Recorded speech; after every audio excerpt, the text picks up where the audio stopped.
Catch me if I fall.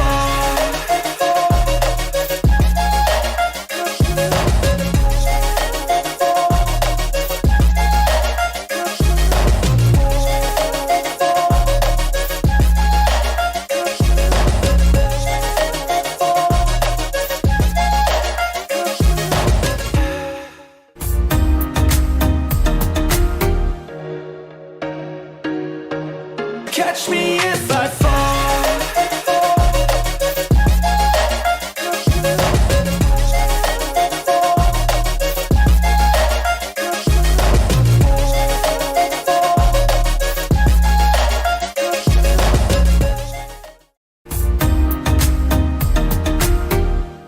Good afternoon and welcome to EFL Championship Playoffs live here this afternoon for two Championship Playoff Semi-Final first legs from Carrow Road and from the Hawthorns as Norwich take on Leeds at 12, followed by West Brom's welcoming of Southampton at 2:15. The return legs of both ties are this Thursday and Friday at Carrow Road and at St Mary's, where we will see which of these two teams out of the four will play each other in the Championship Playoff Final on Sunday, May the 26th. In 2 weeks' time, one of these four teams will be joining Ipswich and Leicester in the Premier League next season. We start this afternoon between Norwich and Leeds, two sides who've been in the Premier League very recently, of course, and would love a quick return to the top flight. Daniel Farke, former Norwich manager, in charge of the opposite team this afternoon in Leeds, and David Wagner, the Norwich manager here this season. Just awaiting the players in the tunnel. It's going to be an absolute cracker of an afternoon, a beautiful Sunday afternoon in Norwich, and it is going to be a great day for football as well in the EFL Championship. We'll have both games with commentaries here in LFS, followed by the Premier League, where these four teams are hoping to go next season as Man United take on Arsenal. As the players come out onto the pitch here at Carrow Road, Norwich, of course, in their home strip of yellow and green, and Leeds in their home strip as well of all white. No kit clash between these two today, so they can wear the colours that they so love to wear. For these big pressured moments, as the crunch point of the season, it's all down to this. 2 games against big teams, against one of the top teams, to try and see your season out with a bit of positivity. Losing in the playoffs is not unaccustomed to Leeds United. They feel that it's against them.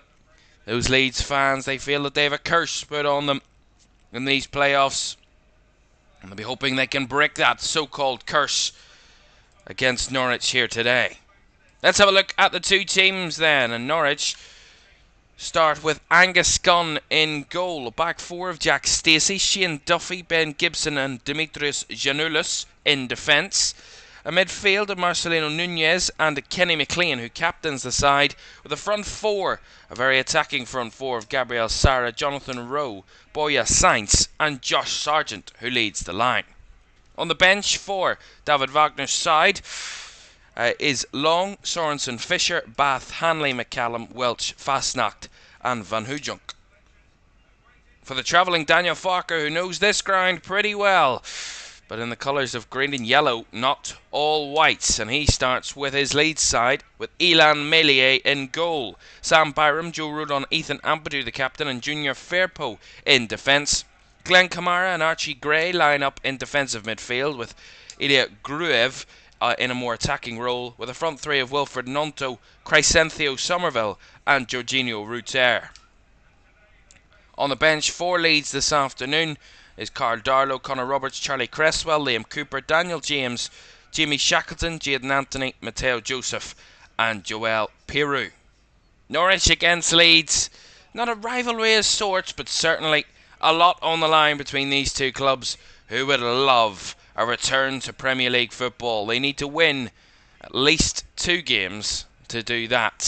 They would love a quick return to the top flight. Kick-off in this Championship Playoff Semi-Final between Norwich and Leeds is on the way next.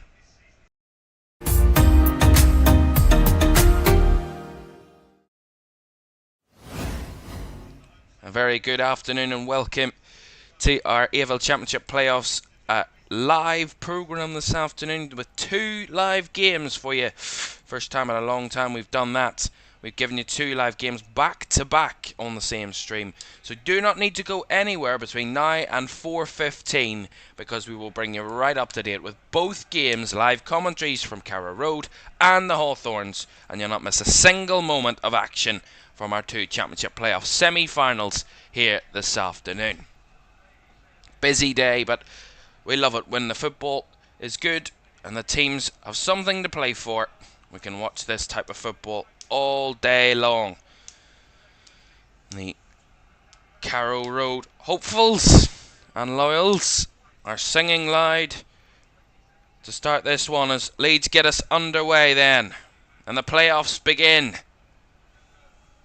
The big moments and the moment for big players to show is on the horizon, and these 2 clubs both have big players and they need to deliver, as Leeds trying to conjure up an early bit of intricate play in the final third, but Norwich on the counter and the ball into Josh Sargent just a bit wayward, which will allow Leeds to recover through Junior Firpo. But again, one instantly key instinct into what Norwich are going to try and do today. They're going to try and counter-attack on Leeds, and I couldn't blame them, to be honest. As Leeds trying again play that one-touch football, and they lose the ball as it comes back to Ben Gibson for Norwich. Duffy.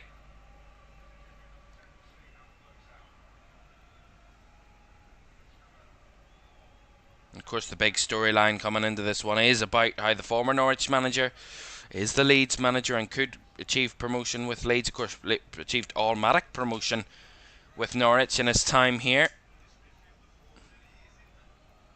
Couldn't quite achieve that with Leeds United. As Archie Gray trying to retrieve the ball, but it's given away and McLean can break. Tries to play it down the left-hand side. One for Sainz to chase. Here's Boya Sainz off the left-hand side and duly blocked off there at the back by Sam Byram, and it does go out for the Norwich corner, which gets a loud roar from the Carrow Road crowd. It's going to be something for the Leeds defenders to really keep an eye on, that threat from the wide areas from Norwich. Also that pace on the break.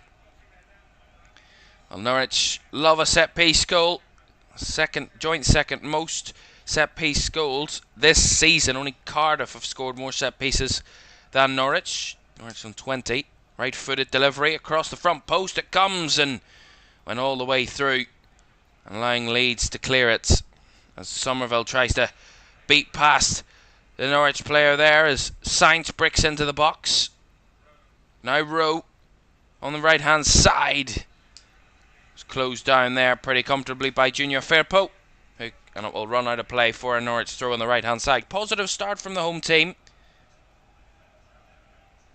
Shown their early pace against this Leeds defence. Stacey to take this throw in for Norwich then. It's Norwich trying to play that one-touch intricate play. Leeds intercept that. Firpo knocks it long and brought down in the middle by Gray.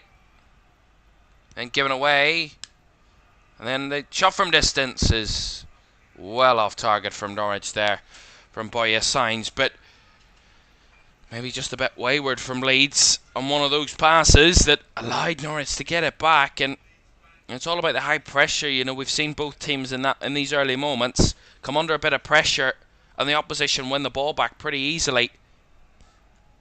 It's all about dealing with that pressure, really soaking it up and being able to sort it out and keep the possession. Bit of head tennis there for the moment as it's brought down in the middle, and Norwich will just retrieve all the way back to their keeper Angus Gunn to Duffy. I have a feeling when Norwich do have the ball, they will have it a lot at the back, waiting for their opportunity to pounce. Gibson pressed back to his keeper, Gunn. As he goes long now, Gunn. A real battle there between Sainz and Kamara. It's one back down that right hand side, but then a challenge comes flying in there on Gabriel Sara from Willie Nonto. And that will be a Norwich free kick, which they've taken quickly. They don't want to let the pace run out of this game. Want a bit of tempo in these early moments. Duffy.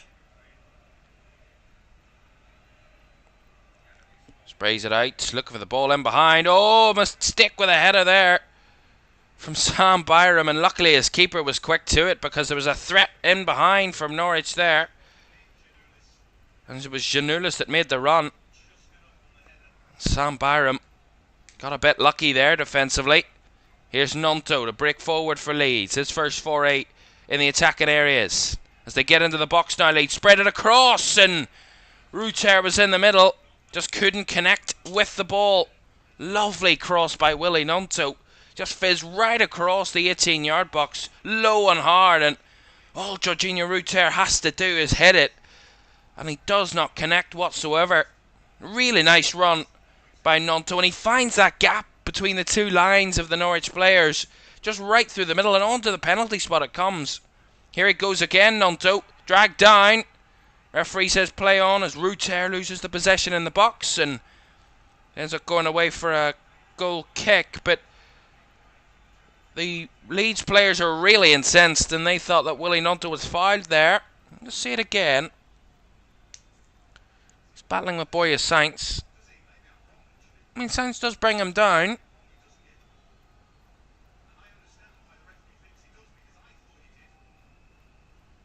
I don't know if that is a penalty. He does get a goal hold of him, Nonto, but it's kind of they've got a hold of each other, really. And it's just outside the box in any case, so I don't think it would have been a penalty even if it was a foul. Something already for Leeds to feel a bit aggrieved about. My referee this afternoon, Josh Smith, of course. His 85th championship game.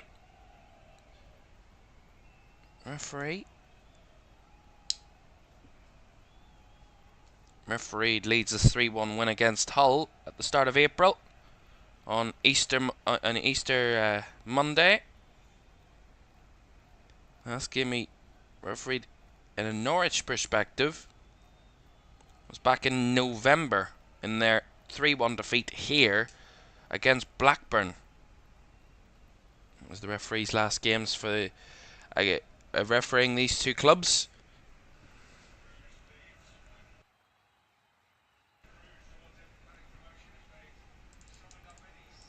Of course, we talk about, you know, the momentum and the form coming into the playoffs. Well, we look at the difference between these two sides, and there's very little of a difference in terms of their recent form. I mean, we look at Norwich's recent form, won 2 of their last 6 of the Championship regular season, which 1-0 win against Ipswich and a 1-0 win against Preston. Those other games were 2-2 draw against Sheffield Wednesday, 2-2 draw against Swansea, 1-1 draw against Bristol City, and a 1-0 defeat to Birmingham in their final 6. Leeds, well, their form is not really good reading either. So we take a break here. Nonto with the ball in. Ruter again. Just got a connection to it, but tried to recycle it for someone else. Couldn't quite get to a teammate there. That's lovely work from McLean to ride a few challenges, and Ruter was beaten. And that's really nice play by Norwich. Here's Duffy to spray it out to the right hand side, and look at the space for Jack Stacey to charge down that right here up against Firpo. Firpo gets the block on the cross. But he had a lot of space there, Jack Stacey, down that right hand side. A really nice ball by Shane Duffy into that area when Leeds had committed themselves to the press, but was well recovered by the Leeds defence. As again, Ruter loses the ball. Tries to hold it up, but instantly stole away from him. It's a cross from Norwich, cleared away. McLean recycles. Stacey heads it down. Again, Norwich not able to hold it up there, and Leeds can bomb it away, out for the throw-in. As I was saying, Norwich's form isn't great. Leeds is actually worse than Norwich's. They've lost 4 of their last 6 in the Championship. Just won 1 of those, and that was a 4-3 win against Middlesbrough. A 0-0 draw against Sunderland in there as well to help them through. But they have been conceding quite a number of goals. I mean, 2-1 defeat to Coventry, 1-0 defeat to Blackburn at home, which is a tough one to take for them. A 4-0 thrashing by QPR, and then that 2-1 defeat at home on the final day against Southampton. You know, not great for either of these two teams coming into the playoffs. And really, you know, you'd have to say that they need to get themselves going here today. Give themselves a good result. Give themselves something to cling on to. Because if you lose, whichever team loses, if either team loses today, of course it can be a draw. It's only the first leg. But you want to give yourself some positivity to take it. Because if you end up on the losing side in this game, it will give you a lot, kind of make it a lot harder for you to try and come back in the second leg, because you've already got a deficit and you've been in bad form, and kind of it all comes at one. Whereas if you do give yourself a bit of confidence, a bit of positivity in this first leg to take to that second leg, no matter what the scoreline is, you know, you can breathe a bit of sigh of relief. Not saying that it's half done, but kind of give yourself confidence, because you can get into a bad run of form and a rut in these positions when you do come into the playoffs in bad form. The teams just really aren't clicking, and the players aren't really as fluid as they could be, and your football's not as good as you want it to be, and you're maybe just a yard off it at times. Just giving yourself that confidence to get a victory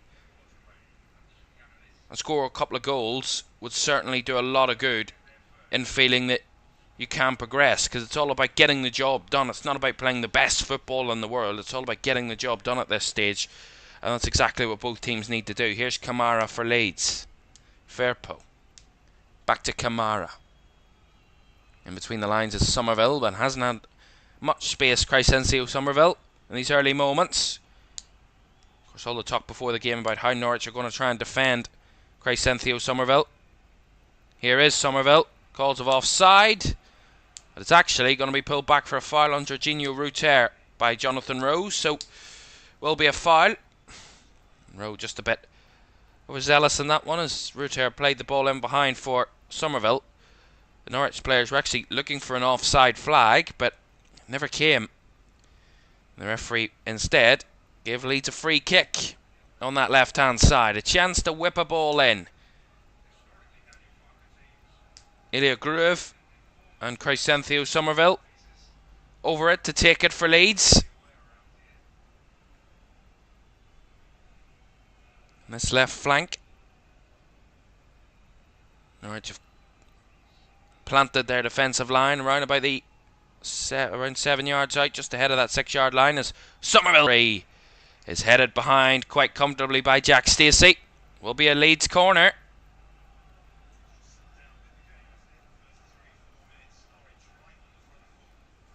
So their first corner of the game, Leeds. Somerville to take. Left hand side.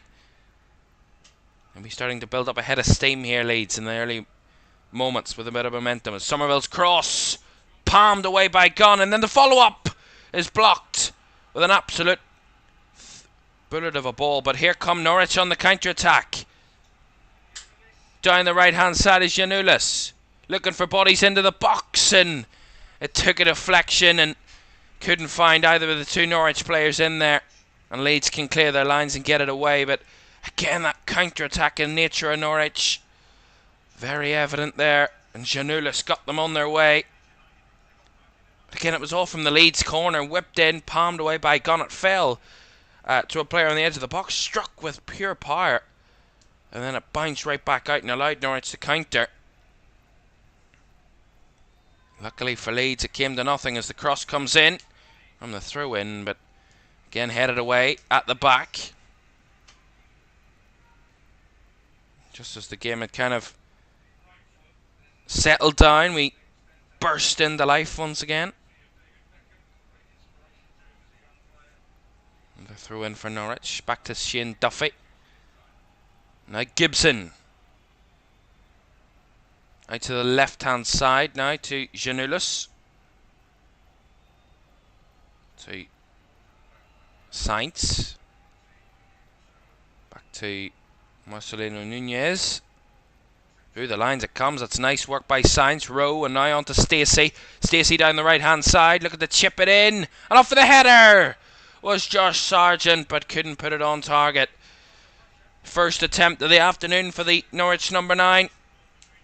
Really nice, intricate play in between the Leeds defensive midfield by Sainz and Rowe, when they spread it out to Stacey on the right-hand side, and a really nice ball stood up into the middle, and Josh Sargent got a really good jump on that, ahead of anyone else in there, and tried to head it across goal, but came across it too much, and it went wide for a goal kick. But first opportunity for the Norwich striker.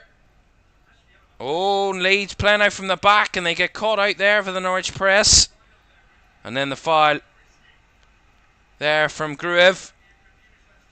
And Ilan Melia shaking his head at his defence, but I wouldn't particularly blame your team. Why would you play the ball to a player who is being surrounded by 3 Norwich attackers? It just seems a bit naive from Leeds, that. Yes, play out from the back, but realise the threat and the danger when it's there. It's very, very, very naive from Leeds, that, playing out from the back at a pressured moment. And now Norwich have a free kick they can try and threaten from. Gabriel Sara and Marcelino Nunez over it for Norwich. In deep conversation, the 2 players, to figure out what they're going to do. Now they're going to try and beat the Leeds keeper. The Leeds wall first. Nunez seems to be stepping up for it, whether he's trying to decoy us. Sara with a strike. Tried to find the bottom left corner, but Ilan Melia had it covered. Went round the wall. Really nice curling ball. It just looked like it was sneaking at the near post, but well covered over by the Leeds keeper, Ilan Melia. It's an awful ball by Sam Byram. Straight out of play for a Norwich throw-in, and Leeds have lost their composure in the last few minutes. We've seen that there with them playing out from the back, and now, just in that moment, an unforced error and giving Norwich the ball back. It's nervy moments for Leeds at the back, really. Although, just as I say that, Norwich give it away at the back as Nonto tries to pounce upon that one, but he just can't get it right. Willie Nonto, and it's lost away now. Here's Sainz, lovely. Breaks past 2. Sainz spins away from another one. And Gruev, and we'll get the free kick now as Ilya Gruev. It's all over Boya Sainz there, but lovely from the attacker first time, and right through Gruev and Byram. Sped past him, and then Gruev tries to battle back. He spins him again, and just as he's pulling and grappling at him, Ilya Gruev ends up giving away the foul. But to Boya Sainz, and another good moment from Norwich. But again, it's that physicality. Looks like Leeds are really struggling with that physical battle at the moment.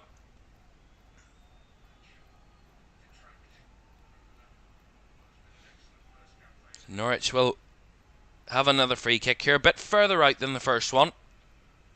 About another 5 yards further back, I would say. Maybe 10 yards further back, actually. It's about 32 yards. It's fed wide. Janoulis with a cross, low and hard, but away by Byram. Right for the Norwich corner. It's Norwich starting to get a bit of control now in this one. Kind of just suffocating Leeds a bit, and Leeds are crumbling at this moment in time under the pressure as Gabriel Sara heads over to take this corner for Norwich on the left hand side. Already talked about their set piece quality, Norwich. Here's another one. Sara with a left-footed delivery into the box it comes. Leeds get a first connection to it. Recycled back, but Sarah tried to take it into the box as Ruter blocks him off, and then Ruter actually commits the foul and trying to win the ball back because he lost it there, Georgina Ruter. That's what I mean about Leeds. They win the ball back, they do well initially, and then they just try and showboat it. They give it away and try and battle back for it and end up giving away the free kick. A couple of times it's happened, and you're going to find yourself in a lot of bother if you're going to keep doing that. Nunez to take this free kick very wide on the left hand side, almost at the sideline. It's that far wide, and it is quite high. It's almost like a corner, this. Whipped in and blocked up in there somewhere by someone. And it's cleared away by a Leeds player as it's won back by Stacey at the back. On the halfway line, it's Norwich almost all exclusively in the Leeds half at this moment. That's a poor ball there as Byram knocks it long for Leeds, but again there's no out ball. Straight back in Norwich possession through Ben Gibson.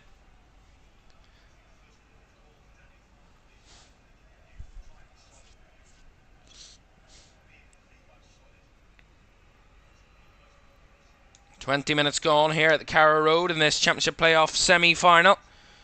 Still goalless. Norwich starting to gain control, but Leeds win it back there with Rodon. Now Nonto. Somerville. He's far too casual on the ball, that Crescencio Somerville. Trying to find options, and he ends up getting absolutely taken out there. But Leeds keep the possession as Ruter gives it away now. Trying to run into space, but the space wasn't there. That's well won back by Janulis. Gibson. Nunez. Poor pass by Nunez. A few misplaced passes. Letting their respective sides down, which means they can't really keep possession either team at this moment. Possession is 50-50. That shows you there's really lack of control from either team when they try and get dominant possession.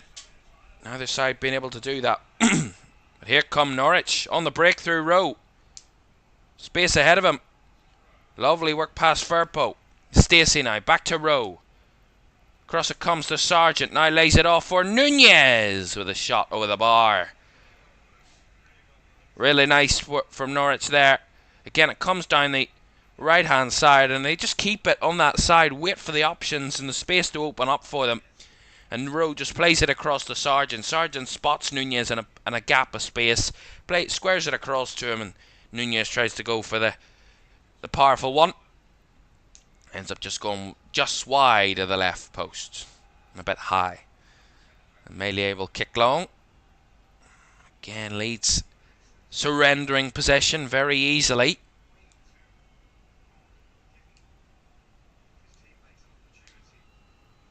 That ball from Meilier was far too overhit, to be honest. You're going to try and go long and try and target someone. You're not going to do that by knocking it 80 yards up the pitch. Norwich are not going to be anywhere near that deep. Got to hit it a bit shorter if you want to try and target your players. There is height in that Leeds forward line. Ruter especially. Stacey's ball round the corner. Back with Ampadu. Now Meilier. Play it out now this time. Rodon. Chips it up into the middle, but again Norwich have that one well covered over as Rodon battles back for it, but gives away the throw. And Sainz takes it quickly. Now Sargent down the left hand side. Back it comes now to Rowe. In the box he comes. Jonathan Rowe with a cross, and no one there as Nunez will pick it up now on the right. Norwich starting to control. Here's Sarah, tried to take it round his man and Ampadu blocked him off. Will be a Norwich corner. Again, really good initiative from Norwich, just taking it to Leeds time and time again, knowing that they really struggling with the pace of this game at the moment. Leeds just not up to gear, and Norwich just the better side at the moment. Just as I say that, commentators curse as always from the corner. They take it short, and the player that took the corner gets the ball back, but he's offside. A schoolboy type error that from Norwich from the corner. And they give Leeds a free kick. A bit of respite for the Leeds defence, who've come under quite a bit of pressure in these last couple of moments. They need to find a bit of attacking threat themselves, Leeds. Haven't had much midfield control whatsoever. I mean, I can't tell you the last time that we saw either Glenn Kamara, Ilya Gruev or Archie Gray making a pass into space. I mean, there is just no space. Norwich are controlling that midfield at this moment in time. Leeds trying to bypass their midfield. They're actually trying to bypass their whole bloody team with those long balls. Here's Angus Gunn. 25 minutes gone, 0-0 here at Carrow Road. This Championship Playoff Semi-Final. Don't forget, this is just the first of our two semi-finals this afternoon. We have West Brom against Southampton from the Hawthorns. A kick-off from there is at 2:15. That's nice from Sam Byram, trying to impose himself, as again that Leeds ball over the top is far too much.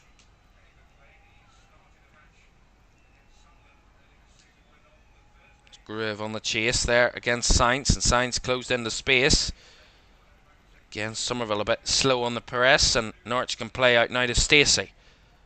And now Sainz picks it up, sprays it across. Really nice ball out to the left hand side to Janulis. Sarah now trying to spray it out to the right to find Stacey. He will try and keep it alive, and it'll just go behind for the goal kick. Nice idea from Norwich again. The threat down the right flank. Though Jack Stacey is a threat, going to cause a few problems. Already has caused a few problems for Leeds, and will continue to do so this afternoon.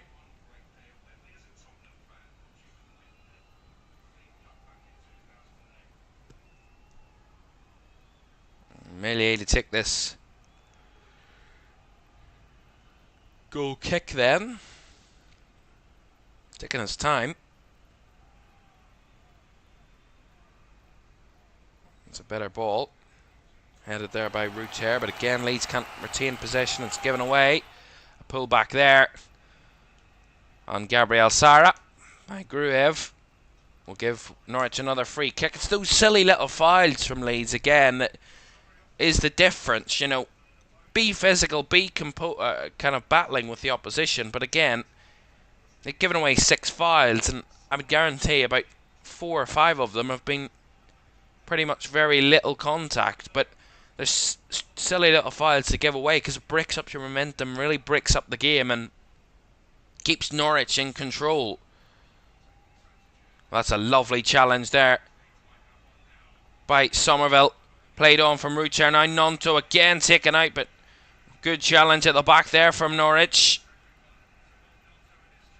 As now they play it in behind, and Sargent on the run, but Melee had it covered. Had it marked. Again, there's that idea again where we saw it in the very first minute where Josh Sargent made the run in behind. That was a better ball. Still a bit ahead of Josh Sargent, but a bit more accurate. But again, Melee had it covered that time. And Melee will be like a hawk watching those balls in behind from Norwich. He'll have to be. He's going to try and combat them. Deny Norwich that threat in behind. Here's Rodon for Leeds. First half where we've had not much for either goalkeeper to do. Both sides actually struggling to keep the possession and keep pretty good possession, get into the final third. Norwich probably the better of the two teams, I would say, so far in terms of performances. Leeds just struggling to get going in attack and sustain those attacks for the moment. Here's Kamara, though. Their best spell of possession, surely, here, Leeds. Kamara. Ruter. Back to Glenn Kamara. Now to Gruev. Ampadu. Back to Ilya Gruev. Norwich pile bodies in the middle, and Somerville just did get away with it. He did pick up the ball and almost nicked away from him. That's what I mean about really congesting that central area, Norwich. Just trying to force Leeds down the wings. Have them covered in that position as well. Have your full back charge out to the winger. Block them off and force Leeds backwards as they've done there again. Nice intricate football that from Leeds. Zigzag football as I like to call it. And that's a lovely ball in behind. Somerville on the chase. Oh, the keeper's missed it! But the flag's up. It was an open goal for Junior Firpo to sink the ball into, but the flag was up against Leeds, and a real calamitous bit of defending from Norwich at the back there. Just one-touch football from Leeds. Really nice in between the lines, and it's just a good break. And it's very tight, that, for the offside against Somerville. Very close. I do think he's just offside. So I think the assistant got that correct, but Norwich spared their blushes there because that would have been an absolute calamitous goal to give away. And a gift for Leeds United, have looked very laxed in the final third this afternoon so far. But 30 minutes gone, and that moment, despite it not ending up a goal, will give Leeds confidence. They can start to threaten Norwich and find those gaps, find those spaces, and break the press of Norwich. Find those gaps. Here's Firpo. Kamara now. In between the lines it comes as that's a lovely spin and turn away by Nonto. Tries to spray it out to Sam Byram though, but puts too much height behind it there, Nonto, and it'll go out for a Norwich throw. Again, really good intricate play between the lines again from Leeds. That's a bit better. As Angus Gunn has it at the back, and Leeds in the last 5 minutes have had 70% of the ball, so they have had probably their best spell of the game in these last 5 minutes or so in terms of control on the ball and attacking threat. Maybe that's just unsettled Norwich a bit, but here's Janulis, lovely ball. Sargent dropping back, sprays it to the right hand side, finds Jack Stacey, bodies flooding forward for Norwich, ball into the box it comes, and Stacey's cross just a bit overhit that. Boya Sainz was at the back post and waiting for the right delivery, but Stacey just gets a bit excited and just overhits it slightly. And the Norwich players, there was plenty in that box, but none of them could be found. And that chance slightly wasted by Norwich because there was space. Sargent just came a bit deeper there, and I don't think the Leeds defenders really knew what to do and how to cover that. He came deeper, allowed the space to kind of spread the ball to the opposite side of the pitch and give Norwich a breaking opportunity. Here's Nunez for Norwich. Back to Duffy.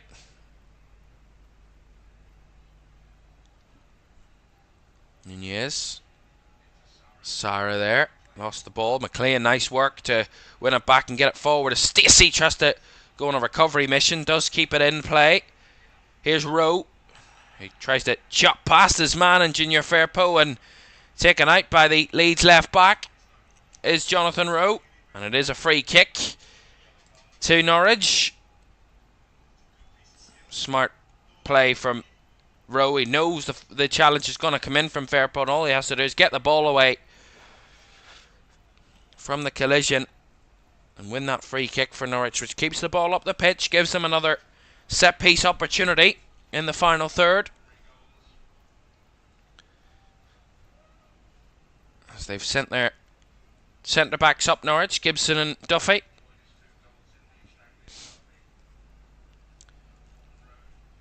Quite a number of Norwich players in that 18-yard box of Leeds. Leeds have set up their defensive line on the penalty spot. They're just a yard behind the penalty spot or so. Sarah to take this cross, or this free kick. Left-footed. Away at the front post by Archie Gray, and then Kamara brings it down. A bit overhit that one. As Ruter will recover it on the right flank and loses the possession, but actually will get the free kick there during Junior Ruter from the foul by Boya Sainz. And a free kick will go Leeds' way. Better composure though from Jorginho Ruter though. Because the last time he had the ball in that area, he kind of panicked and gave away a free kick. Well, this time he was calm, and he won a free kick. Millier. To the right-hand side of Rodon. Now Byram. Back to Joe Rodon. Millier now will pump it up the middle. Looking for that run in behind. The header from Gibson was necessary because Ronaldo had made that darting run in behind and could have got onto the end of that Millier ball. Gibson's header was necessary.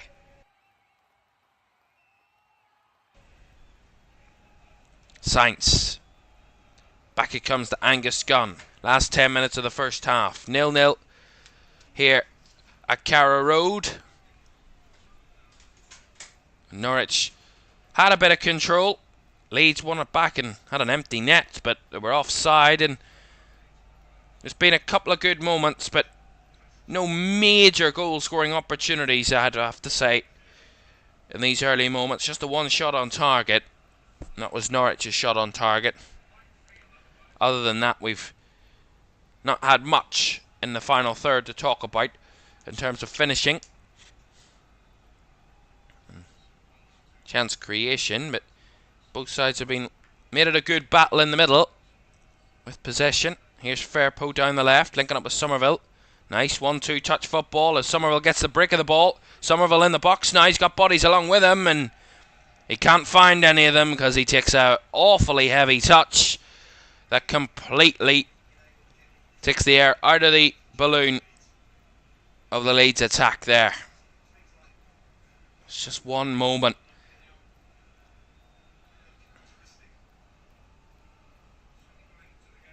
That was a really nice move and a really kind of frugalist position from Leeds.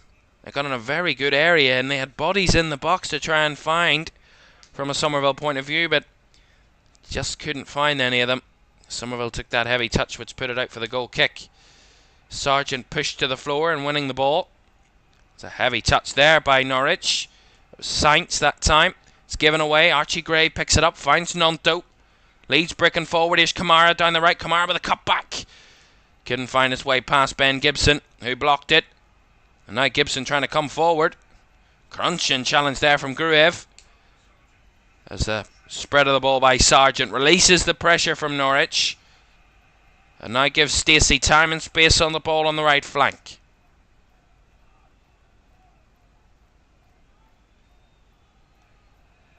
It comes all the way back to Ben Gibson.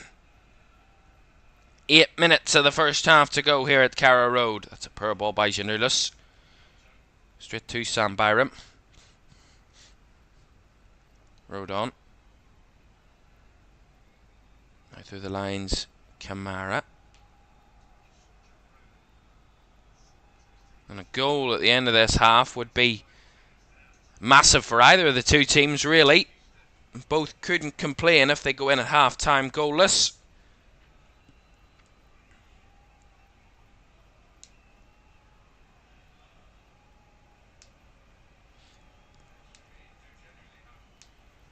But in these moments, it's all about pressure. We've seen that already. Pressure starting to test a few players from both teams in these moments. I'm sure both managers are happy that their sides haven't been punished in those moments of mistakes and pressure so far in this first half. As Leeds get a free kick there. Jack Stacey just overcommitting himself, and Junior Firpo was fouled in and around the halfway line. And I'm sure Daniel Farker can be a bit more happy with the way his side have played in maybe the last 10 minutes or so. But again, just probably a bit too deep. Just looking at their average positions here, and only 2 Leeds players' average positions are actually outside of their own half so far. Only 2 of them. That's lovely intricate play there in the final third. Here is Somerville looking for the cut back, and Ruter was blocked off that time. Better from Leeds again, that intricate football. So hard to defend that 1-2. Archie Gray tried to play it down the left. Blocked out by Stacey. Leeds throw.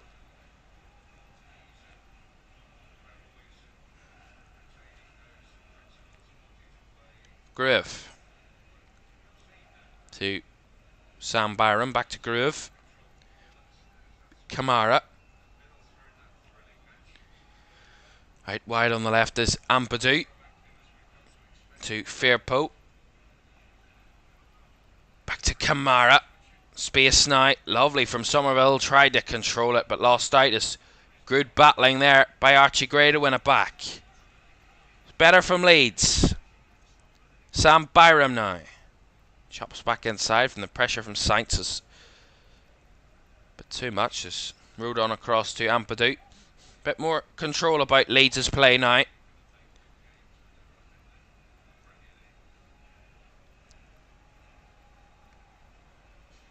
Rode on. Groove. Now Kamara. Looking for options. Trying to play it through the lines. A bit forced that from Glenn Kamara. To find Somerville, and now Norwich have the chance to break down the right. Although Sarah's progress is duly stopped. As there's a real scuffle here. They're everywhere. They're throwing bodies everywhere at it, and that's a late lunge by Archie Gray on Jonathan Rowe, and that will be a free kick to Norwich. Couple of quick battles there. The referee Josh Smith allowed it to play on. One or two occasions a couple of seconds earlier that he could have blown the whistle, the referee, but decided to let the game play, and then the foul was a clear and distinct foul by Archie Gray, and it is a free kick to Norwich just inside the Leeds half. Still without a shot on target, the visitors. Leeds United, having had slightly more of the possession so far over this first half. We'll run you through the stats at half time. As Stacey takes it short, chipped into the box it comes. Yanulis now on the left, trying to cross it, blocked by Groove. Will bounce its way back in. There's a very keen bounce that. Here's Nunez. To Gabriel Sara. Again, fizzes it out to the left. Yanulis to pick it up. Looking for the cross in. Falls to Borja Saints. Lots of Leeds bodies in and around the edge of the box. Nunez now. Chips it forward again. Looking for the run of Jonathan Rowe, but Ilan Melier had that one covered from Marcelino Nunez's ball, who got the gathering on it. Just maybe mentioned it 1 or 2 yards off it. As Leeds get the throw in down the right. It's not a popular decision in the stands. I felt that that was a Norwich throw, but the assistant didn't agree. Byram. Gray. Now Nonto. Gray making the run. Nonto trying to squeeze it through for a root air, but again closed down. And Kamara with a cruncher. And battling with his opposite number. That time it was Gabriel Sara that he was battling with. And yeah, it is a slight foul by Kamara. I mean, again, it's just a physical battle, really. There's not much in it, to be honest, but referee deemed it a foul and free kick given. 2 minutes of the first half to go here at Carrow Road. It's Norwich 0, Leeds 0, and I certainly wouldn't say this first half will be massively remembered, because it's been a bit below par from both teams, just not up to standard. Both sides have very high attacking standards this season. They can score goals, you know. These two teams, I mean, Norwich scored 79 goals in the league this season, 81 for Leeds. In 46 games, they can score goals.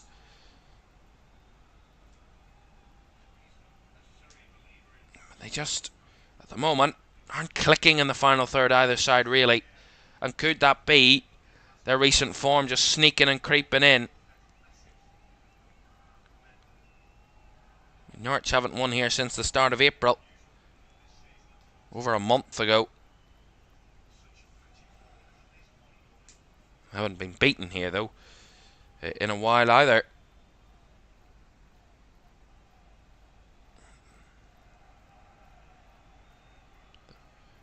Their actual last home defeat, Norwich, here at Carrow Road, it's quite a long time ago now. It's that far back. I'm scrolling to try and find it. As Leeds get the throw in there, Sam Byram. And that one. And last home defeat was back in November against Blackburn. Norwich just lost 4 league games at home this season. In the regular season, out of their 23 home games, only 4 defeats. 15 wins, 4 draws, 4 defeats. Leeds away from home have lost 8 out of 23. 11 wins on the road. Leeds United out of a possible 23. And there's a yellow card coming here for Wilfred Gnonto for reacting quite badly to that decision from the referee, Josh Smith. And 1 added minute at the end of this half, by the way. So Gnonto, the first player to be booked this afternoon for arguing with the referee.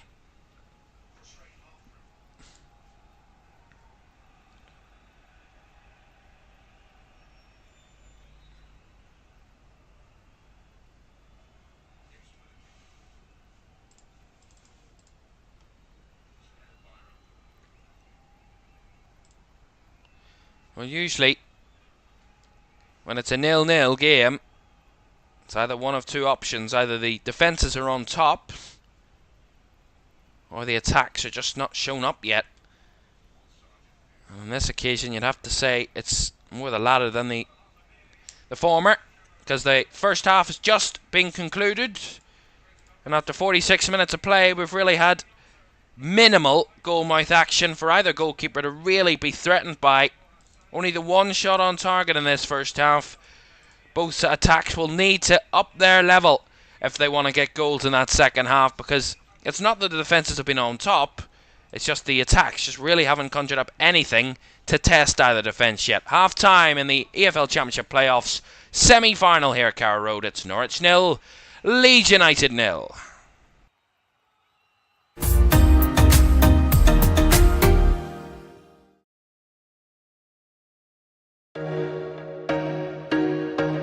Catch me if I fall.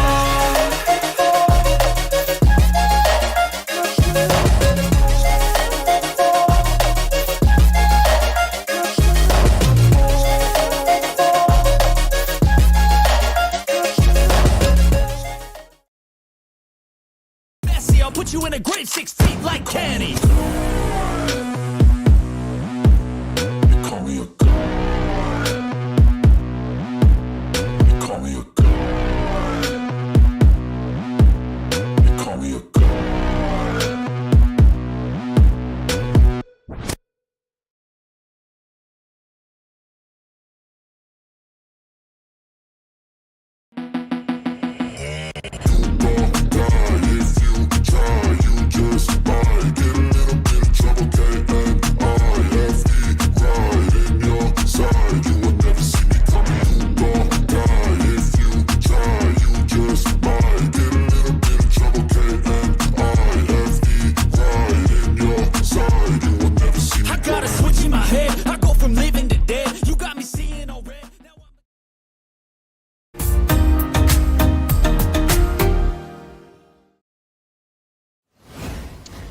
Good afternoon, welcome back to the EFL Championship Playoffs live here this Sunday lunchtime in our doubleheader of Championship Playoff Semi-Final action for you this afternoon. Halfway through our first game this afternoon between Norwich and Leeds at Carrow Road, and there's not a goal between them. Nothing to really separate the two teams in that first half. Really, it's been a pretty lacklustre start to the playoffs, but it can only get better from here, surely enough. We have another game coming up for you in about an hour and a half's time. Kick-off at 2:15 from the Hawthorns in the Midlands, where West Brom take on Southampton. West Brom, of course, Very consistent this season, spent more days than anyone else inside the top 6 this season. Southampton closely following that. They're finished 4th this season, of course. So 4th against 5th at the Hawthorns. Kick-off at 2:15 this afternoon as we conclude here from Carrow Road, which it is half-time. And don't forget then, this week we will conclude these semi-finals at Elland Road and at St Mary's, of course, as Leeds will take on Norwich again for the second leg. Of course, the scores obviously aren't available at this moment because they haven't happened yet. But at this moment, it would be advantage Leeds because they know that they would need to just win at home to secure a playoff final spot. That's Thursday, 8 o'clock from Elland Road. We will have that one on Thursday night for you. Then on Friday night, we will be heading down to the south coast to St Mary's, where Southampton will take on West Brom for a second time in the second leg. Then the Championship Playoff Final, Sunday, May the 26th, 2 weeks today, and the semi-final, the playoff final, will decide which one of these four teams will be joining Leicester and Ipswich in the Premier League next season. So far, well, these two sides really haven't attacked this game. As I mentioned, only 1 shot on target from that first half. 6 shots in total, 4 for Norwich, 2 for Leeds. Norwich having the only shot on target. Leeds slightly edging possession, 55%, Norwich is 45%. But really, in terms of separating the two teams, their attacks have been half decent. They haven't been kind of fluid up front. I mean, the attacks really seem like they're still half asleep. They've not particularly shown up with any real pace, real quality, real kind of conviction in the final third so far in this first half. Really lacking that clinical edge from either team, really. I mean, to say Norwich, they'd had a moment. They had a spell of the game where they were the more dominant side, a clear spell of dominance for Norwich in that first half, probably a 10, maybe 15-minute period where they were the better team in the game, and they were putting in opportunities and testing Leeds defence, had a couple of corners, had a couple of set pieces, and they were really testing Leeds, but they were testing the defence. They just weren't testing the goalkeeper anywhere near enough. And we look at Josh Sargent's chance earlier in the game, and I think that's a real goal-scoring opportunity. I mean, we look at the ball, the Jack Stacey cross, chipped, stood up into the box, and it's Josh Sargent. I mean, we've seen it before. We've seen it all season with Josh Sargent, about how threatening he is from those headed goals. I mean, when he gets up in the area, there's very little defenders that can combat him, can stop him, can deny him a clear header at goal. And he had a clear header at goal again, but he just couldn't find the back of the net, couldn't direct it on goal. That's what I mean about that conviction in the final third. That, for Josh Sargent, in any other game this season, that would be 1-0 to Norwich. But maybe the pressure, maybe the high intensity of the moment, maybe because it was so early on, he just wasn't really in the motions yet, because it was early in the game. You know, you're trying to make excuses, but at the end of the day, that's a goal, or a chance that should be a goal for Norwich, and that Josh Sargent should put in the back of the net. 26 total appearances this season, 16 championship goals for Josh Sargent this campaign. That's averaging a goal every 116 minutes this season. But again, it's one of those moments where you think that could have been a turning point. That could have been a big, big moment for Josh Sargent. But in the end, not to be. Josh Sargent actually, despite his team not being in good form as of recent, he was in good form. 2 goal involvements in his last 2 home games. So at Carrow Road, he knows how to create. He knows how to finish as well. He was highly involved in 2 crucial goals here at Carrow Road in Norwich's draws with Swansea and Bristol City. And he had a very good chance in that first half, but not quite there yet. And I think combined, I think any of the attacks, I mean, we look at, say, 8 players from either team that could find the net or could break in that attacking area. The 4 from Norwich, 4 from Leeds, the Rowe, Sarah, Sainz and Sargent for Norwich, and then you talk about Somerville, Gray, Nonto and Ruter for Leeds, but none of the 8 of them have really shown their best quality in that first half. Really, they've all been a bit off it, just not really at the races quite yet. I mean, Wilfred Nanto's had a couple of opportunities, good breaks down the right-hand side, but really struggled to create anything from that. Somerville's had struggling with space and trying to find the gaps on that left-hand side. Archie Gray's doing a bit more of the recovery ball play rather than actually trying to break forward for Leeds. He's actually helping out the defensive midfielders at times. And then Jorginho Rutter has been a bit isolated up front, really, for Leeds. When he's got into good areas, he's not found the pass off, or when they're trying to find him, he's been blocked off really well by Norwich defensively, and that's credit to them, but also Jorginho Rutter needs to be take a bit more initiative and try and find the spaces. And the difference between the attacks, where he's been a bit isolated, the Norwich attack, again, it's just not been great quality from them either. I mean, Rose made a few runs down the right, Saints down the left-hand side. Sarah's been involved more or less in set pieces than anything. That's been his biggest involvement today, Gabriel Sarah.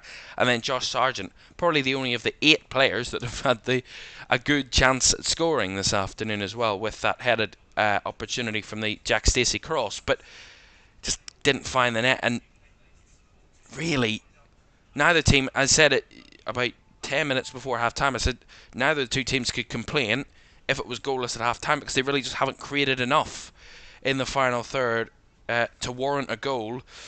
And that's pretty fair, that scoreline at half-time. I mean, you'd find it really difficult to argue with that scoreline at the break at the moment.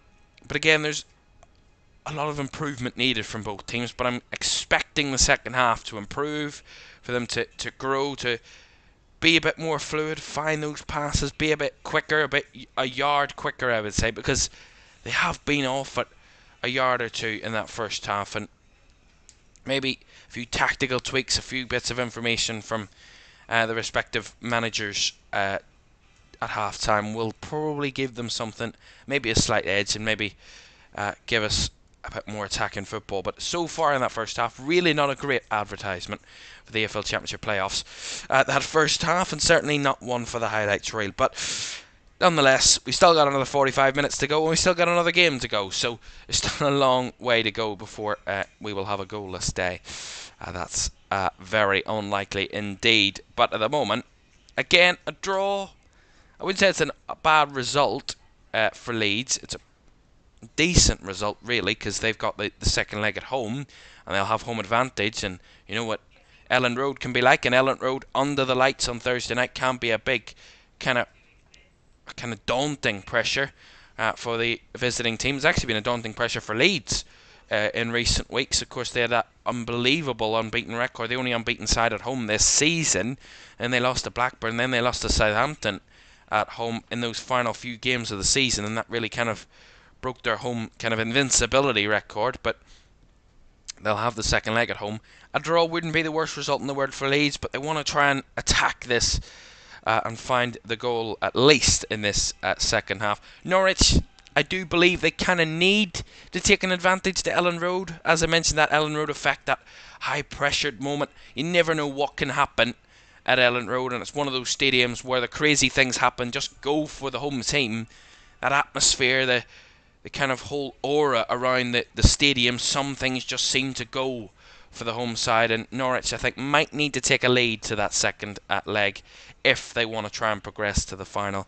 But a long way to go yet. Half-time it is at Carrow Road. It's Norwich 0, Leeds 0, and the second half of the Championship Playoff Semi-Final between Norwich and Leeds is on the way next.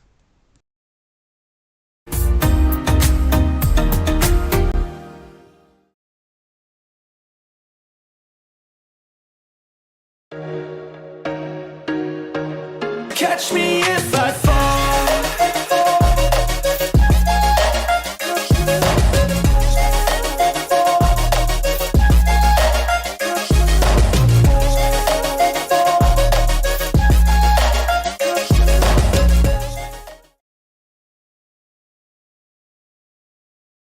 Messi, I'll put you in a grade 6 feet like Kenny.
Welcome back to the EFL Championship Playoffs. At half-time it is Norwich 0, Leeds 0. The second half on the way from Carrow Road in just a moment.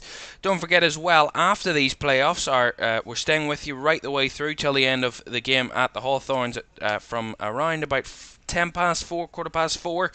And we're straight back on it. Because we will then be heading to the Premier League action at Old Trafford between Manchester United and Arsenal. And that's a 4:30 kickoff here on LFS, and we'll have that one live for you after our two championship playoff games here this afternoon. A jam-packed day of action here on LFS between the championship and the Premier League, and the Premier League game underway at 4:30 this afternoon then for you. Right, second half is on the way in just a moment.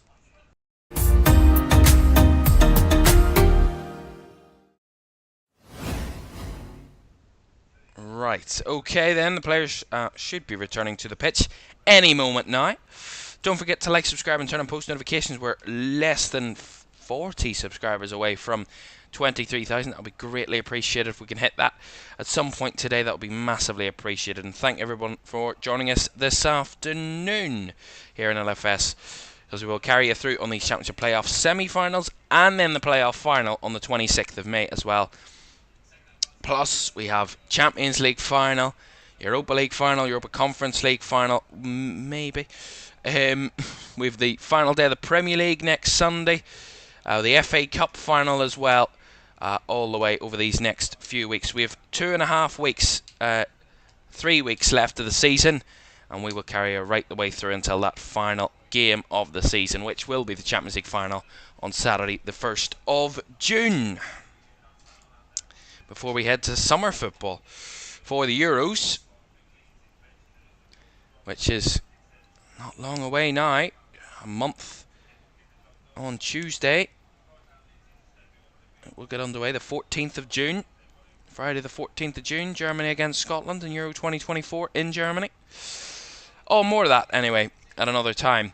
As the players just back out onto the pitch then for the second half. And these fans, they're loving the weather. They're not loving what they're watching in the weather so far, I'm sure, because it's been a pretty subpar performance from both teams in the final third. Singling out one team, both teams have been below par and below their standards, and they will admit that themselves. A lot of improvement needed for this second half, but that's the time to do it. Of course, Norwich attacking from left to right, Leeds from right to left, of course, for this second half, and hoping we can get a goal and to create a bit of drama for the second leg on Thursday night. The referee's taking his time. He's really taking his time. And we're underway.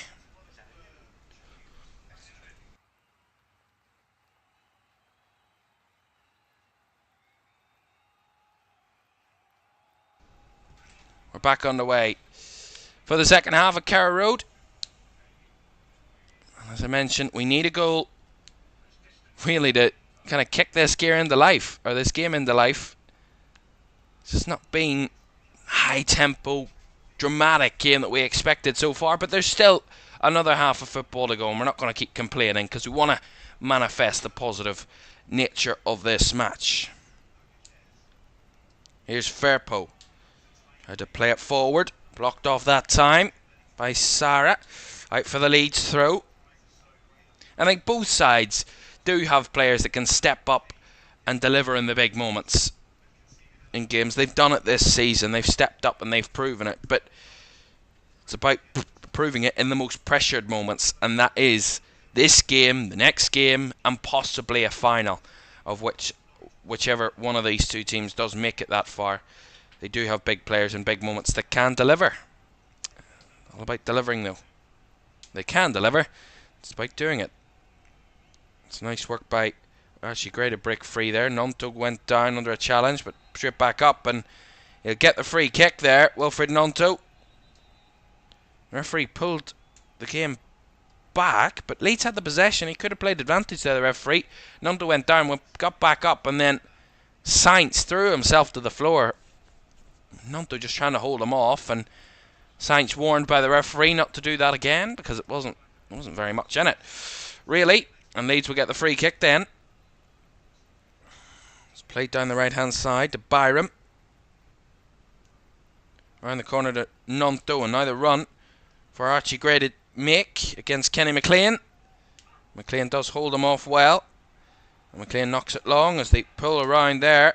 The referee says no to a foul that Norwich were claiming on Josh Sargent, but we play on. As here's Crysencio Somerville. Spreads it out to the right. Taken down by Sam Byram. It just started to play, that one. As the flag went up for the throw in there from the assistant on that side. Good spread of the ball by Somerville, but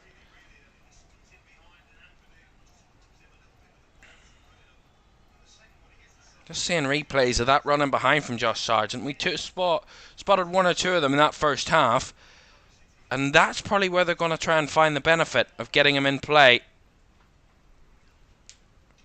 It's not been played in enough, Sargent. He's been played with a ball to feet, really, and coming a bit deeper to try and get the ball, and really all he's done is really spread it wide, and Leeds have had it covered. As Leeds get another free kick, Glenn Kamara this time fouled. So Norwich have started the second half by giving Leeds a couple of free kicks. As they come down the right now, Leeds, Byram.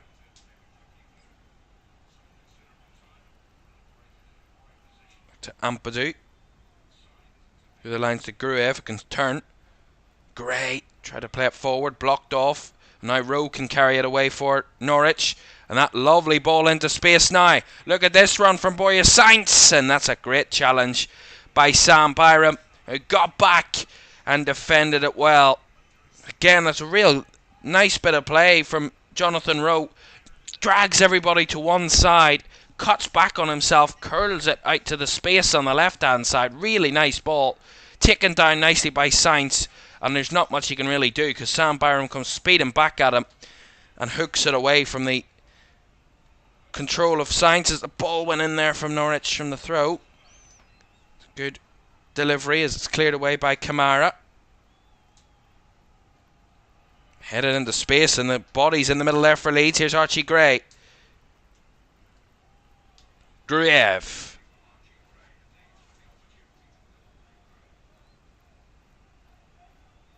Take their time, no hurry Leeds. Here's Kamara.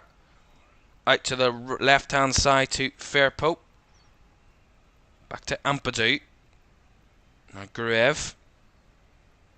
Out it comes to Fairpo again. Didn't see much attacking down that left hand side from Leeds really. On the wide left. Didn't really see Somerville breaking down that left flank very much in that first half. That's an awful pass by Ilan Meslier. Leeds trying to slow the game down, but in slowing the game down, they actually mess up their own play, and Meslier gets far too casual with the ball and passes it straight out of play behind his defender, Joe Rodon. As they try and get it moving, and the advantage played by the referee. Two Leeds players taken out in the process. The advantage played by Josh Smith, the referee. Here comes Ruter. Into the box it does come, and goal kick it will be. Jack Stacey defending it very well there. The two Leeds players left in its wake of that attack. It was Somerville initially, and there's a yellow card coming out by Shane Duffy. That was the initial foul. See it again. It's Somerville. It's back to goal.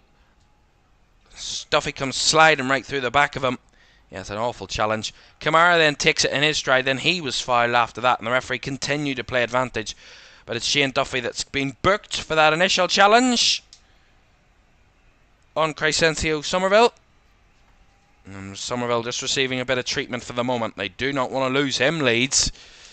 Anyone but him. Crysencio Somerville. A star man for them this season. One of the Championship's best players this campaign. 19 goals and 43 previous appearances. A total of 28 goal involvements, 19 goals and 9 assists over his 43 games, which is quite a number for a winger. And he is offering as he's back to his feet. Somerville, which is to the relief of the Leeds United fans.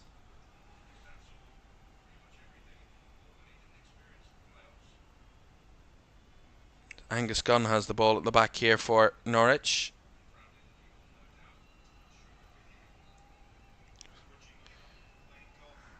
That advantage for Leeds ended up in a goal kick to Norwich. Again, not as clinical or as accurate or as efficient in that final third as they could have been there, Leeds, with that advantage.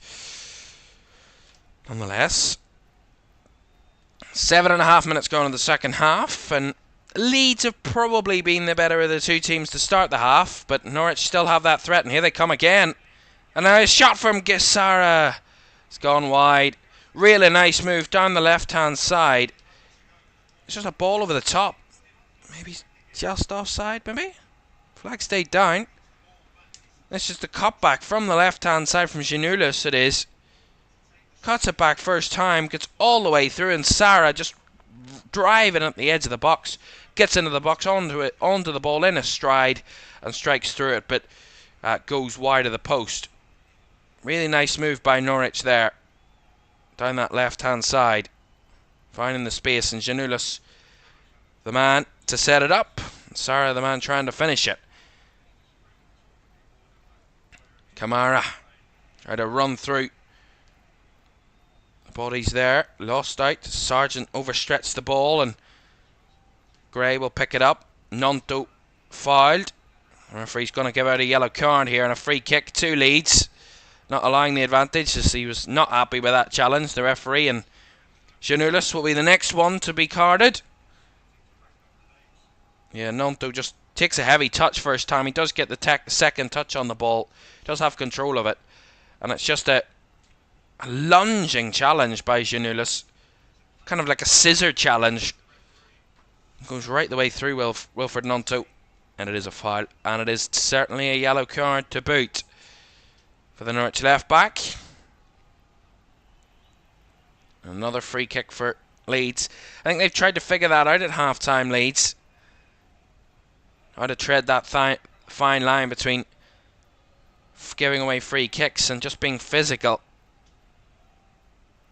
We've won a lot more free kicks in the second half, Leeds, than they did in the first. Certainly being more of a posing threat. Byram, nice ball down the right. Here's Nonto to make the run at the defence. Nonto trying to cut inside again, but blocked off as Leeds keep the pressure on. And it's just cleared away.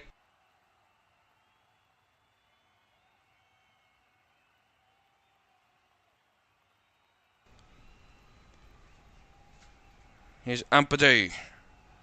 Leeds looking more cohesive in the second half of their passing. Nice intricate play as they just overstepped that one. And a bit of a dummy from Glenn Kamara, even dummied his own player. And it goes out for a Norwich throw. I'm just going to refrain from making good comments, because every time I make a comment, the opposite thing happens.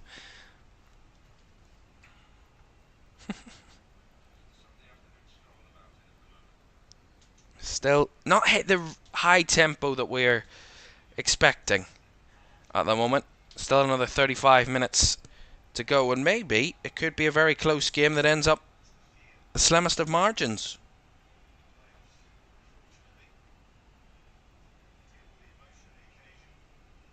$20 in Norwich today.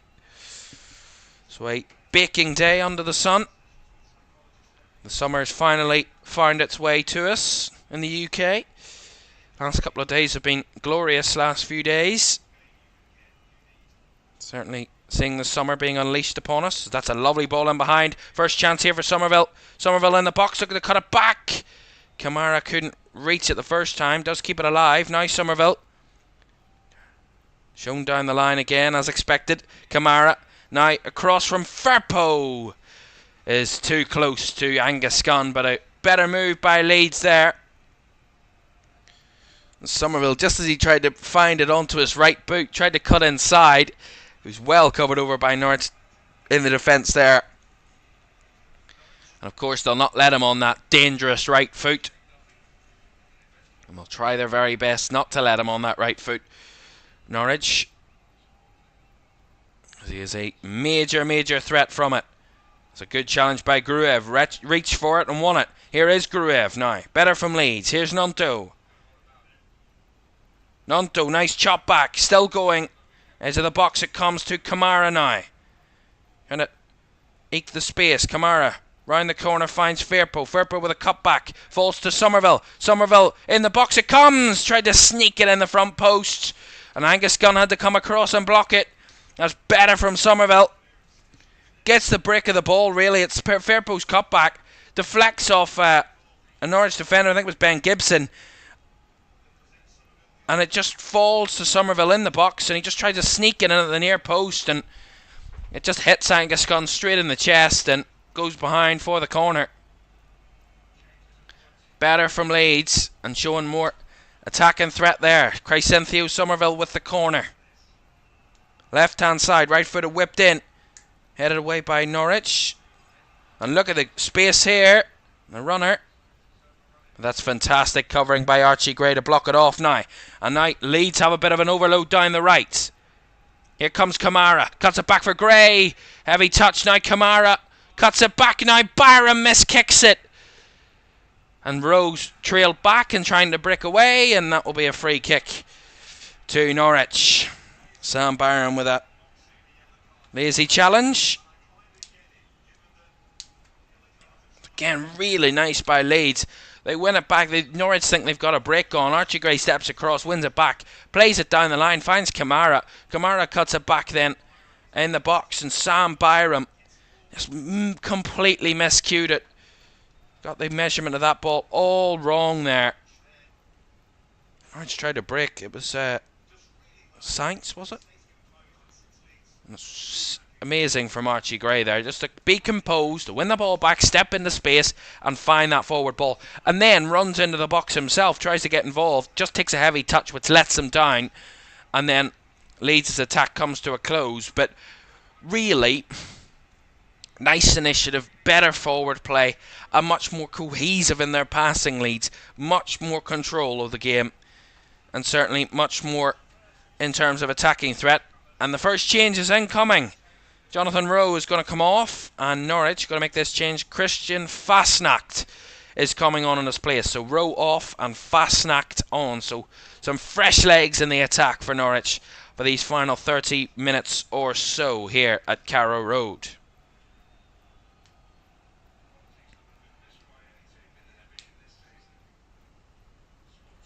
Again, Leeds aggressive in their approach as Firpo came flying in there. Gives away the Norwich throw in.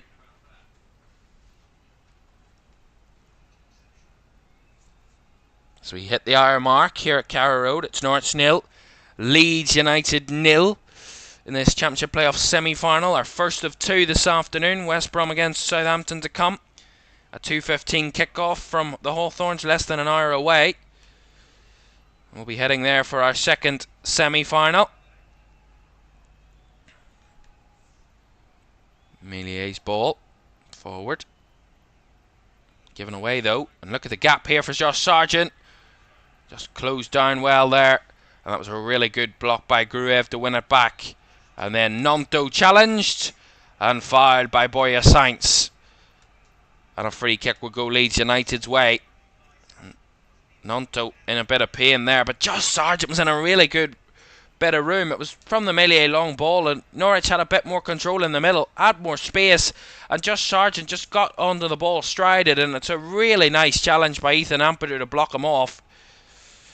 And then the challenge comes in Willie Nonto's way, and he ends up down on the floor and gets another free kick.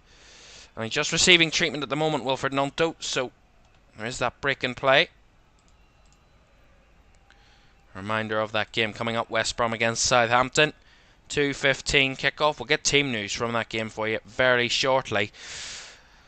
And we will have a bit of a break between the two games with about 30 minutes to go. We'll be finishing this game at around about 10 to 5 to 2. So we'll have about 15 minutes, 20 minutes before kickoff at the Hawthorns to recap this first game, but also look ahead to the game at the Hawthorns as well. Also, at that time, we can give ourselves a wee bit of a breather. We can go and get a drink and re-energise for our second game of the afternoon. Let's just be honest. It is a hot day. It is a warm day. It's a sunny, beautiful summer's day outside. But you know, who wants to enjoy that? Let's enjoy the indoors and let's watch everybody else go outside and do things this afternoon. I'll coop myself up in a hot room in watching all three of our games this afternoon here in LFS. Nothing better on a Sunday afternoon than a triple header of football.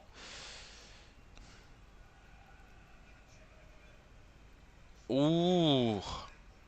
Just seeing the replay of the challenge. They were reluctant to show us a replay initially just to make sure that Nonto was okay, and he is okay to get back to his feet, but it's kind of science. When he was challenging him, he kind of pushes him in the back and then he falls to the floor himself, science. But as his leg swings around, his studs kind of slightly catch the forehead of Wilfred Nonto, and that's where the pain and the real worry came from. But he's up and he is on the sidelines, and he'll be checked and fully examined, of course, to make sure that he's okay to continue. In the moment, Leeds are playing with 10 until his return. It looks like he will be returning, so there looks to be no issues there for Nonto. There's that long ball from Melier. One first by Gibson. That's nicely brought down in the middle there by Nunez. Stacey now. Nunez, a heavy touch there though from Fastnack, but one back by Nunez. That's nice science down the left-hand side. Finds Giannoulis. Body's in the middle. Giannoulis' ball in all the way through. It went Fairpo with a header clear. Sarah tried to recycle it. And Nonto back in the action. And back involved in helping his team win a throw-in. Shielding that ball out for the throw on the right-hand side for Leeds United. It's not a great cross by Giannoulis, really. All of his players in the middle are marked, and there's no gaps, no space for them to try and find anything off that cross, and it's just a simple one for Leeds to try and get away.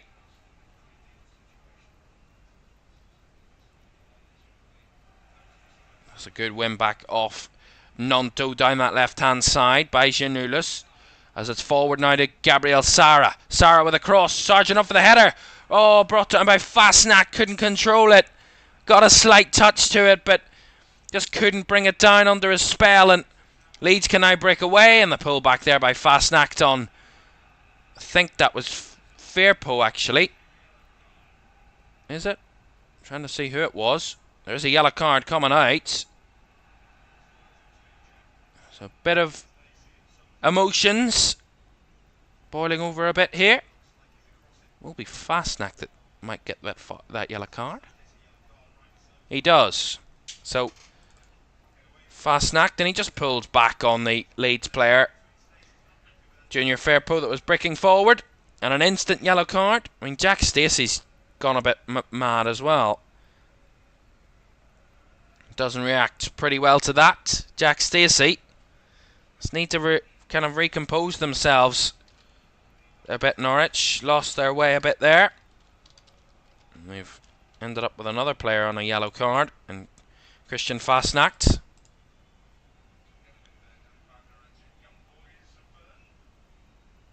Their third player on a yellow this afternoon.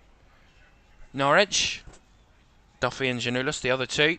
It's lovely from Somerville. Through the lines it comes, but Somerville was offside when the ball came to him. So the attack breaks down again.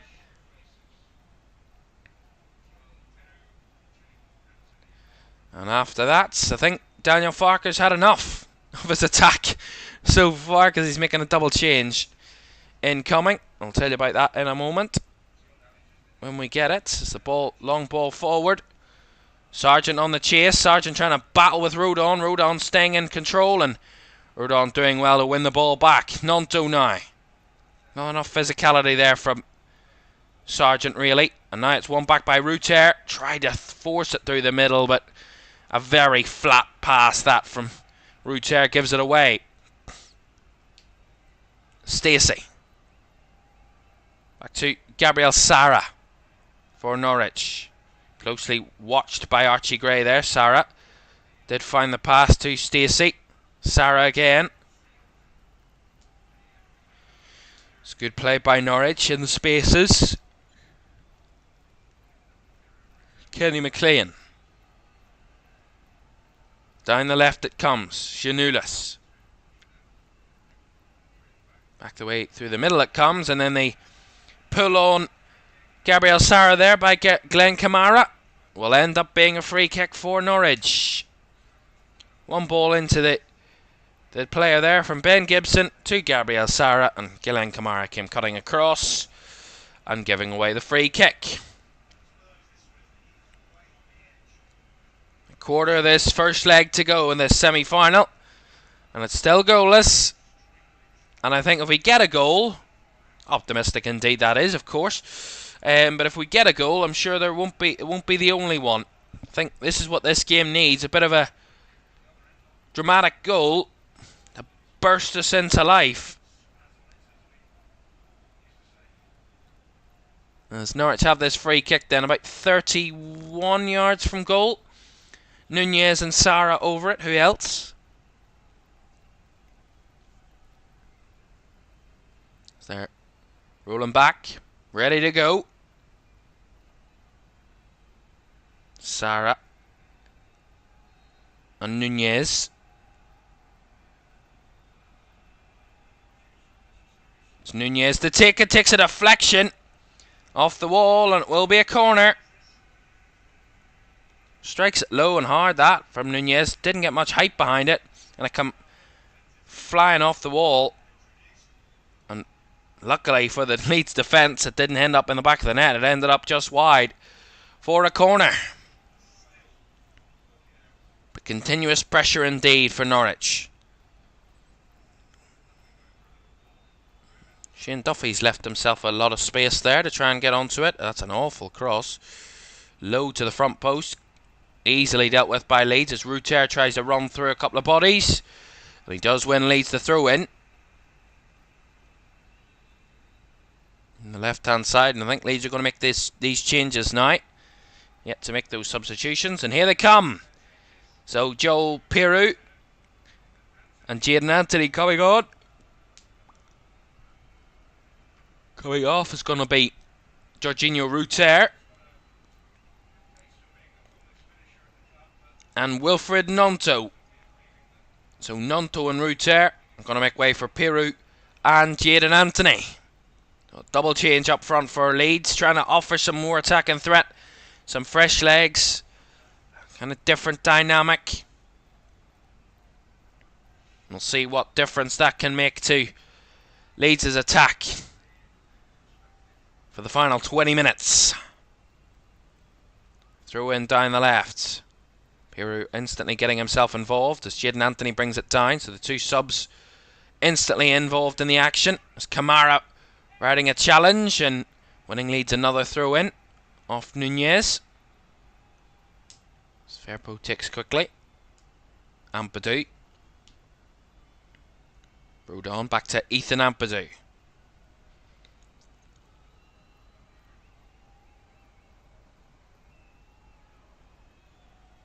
Ampadu now. On the left, Firpo into the middle, finds space for Glenn Kamara. He fizzes the diagonal out to Byram on the right. Byram through the lines it comes. Jaden Anthony to chase down the right flank. Whips it back into the box. Overhit as it will bounce back out for Firpo on the left. Now Kamara to Somerville. Firpo. No one making the run. Kamara. Kind of fine options. Somerville now on the left hand side. Lays it off for Firpo on the overlap. Firpo's cross deep to the back post. headed down, but it's already gone up behind the byline. That cross from fair post, so a goal kick will be coming the way of Norwich.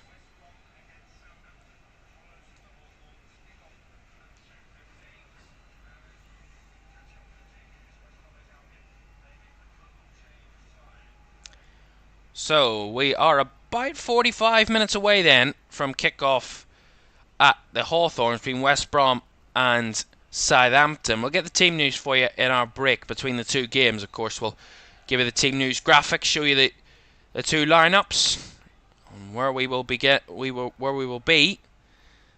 what 11s will be starting that game later this afternoon. We'll be bringing you right up to date with that in around about 25 minutes, 30 minutes time here on LFS.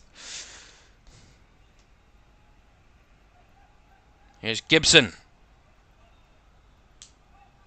Trying to link up but loses the battle. Here's Jaden Anthony now. Gray, Anthony. Anthony still on that right hand side up against Sarah. Battling, and it will be a Norwich throw. Jaden Anthony deemed to have had the last touch.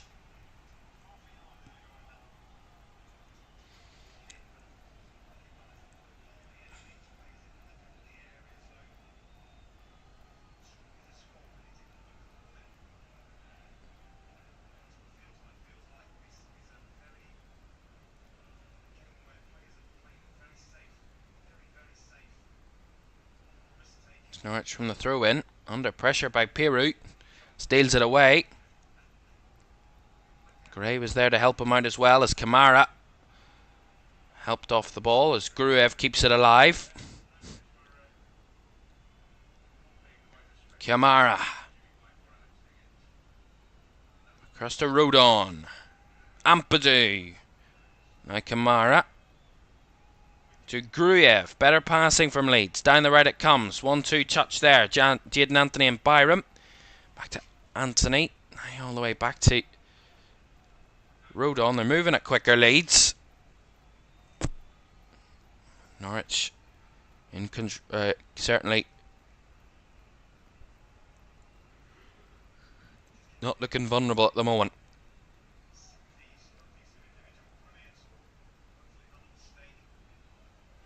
Ball down the right hand side this time. The cross comes in. Peru was there. Byram whipped the ball in, but Peru was in the middle, just overreached him. That ball just a bit away from him. It's one back again by Ampadu. A good spell of pressure from Leeds.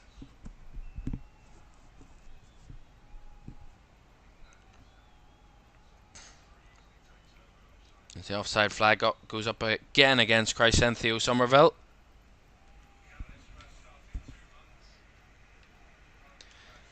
As we're going to make another, they're going to make another change now. Norwich, Shanoulis coming off,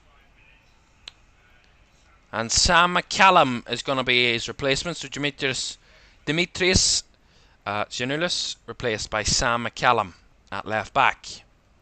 Of course, Shanoulis on a yellow card, so maybe that would be part of the decision from David Wagner. 15 minutes to go. This semi-final first leg of the Championship Playoffs between Norwich and Leeds. And Leeds, at the moment, having the better of it. But nothing to split the sides on the scoreline. And here they come again, Leeds. Here's Somerville. Down the left. Trying to find options, but well marked by Jack Stacey. Well marshalled there all the way round. But Somerville keeps the ball. Lays it off now to Gruev. Kamara. Down the left-hand side it comes. Fair pull back to Kamara. Not many bodies in the box for Leeds and not many runners. Not much movement there. They keep it in the final third with Anthony trying to break down the left-hand side this time. Closed down by Marcelino Nunez, and that will be another Leeds throw down the left-hand side. Leeds in the ascendancy in these dying moments. Still a long way to go, but Leeds the more positive of the two sides for the moment.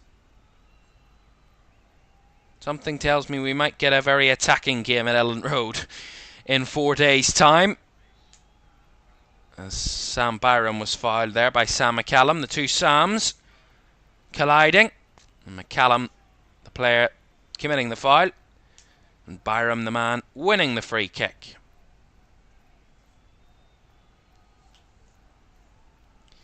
A chance for Leeds to deliver the ball here.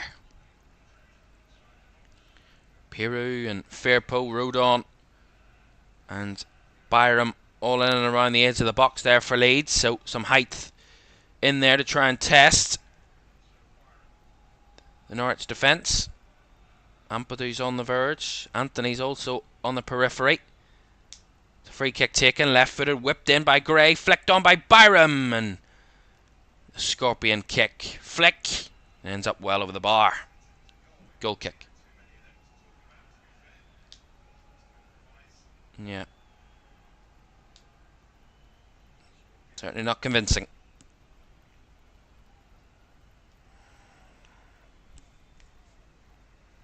Again, really not a goal-mouth action game. We've had one shot apiece, or one shot on target apiece, sorry. So really not a sense of attacking threat from either team. I mean, we've had 11 shots in total in the game, 7 for Norwich, 4 for Leeds, so both sides really not going hell for leather for goals today.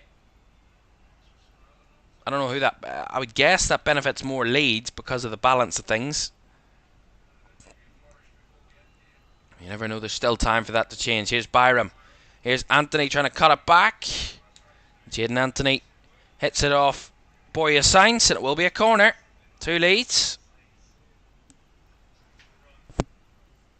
Really nice ball out to the right flank. Really nicely taken down. And Jaden Anthony leads the corner on the right hand side.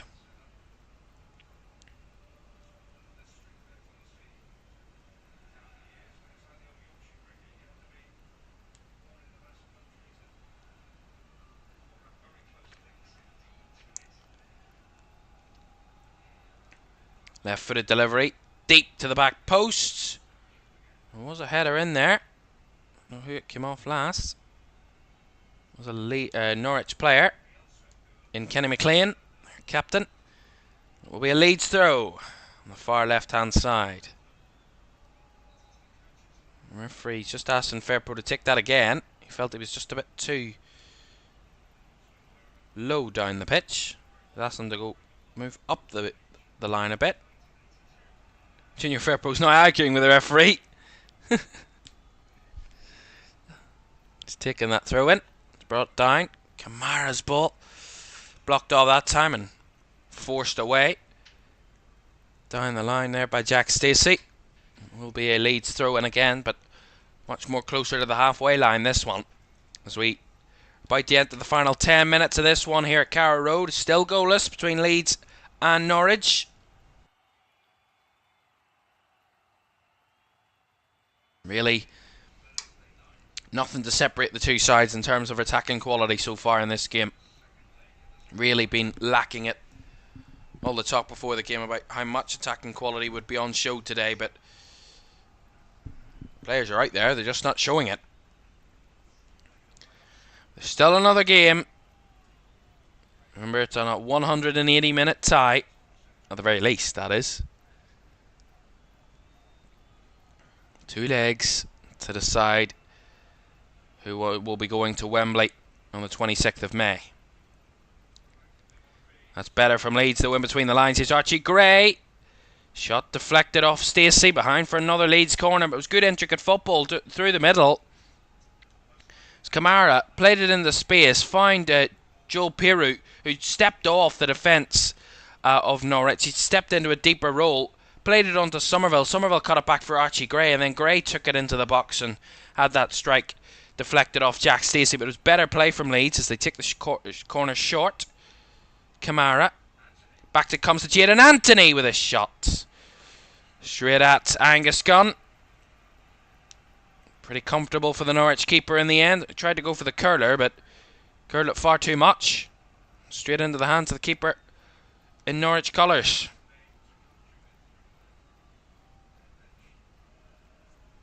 At least we've had a shot on target, though, to commentate on.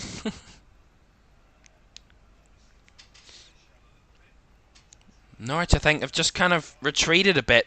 I talked about how Leeds have been more threatening and more kind of front-footed in the last few moments, little while, and Norwich have gone kind of within themselves at the moment, played within themselves, gone a bit deeper, just gone off the boil a bit, and this will be a worrying sign because Josh Sargent has gone down and he's going to receive treatment now, Sargent, so we'll wait and see what that means. And all the players just trying to rehydrate themselves because it is a very hot day here in the east of England. Josh Sargent, after receiving a quick moment of treatment, he might be coming off here.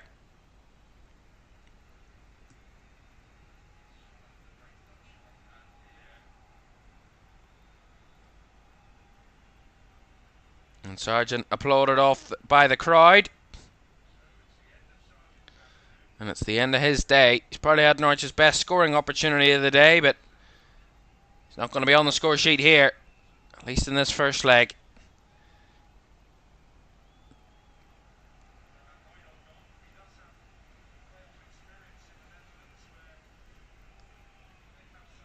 And a substitution incoming.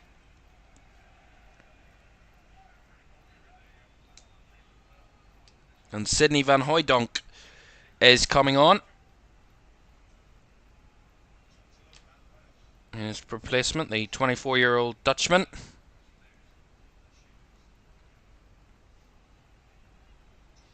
Yet to score this season for Norwich in the Championship. 10 appearances, 0 goals before this. Has an assist, though.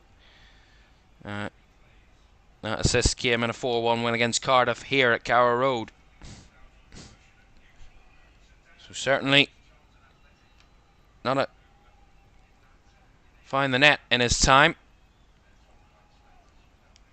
Considering it would be good to take into account how many minutes he's played.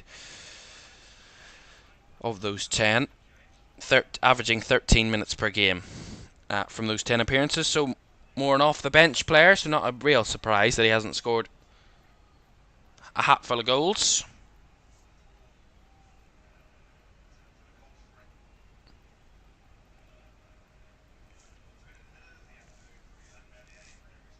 Actually hasn't made a distinctive appearance since that game on the final day against Birmingham at St Andrews. He was on against Swansea and against Preston, Van Hooijdonk, but came on so late. There was very little time left in the game. It was more of a see it out kind of substitution, really. Here's Jayden Anthony now. Byram, back to Anthony. Here is Jayden Anthony driving into the box, but run into a Norwich body and lost the possession. And Boya Sainz that was carrying it away, and a lazy ball at the back there from Norwich. Pressure on Gunn, who has to force it long as they were into the last 5 minutes of the 90 here at Carrow Road, and that's a pretty silly challenge by Sam Byram to give the free kick for Norwich, and Boya Sainz going down. So a free kick to the Canaries in and around the halfway line as Leeds are readying a change in and of themselves. Already made 2 changes to their forward line. They're going to make another one as Glenn Kamara will get give away another free kick.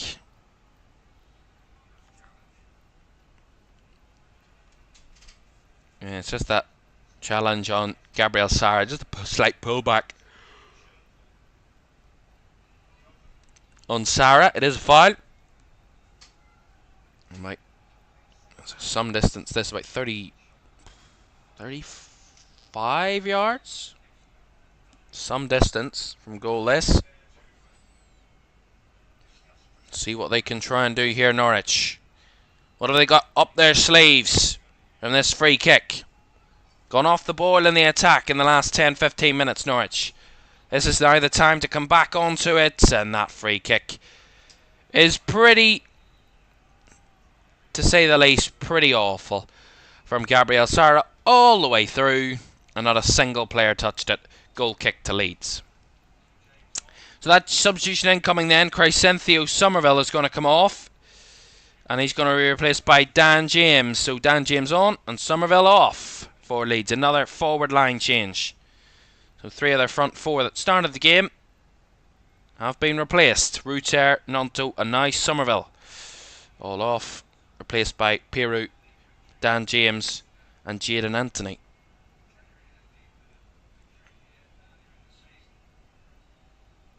As Illan Meslier to take this goal kick then for Leeds. Will we get a late goal at either end to really create the storyline for the second leg, or will it be a straight shootout at Ellen Road on Thursday night, where there is nothing between the sides and it's all about a straight win on the night to progress to the final?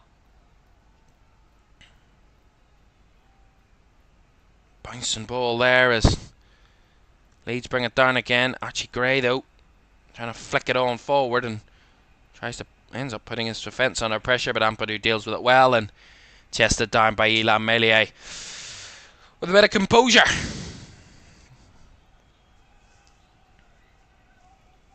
Remember, as I said, don't forget, West Brom take on Southampton. 2:15 kickoff, less than a half an hour away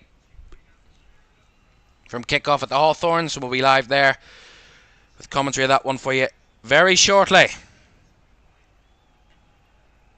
Don't worry about that. It's Peru with a challenge. Gives away another free kick. This time it's in Norwich's half. It's Marcelino Nunez that was fouled. So free kick for Norwich in their own half. So we about to enter the final minute of the 90. We'll see how long will be added on and whether we can get a late winner here. Not with that type of delivery, we can't. That ball well overhit. And Norwich will be giving away a free throw in to Leeds. There with a strange ball out to the left flank.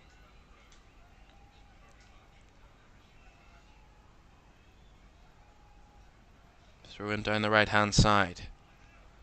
Headed out there again. Leeds will take another throw in, trying to threaten him behind. Dan James on the charge. It's fresh legs, you can see it. Already got the better pace. And Dan James wins it back. Can he find a man in the box? Dan James whips it across. All the way through. Firpo now. Fizzes it right across the box again. Headed away by Duffy. And then the push by Gruev on one of the Norwich players will relieve the pressure. That was really nice. The ball in behind, the throw in taken quickly, and Dan James just hounding the Norwich defence, and Marcelino Nunez loses out and plays it across the box. Firpo fizzes it right back the way it came, and none of the players of Leeds colours could find any control on it or any finish to it. A nice idea, as we'll have 4 added minutes at the end of the 90. And Leeds, another decent opportunity in the final third there.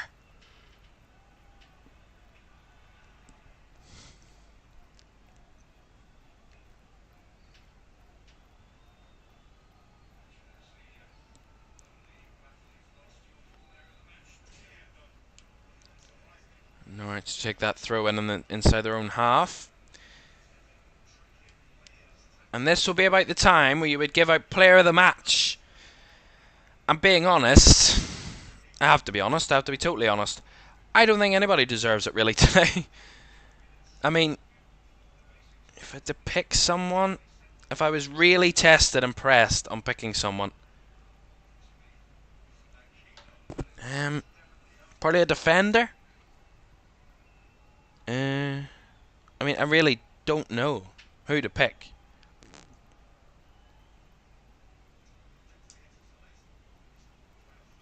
And to be honest, maybe Maybe Nunez for Norwich. He could be a good shout.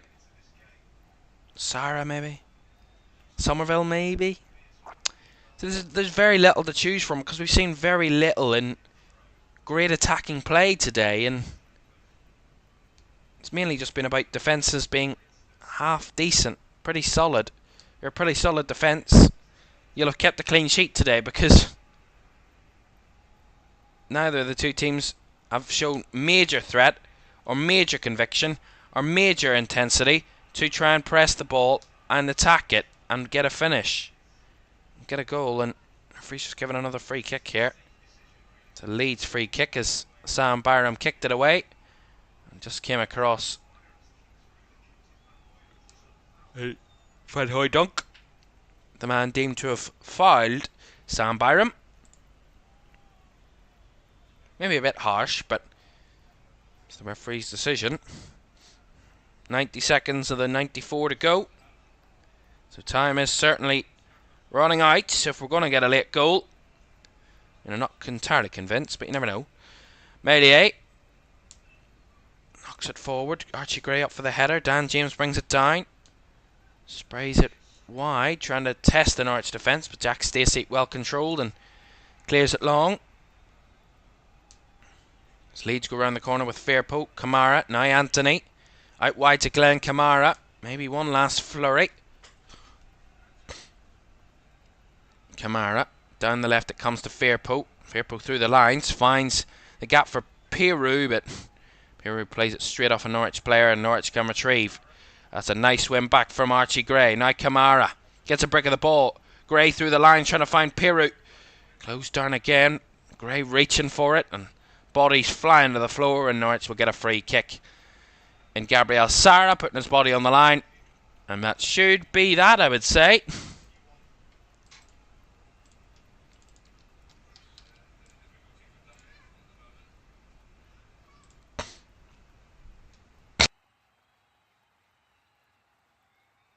Shane Duffy in a bit of bother.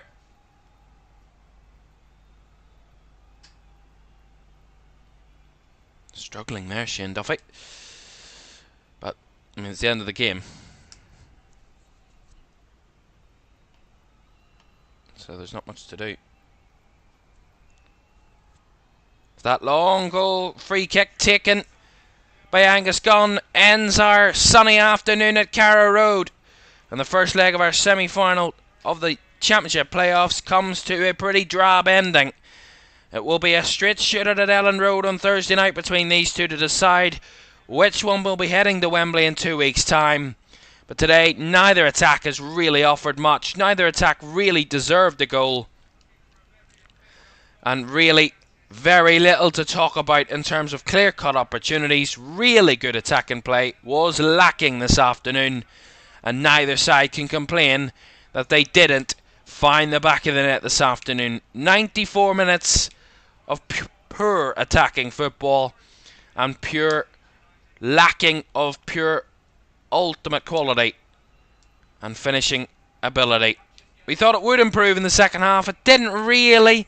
Leeds maybe got a slight bit better, but in the end, nothing to separate the two at Carrow Road. And it will be in 4 days' time at Ellen Road under the lights, where they will re-meet again, and will try and certainly go hell for leather in that one, because they will have no choice. Halfway through it, and there is nothing to separate Norwich and Leeds from this Championship Playoff Semi-Final first leg. Final score from Carrow Road, it's Norwich City 0, Leeds United 0. And there we go. The ending of a pretty, let's just say a pretty disappointing game that could have offered a lot more, but in the end ended up offering us nothing in terms of attacking quality. But it does set up an intriguing second leg in 4 days' time at Carrow Road, where it is always exciting, where it is always entertaining, and where they always get a bit of drama. And we're hoping that that happens on Thursday night, as you can see there on your screen. That's when the return leg will be at Carrow Road on Thursday night between Leeds and Norwich City. And either side really offered enough, did enough, really kind of imposed themselves enough. I think really Leeds will be the happier of the two, going away with a draw from the first leg and taking that advantage to Carrow Road to just win, or to Ellen Road, sorry, in a few days' time, to try and just straightly win the game, and they will take that advantage, albeit slim, to the second leg. Let's just remind you of what those second legs look like, when they will be, and what they will be offering up for us then. So, nothing between Leeds and Norwich in our first of our two games this afternoon, but they'll be back on Thursday night for the return leg. Thursday, 8 o'clock. Leeds take on Norwich at Ellen Road. And then our second game this afternoon, the first leg not on the way yet at the Hawthorns. They will have their second leg between Southampton and West Brom on Friday night under the lights at St Mary's on the south coast. That's on Friday. And we're hoping for some attacking action in our second of two games this afternoon in the Championship Playoff Semi-Finals. Our first legs, one down, one to go, as West Brom take on Southampton as the Baggies face the Saints at the Hawthorns. Kick-off from that one is around about 20 minutes away, and we'll be back to build up to that one, give you team news as well after this short break. Do stay with us here on LFS.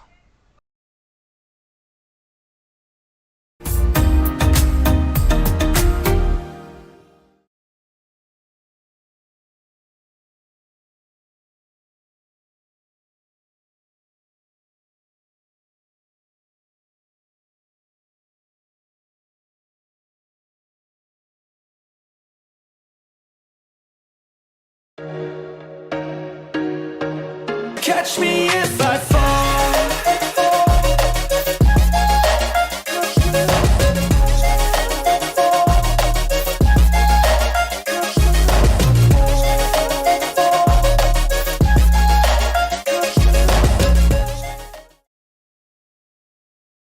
Messi, I'll put you in a grade 16 like Kenny.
Catch me if I fall.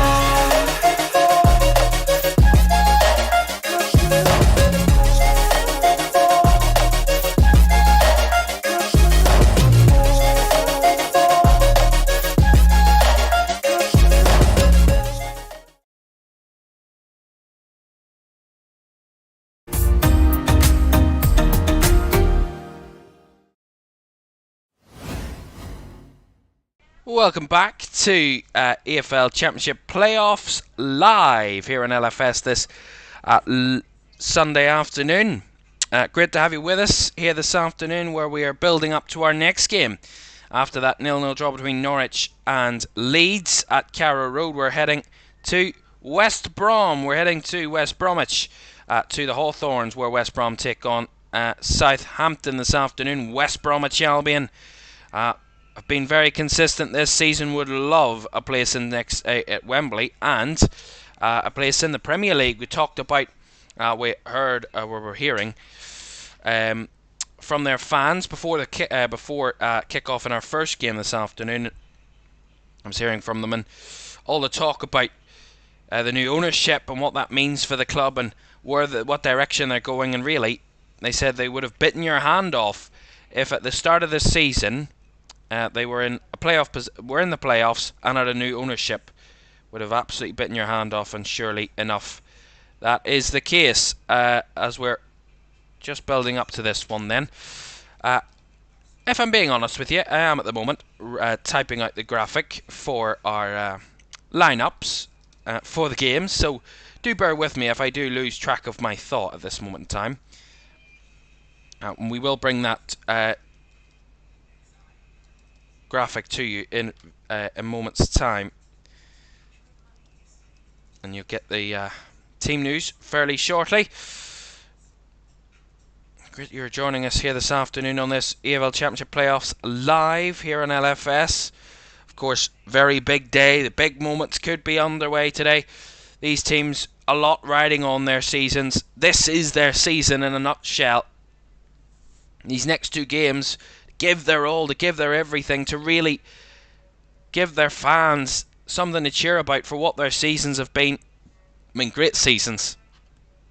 More expectation, really.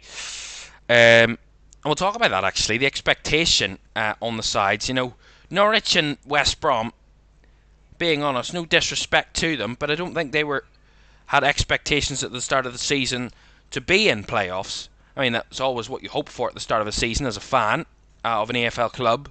That playoffs is an achievable prospect for you. But I think at this point there was much more expectation on the two teams they're facing, and that's Leeds and Southampton. There was expectation coming down from the Premier League. There's that expectation that when you're relegated, you put a very good fight to try and get back up again, and to come straight back to the Premier League at the first time of asking. And Leeds and Southampton have certainly tried that, and that's why they're in the playoffs. I mean, would have wanted automatic promotion, and that was only what Leicester could achieve. Leicester, of course, who were relegated as well with Southampton and Leeds. And that expectation at clubs, that can also create a lot of pressure, but it's well that both Southampton and Leeds have dealt with that and come through it, and are looking in a very good position heading into these playoff semi-finals, of course.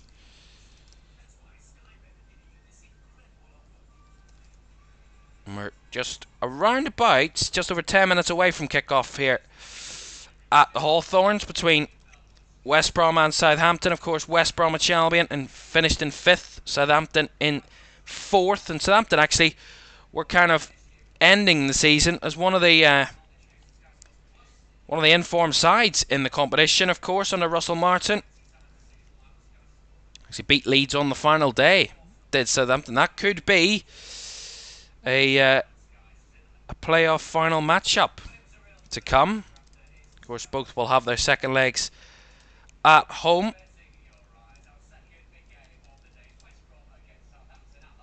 And they'll be hoping that that can give them an advantage. But of course, today it's all about getting the job done. And I think the home sides in the first legs, I mean, I talked about how Norwich will probably be slightly disappointed that they couldn't take any advantage to Ellen Road with them on for Thursday night out of their home game. You always want to give yourself as much of an advantage as possible, but it's not the end of the world. They're not out of it. They're not behind, so they're not going to Ellen Road with a deficit to try and overcome. They do have that the Leeds do have that advantage of the second leg, and that's something that Southampton will have as well, with the second leg being at home for them, and they're hoping that that can matter and count for them. As we're almost there. I'm exporting the graphic, and we're almost ready to go then to get that to you onto your screens. We didn't really think this through, did we? Nonetheless, it's fine. We're continuing. We're rolling through. This is the joys of what the preparation goes on here on LFS. This is our preparations. This is what we do in between games to get sorted for our respective matches. Of course, I have a triple match to come. I have another one to come after this. I have Manchester United against Arsenal to come a bit later on this afternoon. You can join us for that 4:30 here on LFS. So you're not going to miss anything this afternoon in terms of big footballing action. Here in LFS, we have you covered right the way through the afternoon. I'm holding off on reading out the team news until we get the graphic through to you. We will have it any moment now. Just sending it through.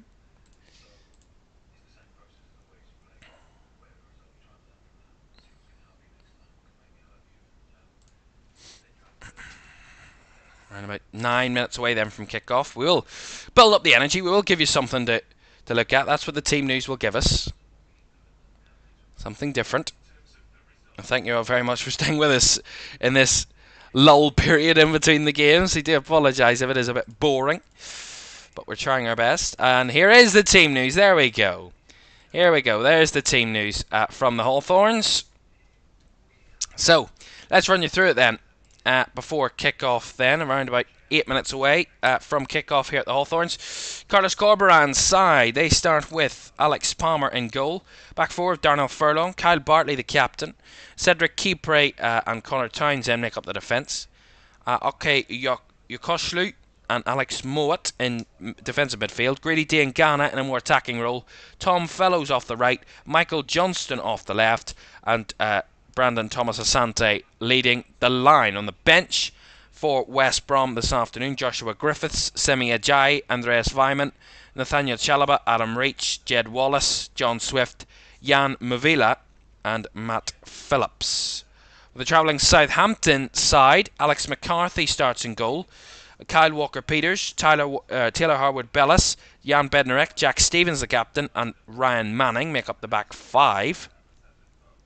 Flynn Downs, Will Smallbone and Joe Aribo in the midfield three, with Sekou Mara and Adam Armstrong the front two for Russell Martin's team. On the bench for the Saints, Joe Lumley, James Bree, Shay Charles, Ryan Fraser, David Brooks, Kamaldeen Sulemana, Joe Rothwell, Ross Stewart and Samuel Edozie on the bench. There's the teams, there's the team news. I'll let you digest that for the moment. We're going to take a quick break. We're going to get yourself a drink, get yourself something to get hyped up for this game, because we will be underway at the Hawthorns between West Brom and Southampton in just around about a couple of minutes' time. Do stay with us.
catch me if I fall.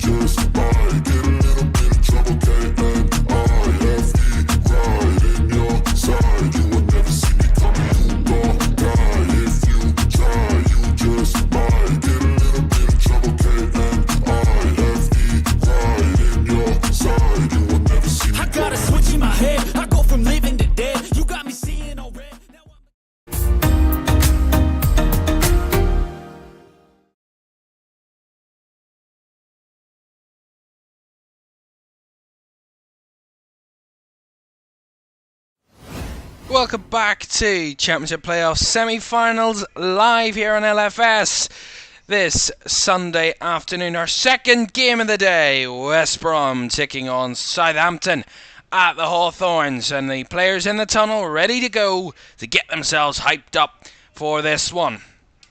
Well, the first game lacked goals. Let's hope the second can deliver, of course.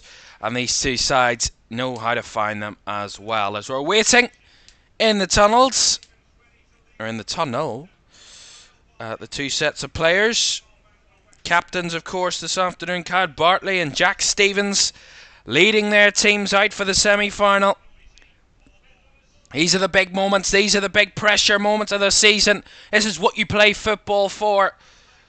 You would love to be promoted from playoffs, but the worst thing is to lose in the playoffs and to be heading straight back to Championship football next season, having known that you were a couple of games away from Premier League promotion. And the applause from the home crowd means they believe, they want to believe, they're willing to believe that their side can find themselves in a Premier League cohort once more. 19 of next season's 20 have been decided, but one of which still to be confirmed, and one of the 4 remaining teams in the playoffs will be them. One of these two teams will be in the final. Let's read you through the teams again. Alex Palmer starts in goal for West Brom. Furlong, Bartley the captain, and Kipre and Townsend in a back 4 for the Baggies.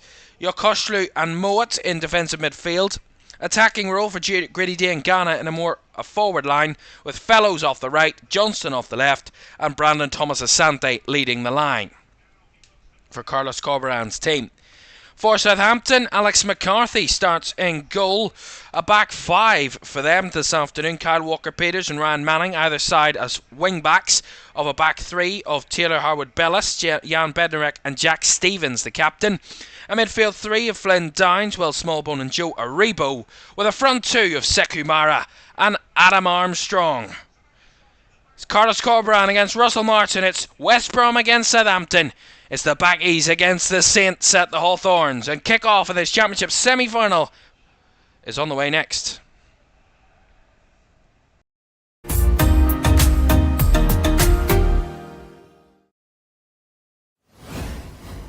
Good afternoon and welcome back. If you join us for the first game, great to have you with us again for the second. If you're just joining us, great to have you with us here this afternoon on this wonderful day of playoffs action. When we noticed in the schedule it was going to be back-to-back, we thought, why not? Let's keep it running. Let's give our fans a good long stream to enjoy this afternoon. Back-to-back football, and actually wall-to-wall football today, because we will have Premier League following this one. It'll be a quick turnaround, but don't worry, we'll deliver it all to you. I'll try not and delay as much time for the Premier League graphic for the team news, because for those of you who were with me when I was doing that graphic live, I wouldn't begrudge you by saying that it was a pretty boring moment or two there. Certainly would not begrudge you that comment, because I myself would agree.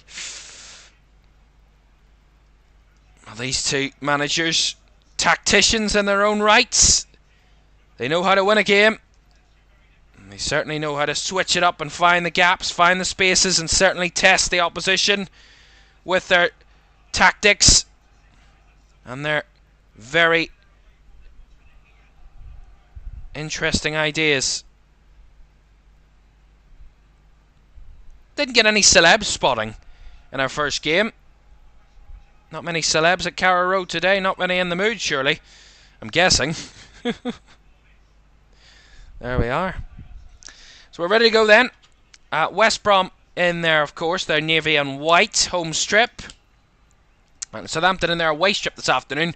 Because both have white as a dominant colour in their home strips, Southampton will be playing in black and orange today. Or a yellowy orange. And it will be Will Smallbone that will get us going here in the second of our two Championship Playoff Semi-Finals.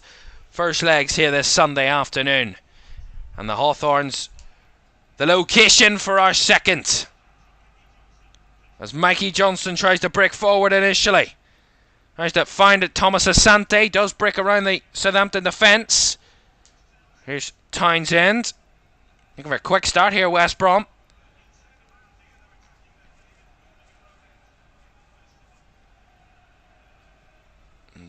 Maybe they need a bit of early exuberance, this West Brom side.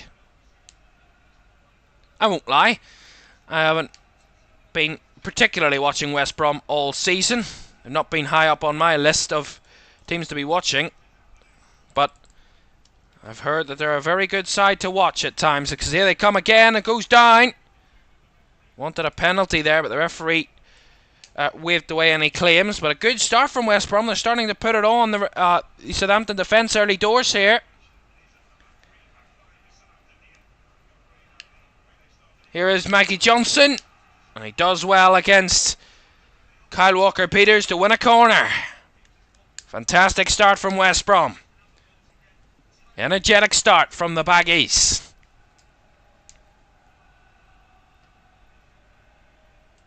And the crowd already singing in their full voice for their team. Bodies in the box now.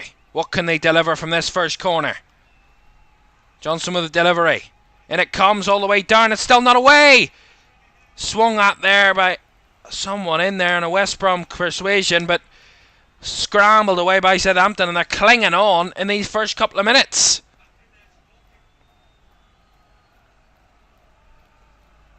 Perfect start for the home side.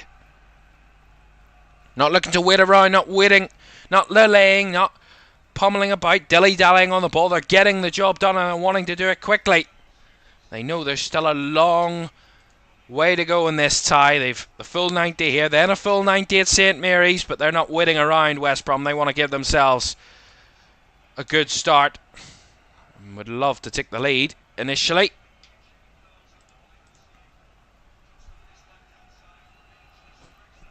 Started well. They break down the right hand side. Asante making the run. Thomas Asante now broke off the defence again. He make those deep runs and he's won them another corner. Fantastic again, but that ball in behind. Seen it for Mikey Johnston's first run. Found Thomas Asante in behind, and then the second one, Thomas Asante again makes the run round the corner of the defence, and he makes a really nice run, really good gap, and the Southampton defence really just don't know what to do with it in the early moments. And we have a corner, right hand side this time. First one was from the left, so now on the right this one. Left footed cross comes in, headed away by Howard Bellis there. Will be another West Brom throw on the right hand side. West Brom keeping the pressure on. They break down the right hand side. Furlong lays it off. Whipped into the box it comes, and it's all the way through. Although Southampton give it away again. Kipre. Look at the space here. Here's Kipre.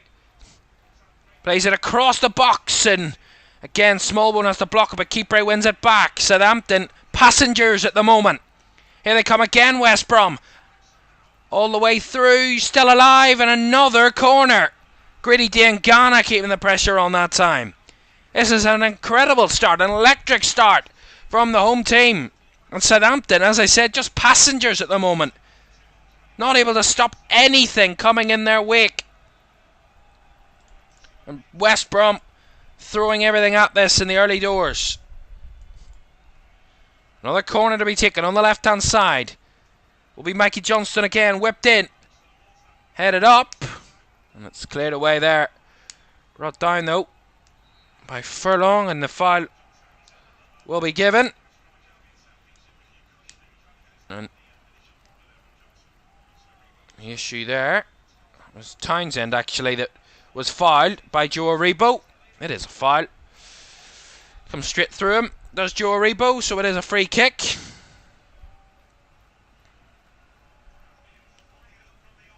On the home side, certainly have the fire put up them. And Southampton have kind of been shell-shocked, really, to say the very least. They've had looked so open, so vulnerable, so kind of had very little to combat West Brom in these early moments, and West Brom have looked like a breeze.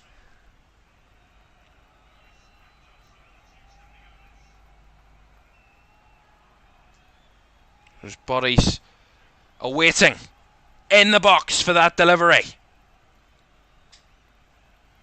Of course, Southampton have a lot of height themselves. It's Mikey Johnson who chips it into the box. Back post it was coming, and the closest to it was their captain Kyle Bartley, but it wasn't enough, anywhere near enough him, and that was behind for a goal kick. Maybe a bit of respite now for Southampton. They've rode that crazy spell and haven't been tested or haven't been punished from it. And Carlos Corberan screaming and shouting already. Lovely win back here. Asante, Thomas Asante tried to shoot from the edge of the box, blocked. Again, Southampton messing about there, playing risky open football, and gave the ball away there with a high press from West Brom, finding the space. They've brought it down here as it's back with Connor Townsend. Now to Cedric Kipre. All the way out the other end it comes. Back to Bartley. And all the way back now to Palmer in the goal. Palmer who goes long with the right flank, a run of Furlong. And the header there came from a Southampton player, so it will be a throw in to West Brom, which Darnell Furlong will take. And Russell Martin already giving his side a few early comments. I think he signalled they were too deep there. And he's right, they are too deep, but they've lost it again in the middle. Here's Mowat. Out to the left-hand side. Look at the space now for Mikey Johnston. Johnston cuts on to his right. Johnston tried to shoot, but the ball completely swung the other way. Struck right through the ball, and it curled well away from goal in the end. Just unleashed one there, Mikey Johnston. Broke down the left-hand side again. Lots of space, and he just cuts on to his right. We talked about that in the first game, about Somerville cutting inside, and Mikey Johnston does exactly what Somerville would do in that position, just cuts inside onto his right foot, and that time he didn't have the finish right, but he certainly had the power behind it. Didn't have the accuracy to go with it though, but again, more space for West Brom, and at the moment, it's one-way traffic. Southampton, I mean, I thought it was a bit strange, they moved to a back five off the ball. Out of possession, they are in a back five, Southampton. Trying to defend the spaces to close down the runners, but so far they've done absolutely none of that. And West Brom have caught them off guard. Caught them napping. Nothing to show for it yet though. Here's McCarthy. Sprays it wide, looking for Kyle Walker-Peters who can break down the right. He's got options ahead of him. Here's Smallbone. He's got Adam Armstrong in the middle, and Smallbone's cross was blocked by Kipre. And Southampton have a corner now, but just as we talked about the ability for West Brom, the dominance they've had to start the game, and the really, really nice start to the game they've had, but shows that the quality and the pressure, or the quality and ability of Southampton in that final third, where they can just break instantly on you and get themselves a corner. Their quality is immense. Southampton, they now have a corner. So West Brom from attacking straight to defending in a matter of seconds. Corner taken short. Smallbone picks it up. Round the corner it comes. One for Manning to chase, and Manning will win another corner. Had to rescue that one in the end, Ryan Manning. And he did so. Gets the Saints another corner. Right hand side.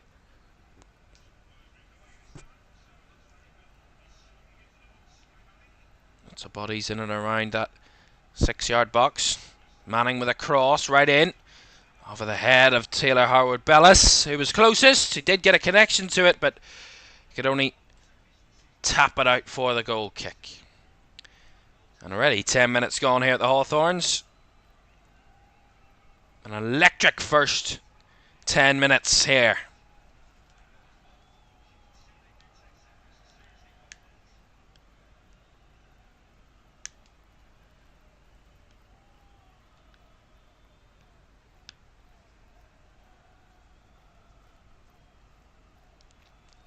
Palmer out to keep prey.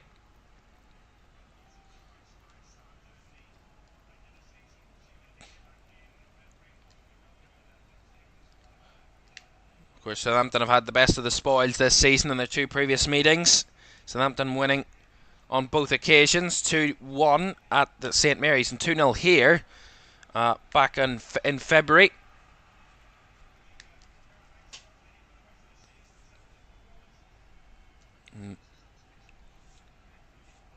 West Brom's only goal against Southampton this season was Kyle Bartley's equaliser in the first game at St Mary's way back in November. Last time they beat them was in 2021 when they met in the Premier League, when West Brom won 3-0 here on that day. It's the throw in into the box. It's headed down. What could only be half punched there by McCarthy, but the flag was up in there against a West Brom attacker. So the foul, or the free kick, will come Southampton's way. West Brom's last home win against Southampton in the Championship. Actually haven't.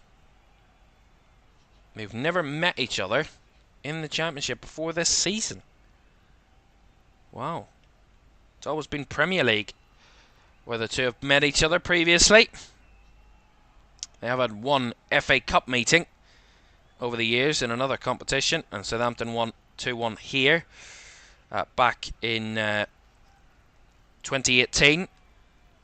It's the only meeting outside of the Championship other than the 2 league games this season. So not much to talk about for the sides previously, as that's another threatening header from Kipre, who broke free, but you can see there's no fear about West Brom so far.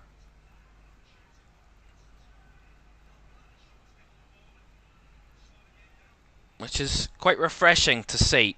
There is no fear, no kind of...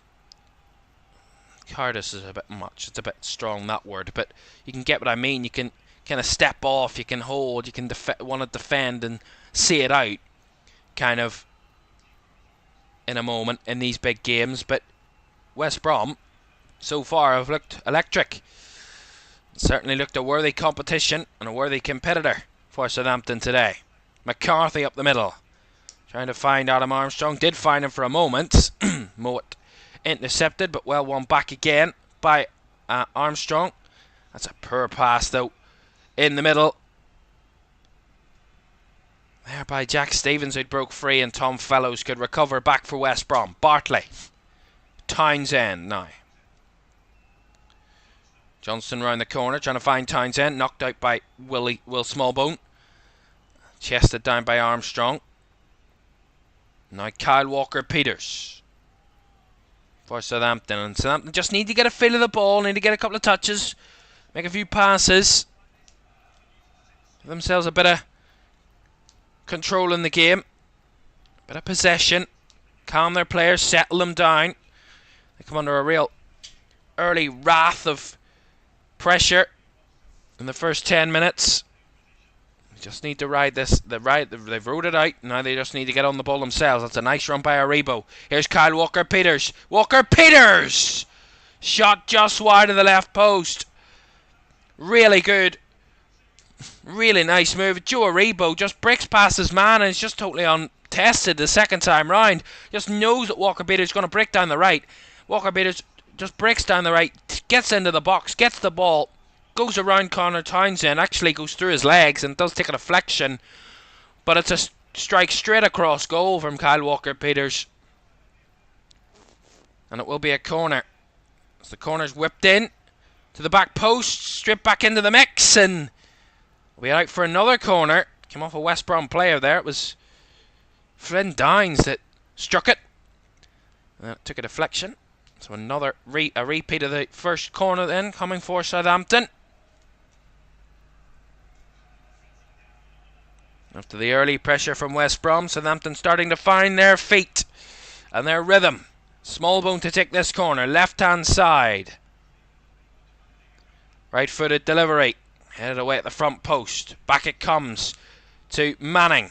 Nice Smallbone. Round the corner to Adam Armstrong. Armstrong looks for the cross. Blocked off again there.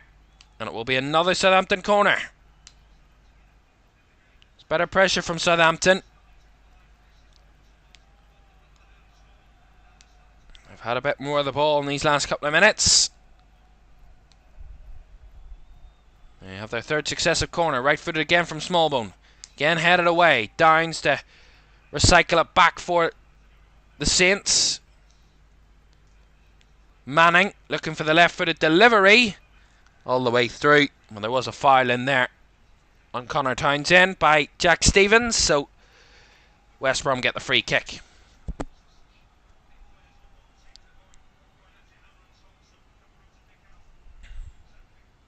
Well, we do get a break in play. I can tell you the referee this afternoon, Sam Barrett, has a seemingly a tough one on his hands here this afternoon.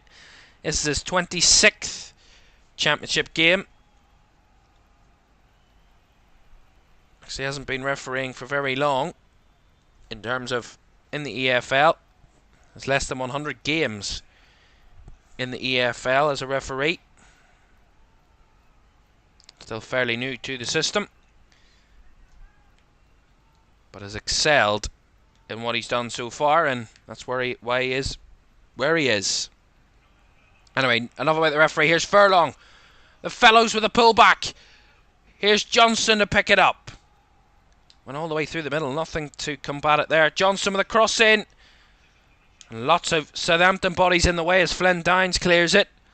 As Mara tries to get them forward, he actually runs back towards his own goal, and when Southampton a free kick as West Brom just a bit over-exuberant in that challenge there, and that foul is given away, and a free kick comes the way of West Brom. But again, it's that ball down the line, it's the run in behind the defence, and Southampton just unable to deal with it at the moment. Again, down the right-hand side it comes, and it was Tom Fellows. He cut it back, and there was no one in the middle to meet it. And then it did fall to Mikey Johnson, who came and gathered it and couldn't make as much off it as he probably would have wanted. But again, that ball in behind for West Brom is still causing Southampton some problems. Sakumara is given no room to move, and that one will run out of play for a throw-in on the left-hand side to the Saints. We certainly need manager cam for this one. Carlos Corberán and Russell Martin, they're very vocal managers. Certainly very animated as well. Are those two head coaches? If only we could just see the wee box in the corner with the two managers on it, I'd be happy. Because all I'm saying, every time we get a break and play, we're cutting to the two benches, and Carlos Corberán's ramping off to his two assistants either side of him, and Russell Martin's dancing about on the sideline, shouting instructions. It's quite frantic, quite emotive from both managers so far. Here's Smallbone, wins it back. Aribo now, out to the left-hand side to Mara. Sekou Mara looked to strike it, but it was the wrong option. And now Thomas Asante can carry it away for West Brom. Runs himself into a rut there. Gives it away to Smallbone. Now a Rebo. On the left is Ryan Manning. Back it comes. Stevens. Benedict. Stevens out to the left hand side to Manning again.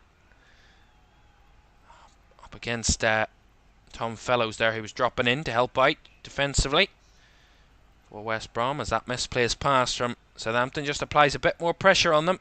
Jack Stevens now. Across to Howard Bellis.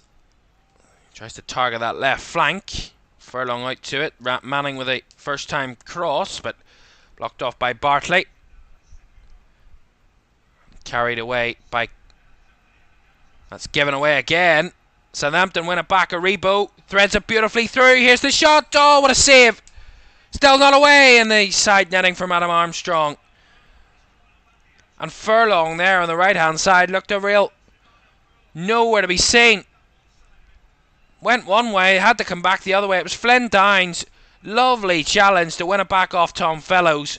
Then Rebo just sees the run in behind, and Dines is totally free, and Furlong has not got a clue where his man is where he's meant to be and where his man is, because Flynn Dines just runs completely through unopposed. And then he has the shot blocked, saved by Palmer. Palms back out, comes back out to Adam Armstrong. It falls and hits the side netting from his shot. But again, really nice opportunity for Southampton. Good pressure to win the ball back by Dines, and then he ended up finishing off the chance with a shot.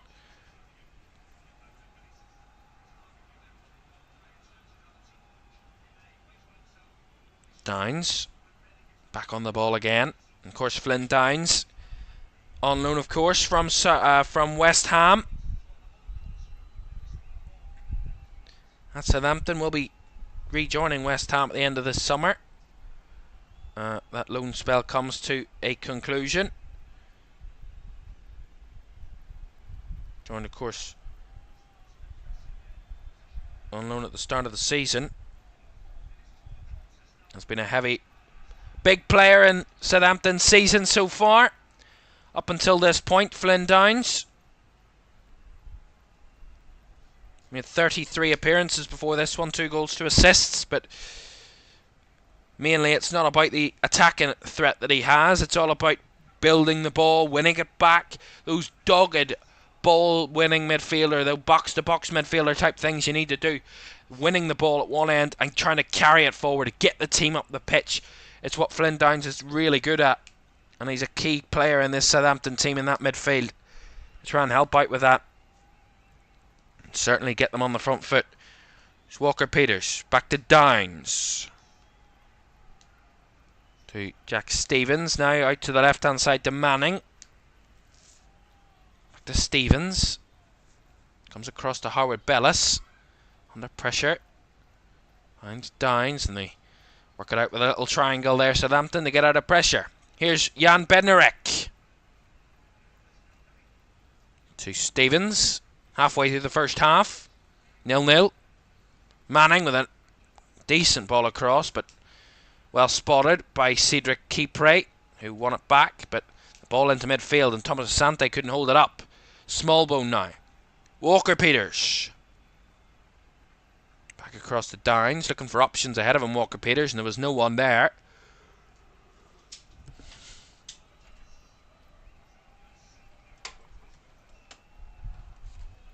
Looks like both sides have kind of relaxed into the game. Joe Aribo there threatening him behind once more. That time he couldn't do enough and was blocked off in the end by Kyle Bartley, but good pressure, good run by Aribo. That's what I mean by both sides have really kind of settled into the game a bit. Both know their jobs, both know what they need to be doing, and kind of matching each other pretty well, pretty nicely so far, but not kind of hampering the attacking the attacking threat at this moment.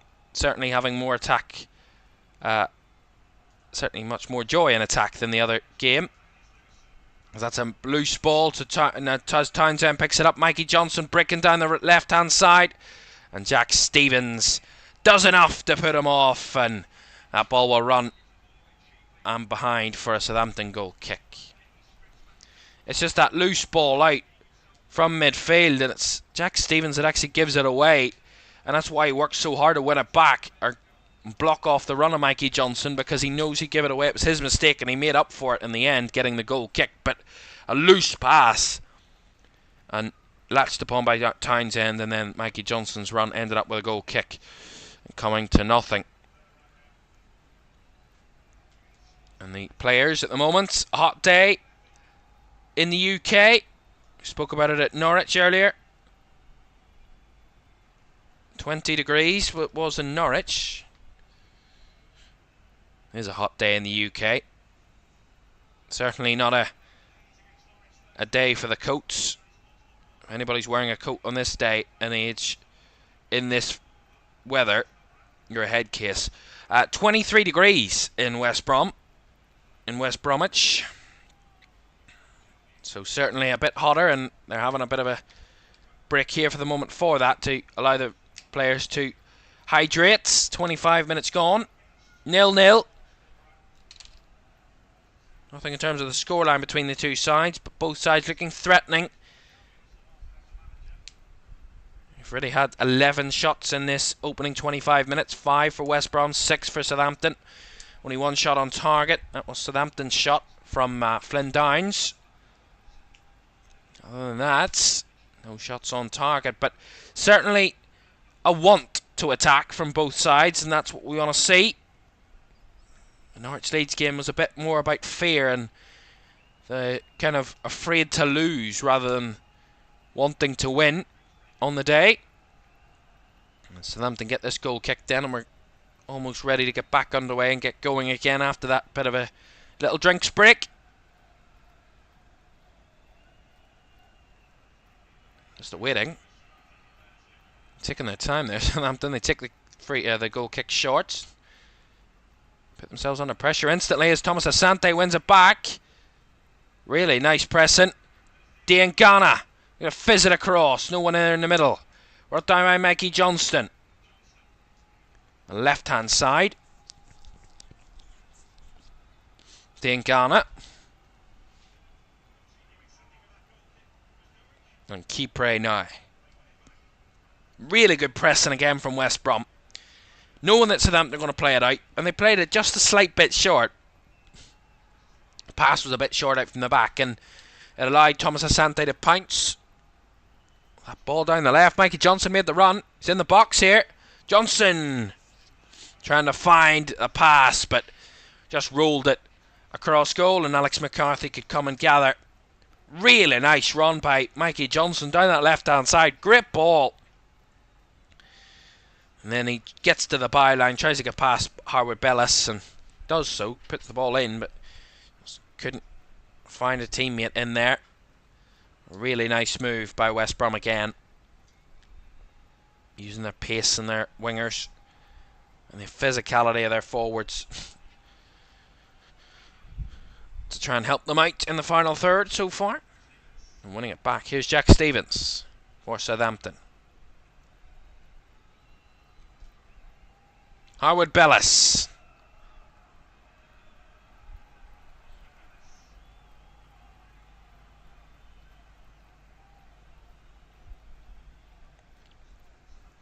Back to Bednarek. To Stevens. Down the left-hand side it comes to Ryan Manning. Back to Jack Stevens. Now Bednarek will have to spin back and go all the way back to his keeper in Alex McCarthy.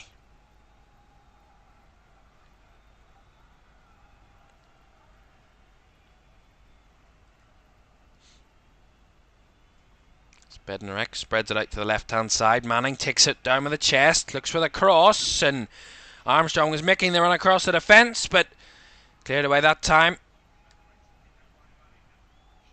Really nice idea. One long ball, one run, and then the cross almost worked, but Not in the end, as Southampton will get the corner here.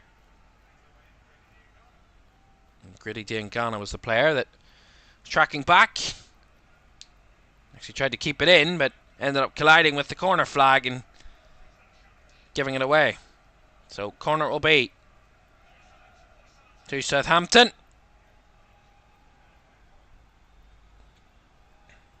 You certainly will not want to combat that corner flag again, does Gritty Diangana. Corner whipped in, right footed. Into the box it comes, took a deflection, overhead kick. Is wide from Sekumara. I think it was Howard Bellis that was up the first time. The cross comes in. It's Howard Bellis, gets a slight touch to it. The West Brom player trying to combat, I think it was Connor Townsend that got the deflection on it. Fell for Sekumara, who tried to go for the overhead kick first time, but just hit it off target there. Did Mara.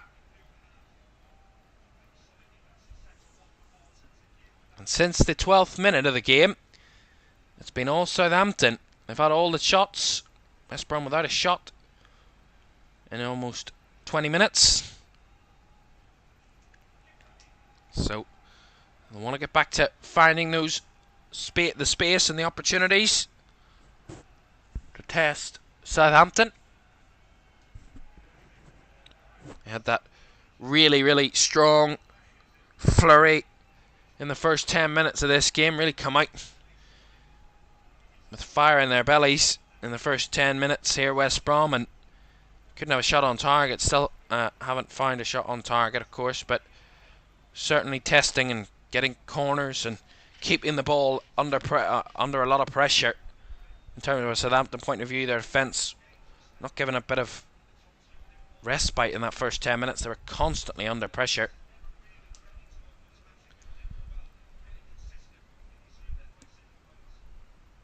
Here's Mowat. Not a great ball. It has Bartley chasing against Mara. Bartley has to just put that out of play for a throw-in. That's a poor ball in the midfield by Alex Mowat, and he should be doing better there, West Brom.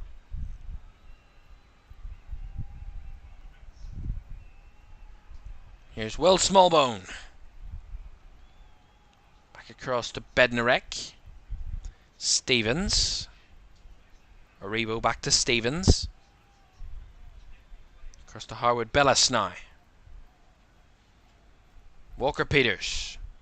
Through the lines to Adam Armstrong. Adam Armstrong tried to play it on the Downs, who was making the run, but closed down. And then the challenge in the midfield from West Brom. And they win the throw-in. Taken quickly. Mowat linking up with Diangana. Ikushlu now finds Diangana. Spinning away from a few challenges there, Gritty Diangana. Doing the Lord's work there. Spinning away from everyone and anybody in there. Won the free kick. They've taken it quickly. Furlong. Now Fellows. Up against Manning. Tom Fellows with a cross. Up for the header. Diangana. It's off the line. Alex McCarthy with a wonderful save. And that goes behind for the corner. What a save by Alex McCarthy. Lovely ball down the left-hand side. Furlong just plays it on to Fellows. Fellows stands it up to the back post, and Gritty Diangana up for the header, trying to head it into the ground into that bottom left corner. Gets it up, gets it down, and Alex McCarthy comes throwing himself at it. Fantastic save.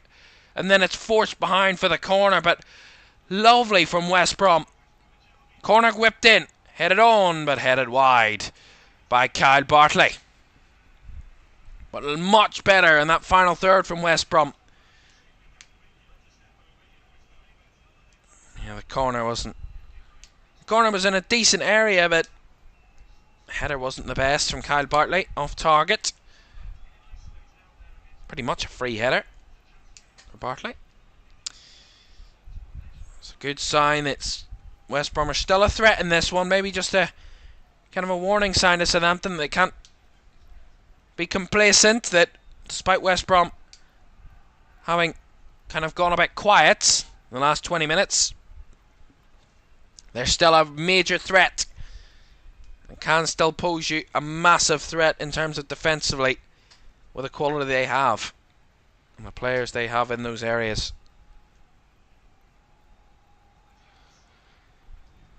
Stevens to Bednarek. Sprays it out to the right, brought down by Kyle Walker-Peters. Across to Downs, back to Walker-Peters.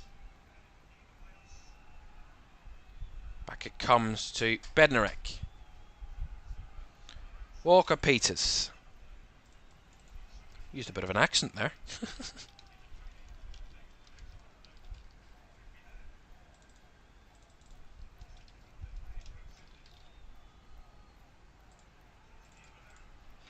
Again, Southampton a bit slow at the back and put themselves under pressure. Here's Howard Bellis. Has to go back to McCarthy. Good pressing from West Brom. A nice ball to Downs though. Here's Howard Bellis. Tracked all the way by Thomas Asante. Walker-Peters helps him out.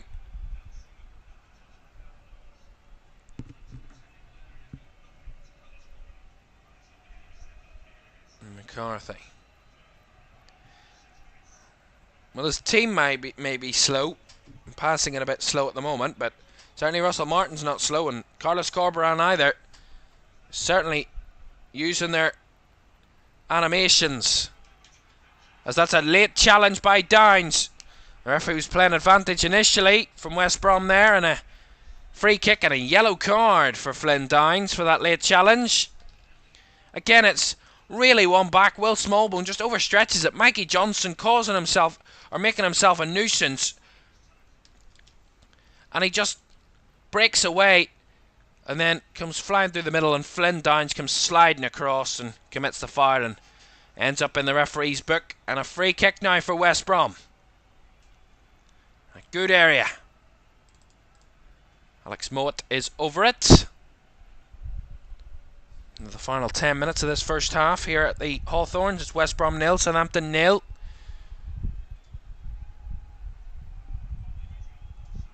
So Mowat, the only one over it.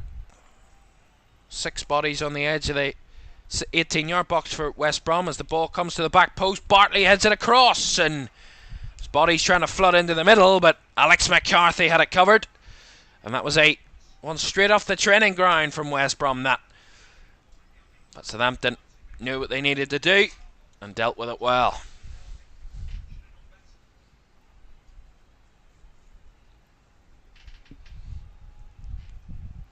Stevens.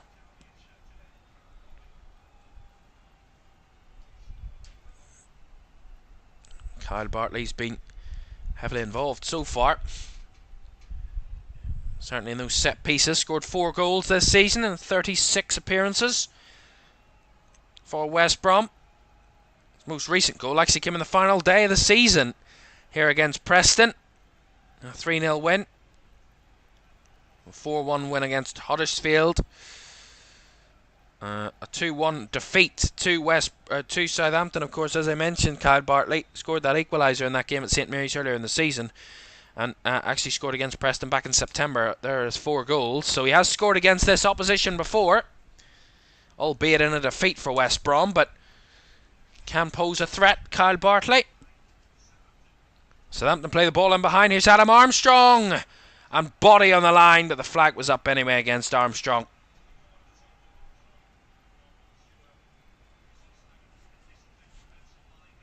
Just see that back line from West Brom there, holding strong, just cutting it back for the Grady Diangana chance. A fellow's cross, and it's such a good header. Gets himself up, flying above everyone else. Howard Bellis and Finland Downs trying to block him. He springs up into the air, Grady Diangana. Massive opportunity that. That would have really taken the roof off this place if that had been a goal. As Kyle Walker-Peters beaten off the ball there, tried to come central, lost it. Here's Yakushlu in behind from Thomas Asante, made the run. Stevens had him all the way covered. Given away though. Here's Furlong to win it back for West Brom. Keep the pressure on. Fellows on that right hand side. Tom Fellows wins the throw in off Ryan Manning. So throw in to West Brom.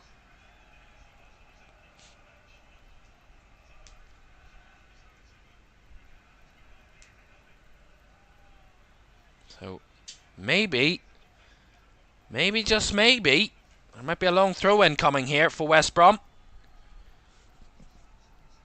Keepray and Bartley, the two West Brom centre backs, have had the most touches in the opposition box of any player in this game so far. As the long throw from the right, Furlong with a long throw, and Alex McCarthy makes himself known and comes right running for it and easily grabs it in the end.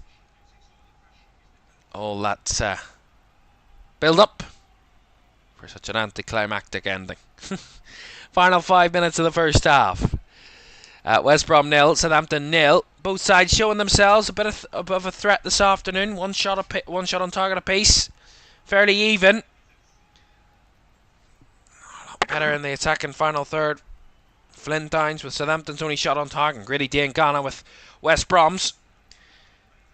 Here's a Rebo, try to go through the lines to Armstrong, but closed down again by Keepray. As the ball's knocked long, and Thomas Asante's on the chase, and Bednarek on the cover. And Jan Bednarek used his body well there to know that Thomas Asante was coming and block him off from trying to steal the ball away from the Southampton centre-back.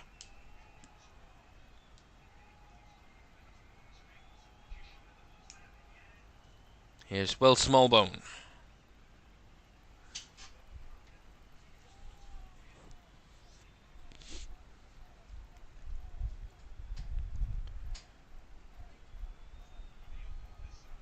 Stevens. Bednarek to Harwood Bellis. Back three really narrow in possession for Southampton, not spreading wide too much. As Aribo through the lines to Armstrong. Now Downs spreads it out to the right, looking for the run of Kyle Walker-Peters, who keeps it in.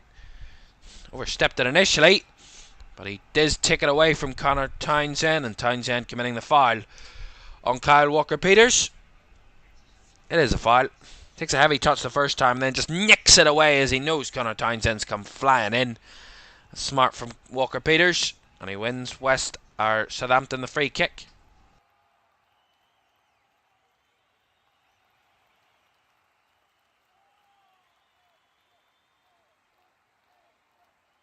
As he stayed down here, Kyle Walker-Peters. Russell Martin just giving a bit of information to Flynn Downs. Why we do have this stoppage. Don't forget, more football on the way. After this, Manchester United take on Arsenal in the Premier League. 4:30 kickoff from Old Trafford as Arsenal look to go back top of the table. A win would do that for them at Old Trafford this afternoon as we head into the final week of the Premier League season and the penultimate weekend of the season. And we're at Old Trafford at 4:30. Team news in about a half an hour's time from that one, which means I can get started on my graphic. Get started early. And we do still have this break in play. Walker-Peters just being checked over by the Southampton physios. And he is back to his feet. He will be returning to action fairly shortly, of course. He will be okay to continue. Walker-Peters is on the sidelines awaiting that, but he won't come on just yet. Has to wait 30 seconds, of course. And Will Smallbone will take this free kick then on the right hand side.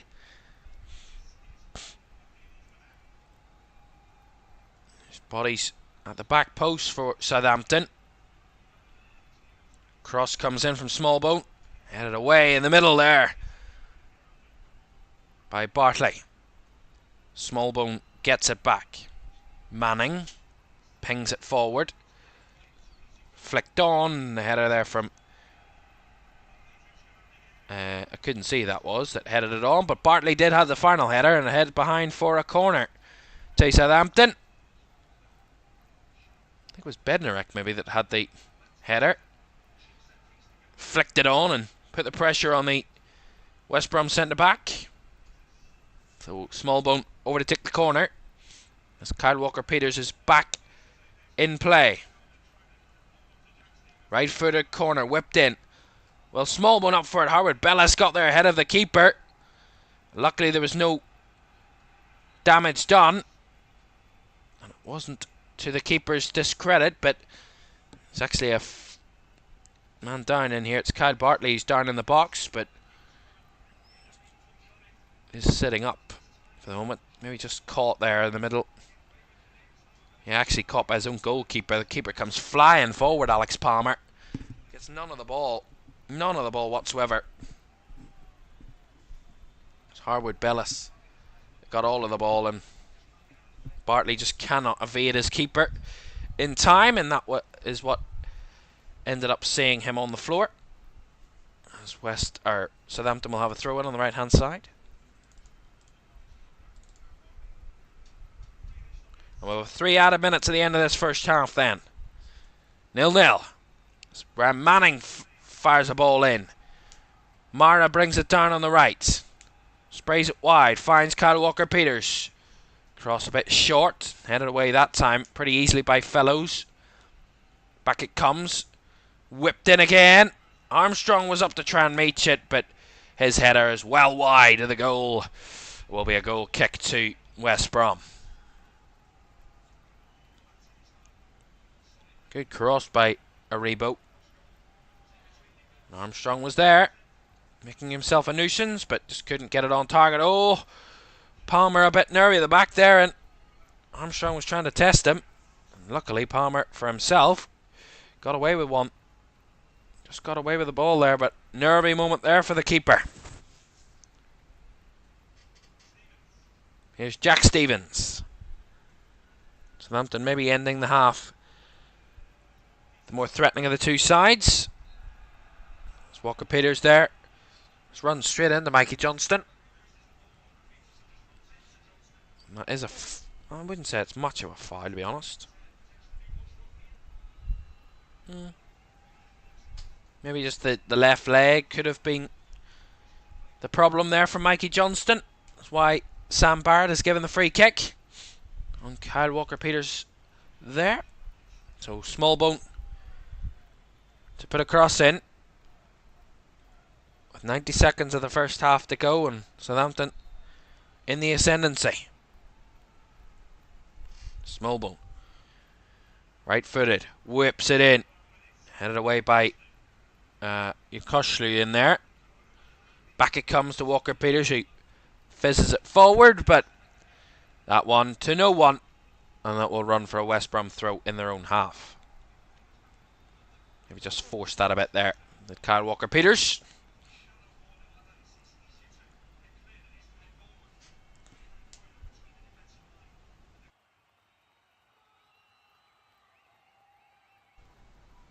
They'll have a throw in now on the right hand side. Down the line it goes. Out of play there by Thomas Asante, and it will be a Southampton throw. For the last couple of seconds of this first half.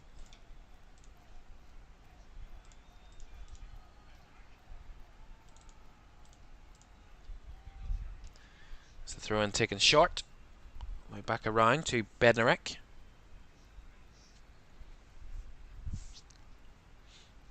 And it comes down the left to Manning.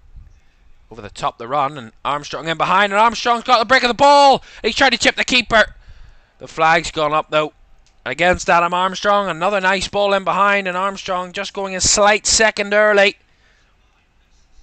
And that really strong defensive line for West Brom, helping them out on 2 occasions against the Southampton number 9. And that was the final action of the first half. Dramatic end to that first half. Offside anyway, given against Adam Armstrong, but he's a threat in behind.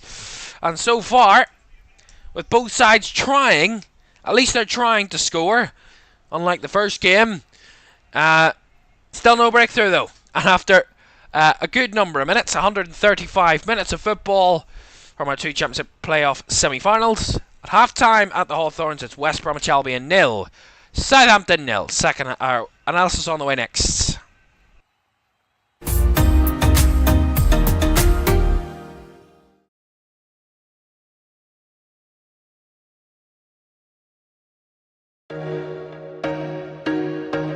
Catch me if I fall.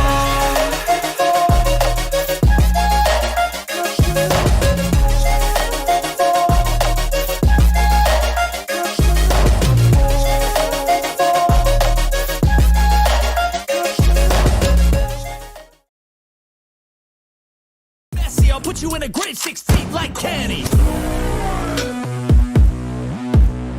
Call me a god. Call me a god. Call me a god.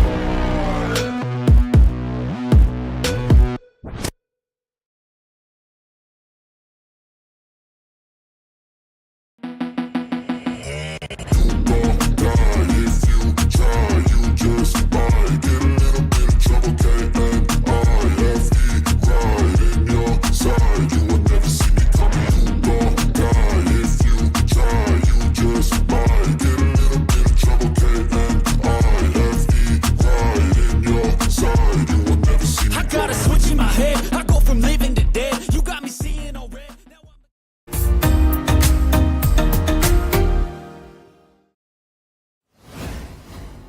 Welcome back to EFL Championship Playoffs Live, the second of our two semi-final first legs here this afternoon in the Championship Playoffs.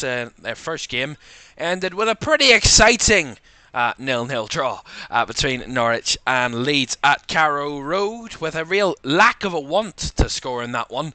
Really, neither side offered anything enough to give us a goal. This game, however, we're only halfway through it, and it's already been much more of a more attacking game, and both sides finding joy in the final third. Actually, I actually can remember the shot on targets this time. They were that good. The first one for Southampton, their the first shot on target was actually Flynn Dines. It was a really nice move down the left-hand side. Nice interchange of play, and Dines won the ball back, and he played it off into midfield, and the ball in behind. Really beautiful ball, and Flynn Dines continued his run in behind the defence of the West Brom defence, and he just shot it at a narrow angle straight to the keeper, Alex Palmer, who saved, and then it bounced back out. Adam Armstrong had the shot, and it just hit the side netting. That was the first real attempt on goal for Southampton, because they come under a lot of pressure in those first 5-10 minutes of this game. You know, West Brom came out like a house on fire at the start of this game, and they were absolutely electric. Chances galore, a couple of corners, a couple of really good opportunities in the first 5-10 minutes. West Brom, they've been off of the boil a bit for about 20 minutes in the middle of that half, and Southampton can get into their game, get their rhythm, create a few chances themselves, give themselves something to be positive about, because Russell Martin was screaming instructions at his side in the first 10 minutes, and I can't blame him, talking about them being too deep, and they were just a yard off it. They just hadn't found their way into the game just yet in that first half. Southampton, in those first 10 minutes, they built their way into it, they grew into the game, and they became a much more of a threat, posed much more of a threat to West Brom. Although, credit to West Brom, I think they've actually been the better side in terms of performance in that first half. I think they've been the better team. The way they've played, the way they've been concluded, I think Southampton have been a bit kind of loose at times. You know, we talk about giving the ball away on some occasions, being a bit the short passes, playing out from the back. Yes, playing out from the back is great, and that's exactly the football that Russell Martin wants to play, and that's fine. There's nothing wrong with that. That's not a bad thing, and it's also not the wrong decision, but it's just in moments, just to know. You know, it's the know-how of when to just go long, when to just avoid it completely and just go long, because you know there's going to be pressure on you as soon as you play it out, and you're not going to be able to escape that. So that could be the only talking point really for Southampton in a disappointing factor, because for me, I think Southampton have a lot of great quality. I mean, we talk about that front two, Sekou Mara and Adam Armstrong. I mean, Adam Armstrong's had much more attacking threat than Sekou Mara in this first half alone. But both of them are posing a threat. That midfield area is where I think Southampton are maybe having the better of it. You know, with the likes of a Joe Aribo, a Will Smallbone, a Flynn Dines, with physical, pacey, controlled players, and very good, kind of skillful players as well. They can evade challenges, move the ball nicely, spray it wide, play the wide areas, play through the centre, break forward, make runs in behind. They're a very dynamic midfield, and a very different midfield, just not being the flat midfield where you can see sometimes where it's just a 3 across, and they're just waiting. They're just passing the ball forward, passing it forward, just passing it. Where they're moving, they're interchanging, they're making space for their teammates, and I think that's where Southampton have the benefit of that first half. I think at times, yes, West Brom have actually won the ball back from a few midfielders. I mean, Flynn Dines giving away a free kick, the yellow card he got in that first half. Joe Aribo has given the ball away a couple of times, well, Smallbone as well. That comes with being in midfield. That's not kind of a quality that all three of those possess. That's a problem they possess. That's midfield, you know, in big games. But I just think that Yokoshlu and Mowat have not had as much action in that midfield as I would have expected, or maybe they would have wanted. I think that's where Southampton are getting the benefit of it. But then again, West Brom are finding their balls, they're finding their attacks in kind of wide areas. They're moving it quickly down the wings. I mean, we look at Fellows and Mikey Johnson in that first half really posing a threat in the wide areas from the wings to the Southampton players. Thomas Asante coming a bit deeper at times, helping out, winning the ball back, pushing up, pressing the Southampton defence. And then Gritty Diangana just kind of laying himself in and around, keeping himself in a free role in that 10, keep himself covering all bases, and he had the shot on target for West Brom in that first half. Their only shot on target of that first half, West Brom. It's actually a really nice bit of play. It's spread down the right-hand side. Furlong plays it down the right. Down the line comes Tom Fellows. He breaks past his man, and Ryan Manning gets to the byline, stands it up across goal, and Gritty Diangana gets ahead of two players in there. I think it was Flynn Dines is one of them, and Harwood Bellis is the other, and he just gets above both of them, and he leaps with some height at Gritty Diangana, and he just heads it down, trying to find any sort of gap. He heads it straight down into the ground and allows Alex McCarthy to just stretch across to his right and put it behind for the corner. But that was West Brom's best chance of the half. That was their only shot on target. But again, it was kind of a warning sign to Southampton, and I think I said that at the time when that shot on target came, because West Brom hadn't had a shot on target up to that point. But after that early flurry, they went off the boil a bit. That shot on target really reignited them. But it also, as I said, was a warning sign to Southampton that, yes, you might have more of the ball. Yes, you've been creating chances. But West Brom are still going to be a threat at the back. And you're still going to have to keep yourself really strong-minded and really focused. You let yourself fall off it a bit or be a bit complacent, and they will catch you. They will find the gaps. They will find the spaces. And they will be able to threaten you from those areas. So I think, really, I've been impressed by both teams. They've actually done pretty well so far. I just think we need to see a bit more. We know that. You know, both teams know that. They both need to find the net. And I think once we find the net, we'll cruise our way through. It'll be a bit more comfortable. But I have to say, no disrespect to Norwich or Leeds, but they will say it themselves. It's not one of the best. It wasn't one of the best games. And I have to say, it was quite slow at times. You know, getting through it was a bit of a slog. As a commentator, you're told to try and fill the space, to fill the time, to fill content. That game against Norwich and Leeds was hard to find content. It was basically just criticising them because it wasn't that great of a game. This game, there's a lot on the line. There's a lot you can see what both teams are trying to do. There's effort there. There's pure effort, there's pure ability, and there's pure quality. And you can see the repeated patterns, the chances, what both teams are trying to do. And you can see the effort and the attempts that are there. And that's what I think is a lot better about this game. There's a lot, kind of a less of a fear of losing the game and more of a willingness to win the game. And I think I really like that. It's a bold, ballsy move from both teams, and I quite like it. And it's really interesting to watch. Certainly so far. Don't forget, if you've enjoyed this afternoon, we've more Championship playoff action for you coming up in midweek, Thursday and Friday for you. On Thursday, we will have Leeds against Norwich, again a repeat of the earlier game this afternoon, a reverse fixture. 0-0 draw from the first leg, so we will head with an aggregate scoreline of 0-0.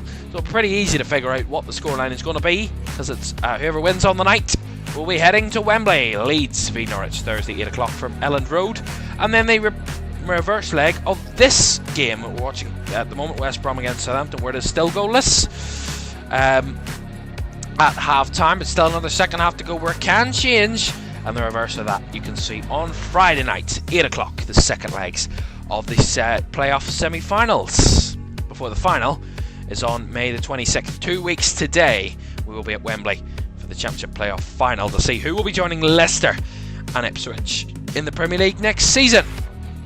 Right, you can rejoin us in a couple of minutes when we're getting back underway at the Hawthorns for the second half between West Brom and Southampton.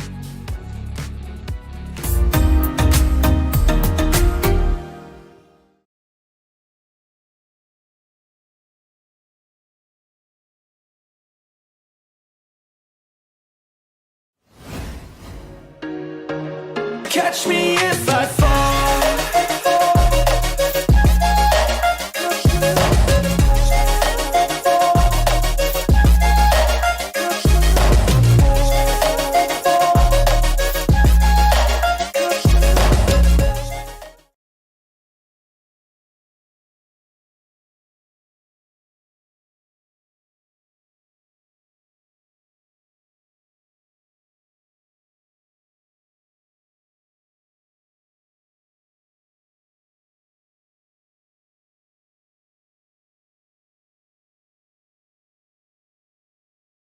I'll put you in a grave 6 feet like Kenny. You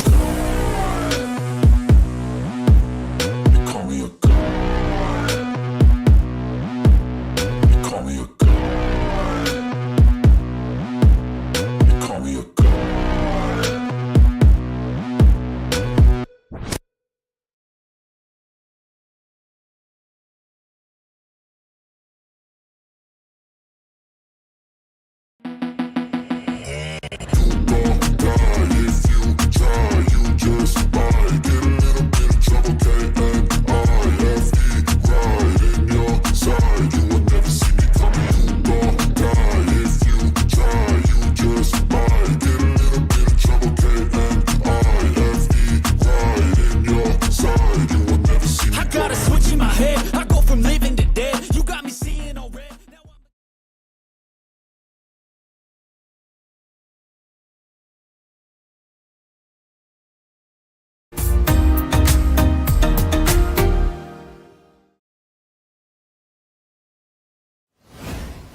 Welcome back to EFL Championship Playoffs live here on LFS. The semi-finals are second of two semi-final first legs here this afternoon, and we haven't seen a goal yet. We've another 45 minutes to go, and hopefully that can change. Don't forget though, we do have another game on the way after this for you here on LFS. Right after this, you can head straight over to our other stream, as you can see if you check our main channel page. Manchester United facing Arsenal. We'll send you right over there after this one, so you do stay on this stream, and if you want to watch that, we'll send you straight over to that stream right after this one finishes, around about 10 past, quarter past 4 here this afternoon for the second half. Once the second half gets finished here, we'll hand you over to Old Trafford at 4:30.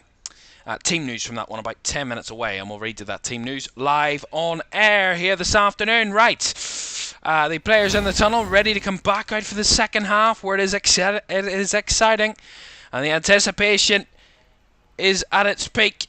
It looks like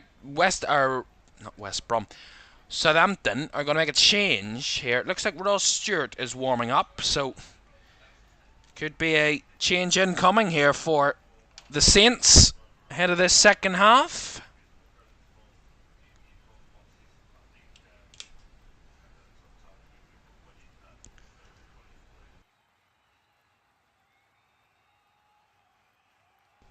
I don't think they're actually going to make that change. Adam Armstrong is on. Whether it's Sakumara Not too sure, but I don't think there is a change incoming. So thanks to the feed provider here in the UK for telling me that. Thank you so much for feeding me the incorrect information. Just seeing Gritty Dane Ghana there. Pretty warm day here in the Midlands. In West Bromwich. At the Hawthorns, 23 degrees. Which is a beautiful sunny day. A summer's afternoon. Even though it's spring still. But a summer's-like afternoon at the Hawthorns. And we would love some goals to go with it.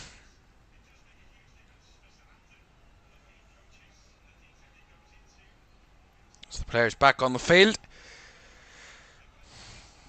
Just waiting on the referee's whistle then. Sam Barrett to get his back and going.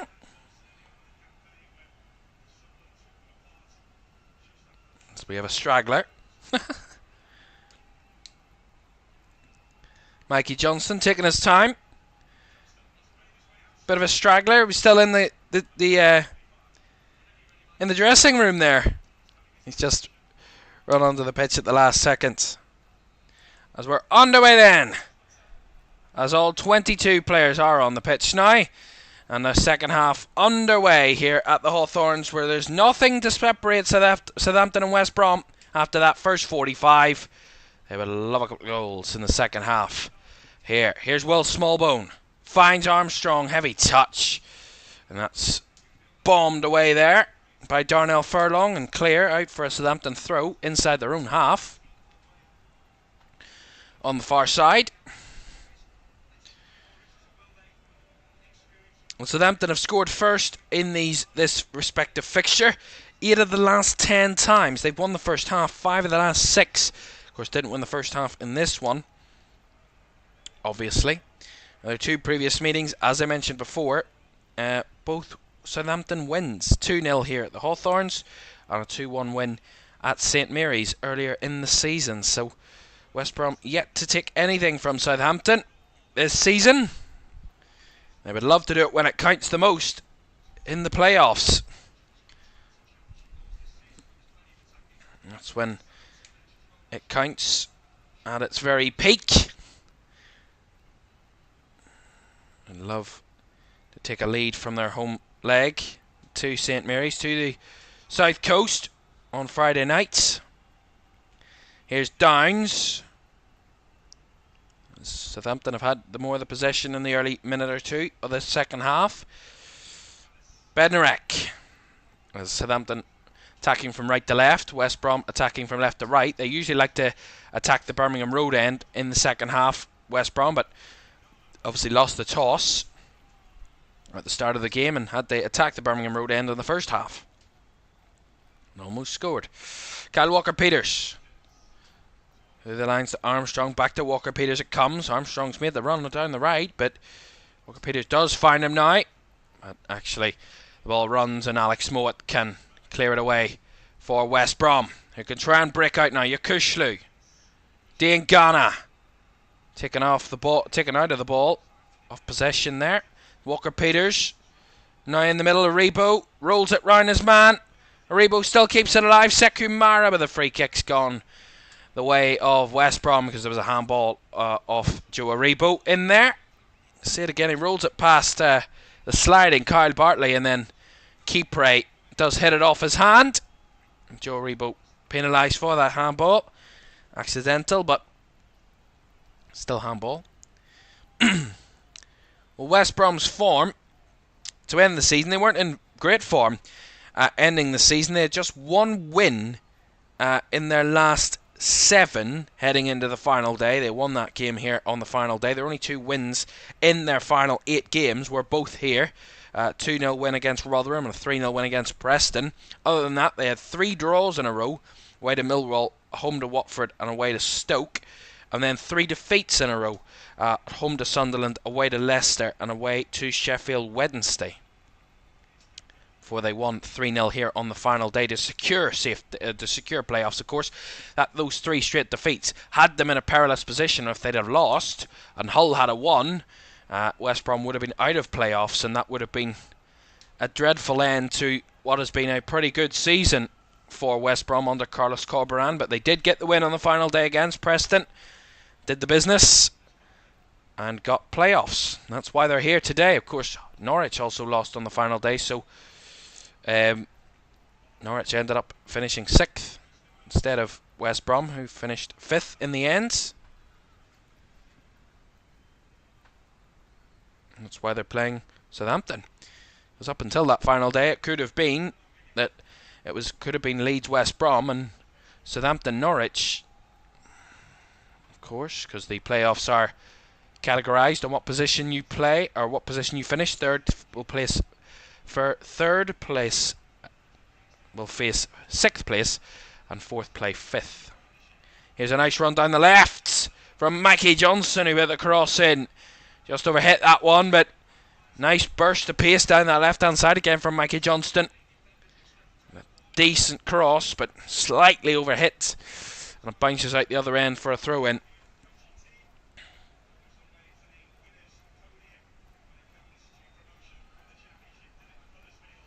West Brom did go on a major unbeaten run before those 3 defeats in a row before the end of the season. They were actually unbeaten in 10 games in the Championship. 5 wins, 5 draws in that 10-game spell. It started with a 3-0 win away at Plymouth and ended with that 2-0 win at home to Rotherham. Their last defeat before that 10-game unbeaten run was against today's opposition in a 2-0 defeat at home back in February, and that kind of catapulted them to a fantastic run of form.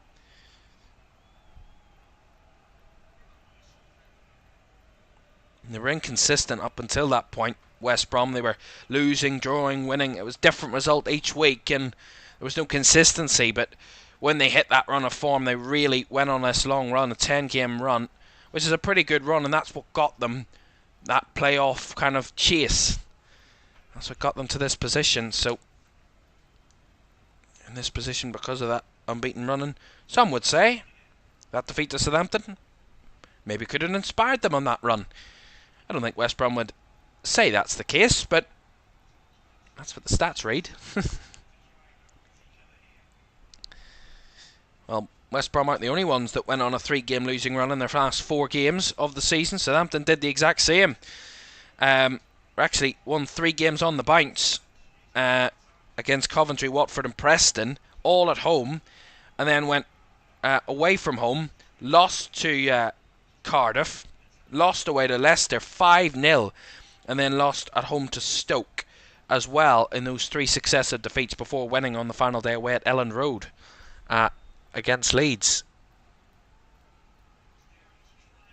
Here's Flynn Downs, bursting forward, still going, finds Manning, across it comes, in the block by Bartley. Sees it out for the throw-in. There was a runner in there, I think it was a Rebo that made the run.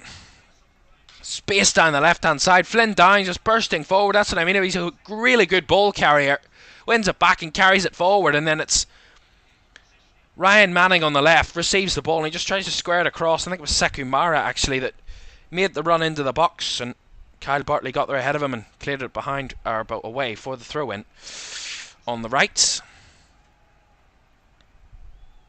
Of course, Southampton were pretty comfortable in 4th place. No one was anywhere around them at the end of the season.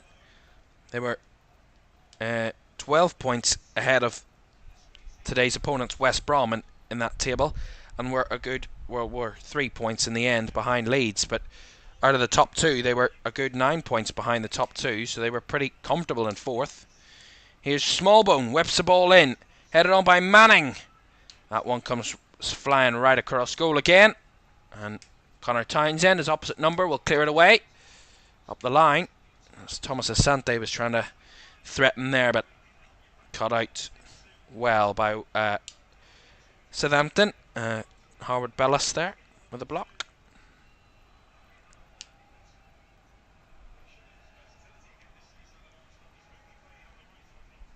And a good second half so far, competitive from both teams, showing an early threat, showing what they're capable of. No major goalmouth action as of yet in terms of clearances or big shots. Still a long way to go. Here's Flynn Downs though, breaking forward for Southampton. Now finds Joe Aribo with a shot blocked by Darnell Furlong. Will go for the corner.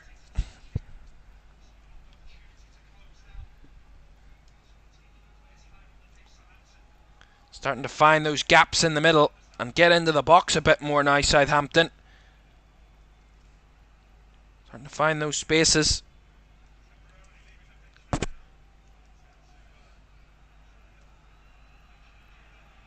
And Adam Armstrong off the pitch for the moment. Let's get a bit of treatment. So, at the moment, Southampton down to 10. At this moment in time. Throw in. As Aribo tries to adjust. Does take the touch. Takes another touch, but can't get it forward as it comes back to Bednarek.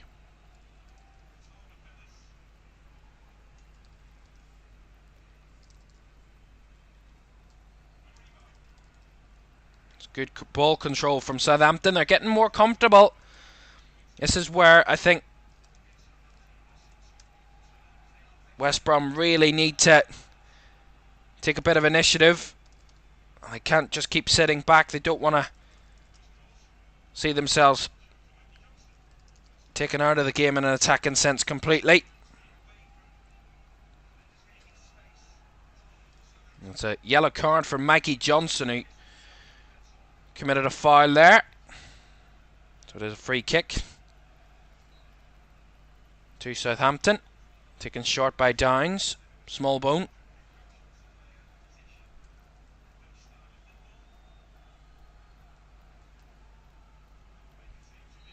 And there's a foul there on Joe Aribo. So another free kick. It's Shikoshlu this time. Give away that free kick.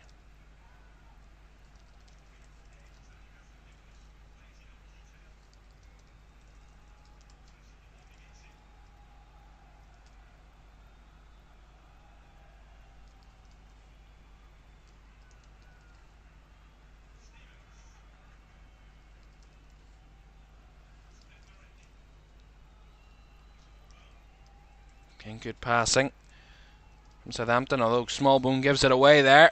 And now the chance for Mikey Johnston to break here for West Brom. Trying to get past Howard Bellis, sorry.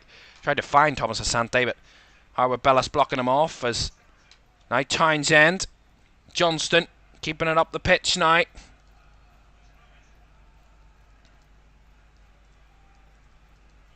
Darnell Furlong out to the right hand side. Here's Fellows. Tom Fellows, right-footed, cross across the box, and no one in there. Falls to Mowat with a strike over the bar. Really good move that from West Brom.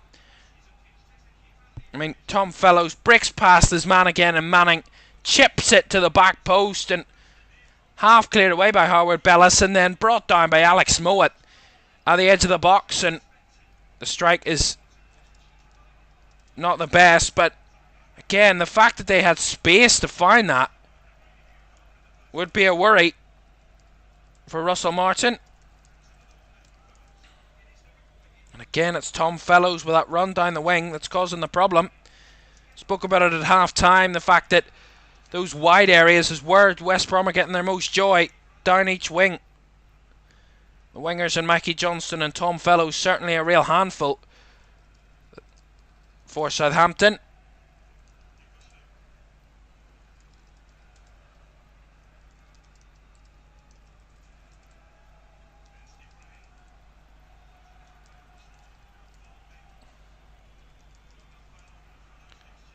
Ball there. Up the line from Furlong, and Fellows is a bit too far forward. Too far away from him to recover. Try and keep the attack going. But a more positive moment there for West Brom, really. It's been a highly competitive last 5-10 minutes.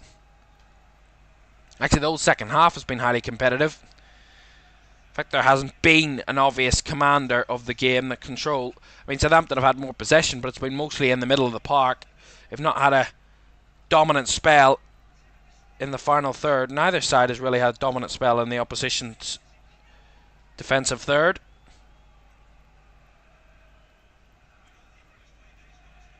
And the crowd are still singing loud and clear inside this stadium, cheering their side on, trying to help them over the line.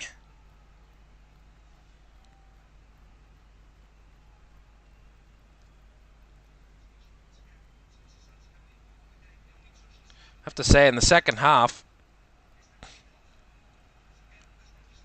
there's not much from the West Brom centre forward. And Brandon Thomas Asante had one touch in the second half, and that was the kick-off touch. Hasn't had anything in play as of yet, but here comes Mikey Johnston trying to turn Kyle Walker-Peters inside out there, and Walker-Peters gets the defensive block, puts it behind for the West Brom corner.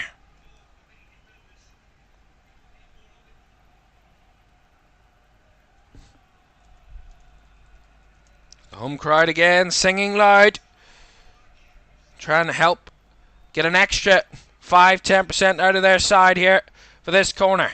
They're trying to help them. Got the quality. Need to find the finish.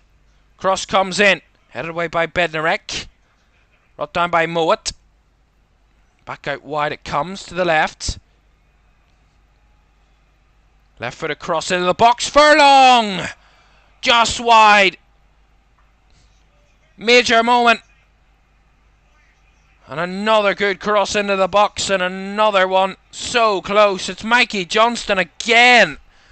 Down that left-hand side, and that cross is perfect. And Darnell Furlong gets in front of Aribo at the back post, and he just tries to side foot it with his right boot. Tried to stretch for it, gets around the man, and gets there ahead of Aribo. And Aribo could have been left red-faced there, because he was just waiting for the ball to come and did not know that kind of Darnell Furlong was behind him. He was a bit passive there. Luckily for Aribo's point of view defensively, it didn't end up in the back of the net, because that would have been a real horror show for him. That was not great defending at all. Luckily for Southampton, it was the wrong side of the post. Here's Bartley. Going to switch it out to the left. Lovely ball to find Mikey Johnston. Again, he's all over Kyle Walker-Peters. And Mikey Johnston breaks away from his man. Finds Mowat. Out the way it comes to the left again to Townsend. Back to Johnston. West Brom growing in confidence. And starting to get more forward passes. Find the spaces. Fellows tries to chop inside. Aribo was the closest to him. He felt he was fouled there, Tom Fellows, but the referee says it was a fair challenge.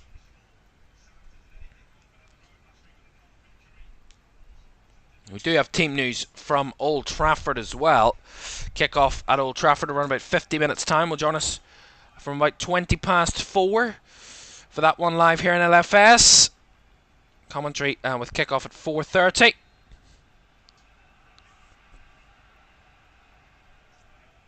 Team news as we get a break in play here. Andre Onana in goal for Manchester United. Dalot, Casemiro, Evans and Wan-Bissaka the defence. So an unchanged defence after that 4-0 defeat to Crystal Palace last Monday. Kobbie Mainoo and Sofian Amrabat are in midfield. Scott McTominay, the attacker, who captains the side today. Amad Diallo, Alejandro Garnacho and Rasmus Højlund, the front three. So still no Bruno Fernandes and still no Marcus Rashford in the side at all. Not on the bench either for Manchester United. For Arsenal, Raya starts in goal. White, Saliba, Gabriel and Tomiyasu in defence. Partey, Rice and Ødegaard in midfield. Saka, Trossard, Havertz up front for Arsenal. And that game live in around about 45 minutes time.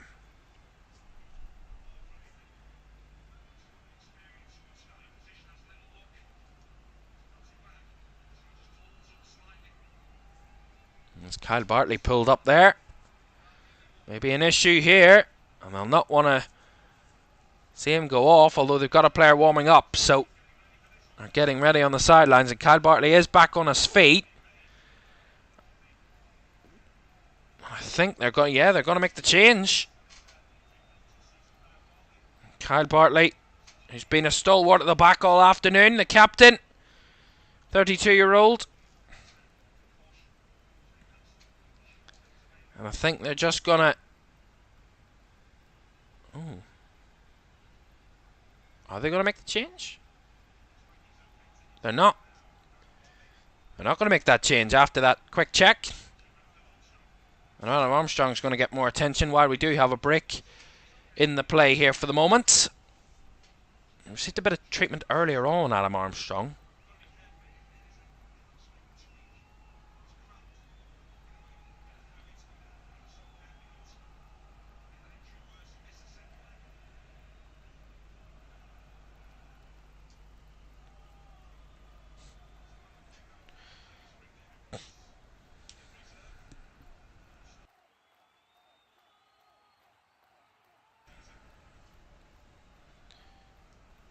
Bartley just readying to come back on here. We do still have this drinks break in place, so players just receiving a bit of water, a bit of hydration.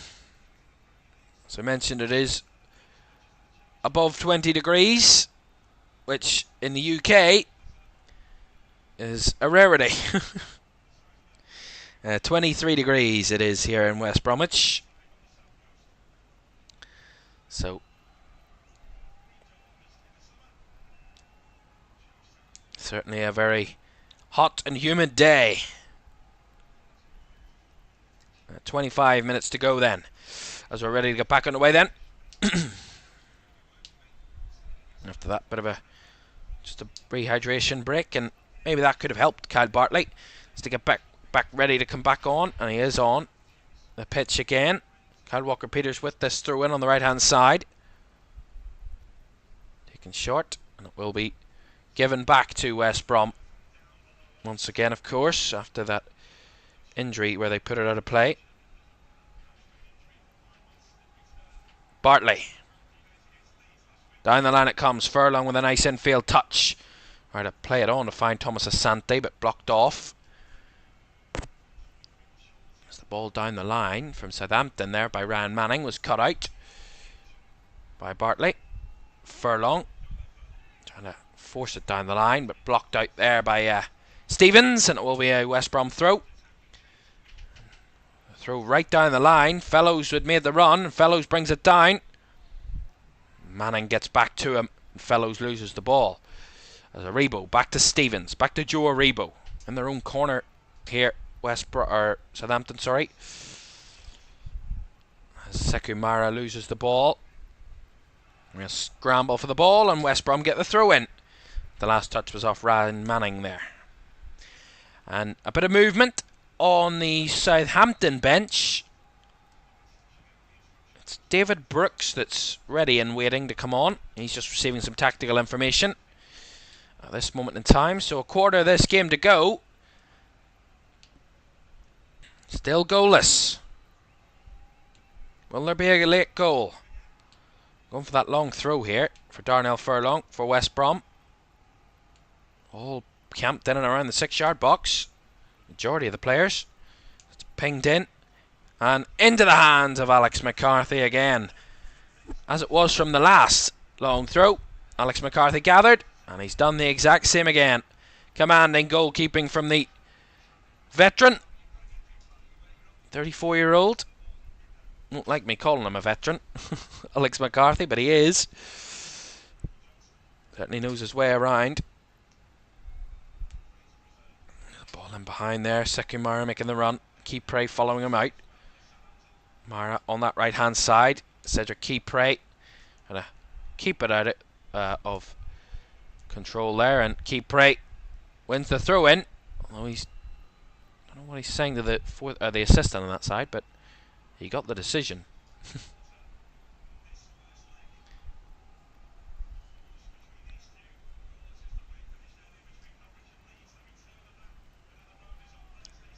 Struggling for goals over the 2 games so far, after almost all of the games down.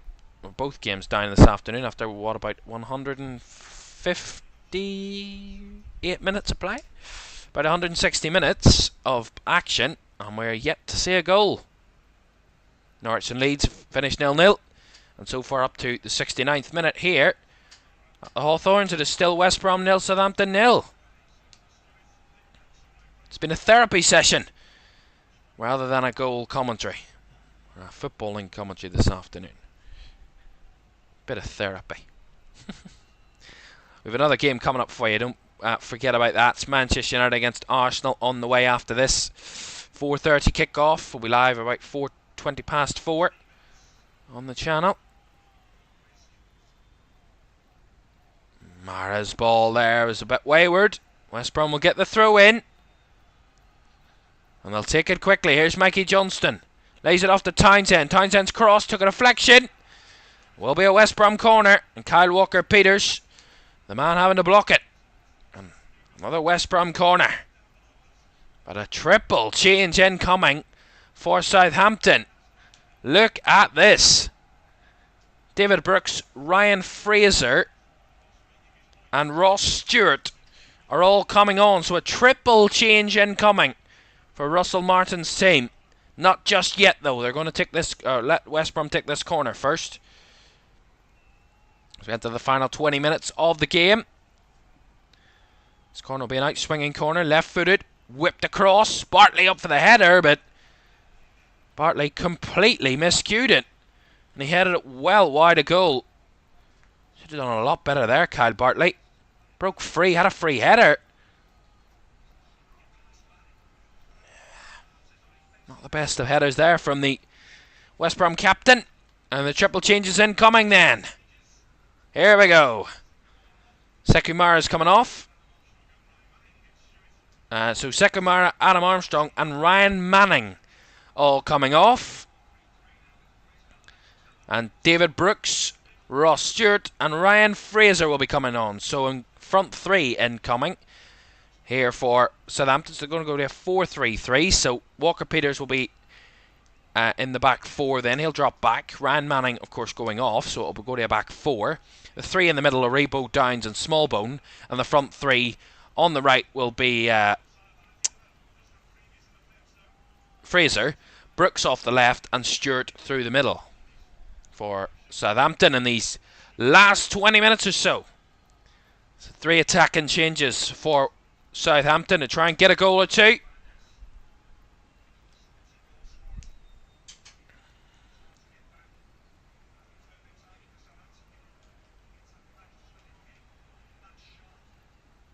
There's Mowat. Brings it down for West Brom. Down the line it goes from Bartley and headed out of play by Bednarek for the West Brom throw. And Albion have another throw in. What can they make of it? Furlong into space looking for the runner of Yakushlu, who run through and was taken out there. And it will be a free kick and a yellow card incoming as well to Howard Bellis. And I think that's soft looking. I don't think that's a yellow card. It is a bit soft, but smart play. And Taylor Howard Bellis is in the book. So Howard Bellis, another player yellow card of this afternoon, joining Mikey Johnston and Flynn Downs, who have already been booked by referee Sam Barrett. So a free kick opportunity then. Around about the edge of the box here for West Brom. And this is a good opportunity. Maybe Alex Mowat eyeing it up. Connor Townsend and Mikey Johnston are alongside him in and around the free kick, but it looks like Alex Mowat is readying it up for himself. He's had a hold of the ball there. The wall is set up, a 5-man wall for Southampton. Can he squeeze it through? Alex Mowat stares at the ball. Mowat, left-footed, over the bar. Got it over the wall, but couldn't bring it back down again in time. And it ends up behind for a goal kick. And it's from that angle, from that distance, it is difficult to get it up and down against a tall wall like that. Did get it up, but could not get it back down the other way, and that's the problem. That distance. I think the ball actually had enough. Needed a new ball there.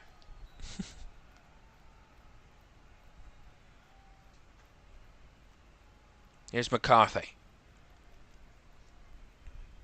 Harwood Bellis with a long kick. Stewart brings it down and then kept alive. Here's Fraser. Aribo. Back to Stevens. And now into the midfield to Flynn Dines. There's a problem here. Who's that?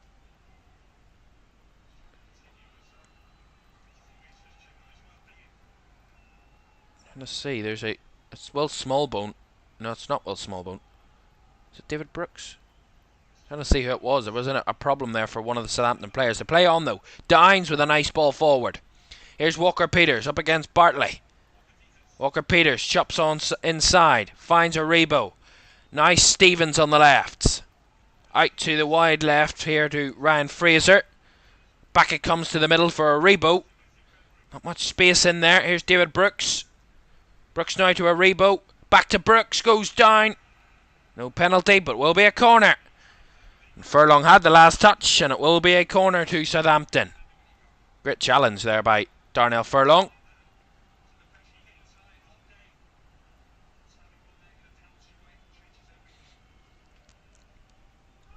That's 15 minutes inside the Hawthorns. Still waiting for that goal. Southampton have a corner here. Can they get it from this point? Goal whipped in. Oh, just headed away. Dines to recover it. Fraser now. They keep the bodies up the pitch. Southampton. Aribo back to Dines. Now Fraser, but they'll just have to slowly retreat back here. Southampton, because there was no space to get forward there. Here's Walker Peters. Back it comes to Bednarek. Aribo. And the home team eyeing up some changes. 11 that started the game are still the 11 that are on the pitch here for West Brom. Hard fought so far as Ross Stewart tried to nick the ball away, but he was offside.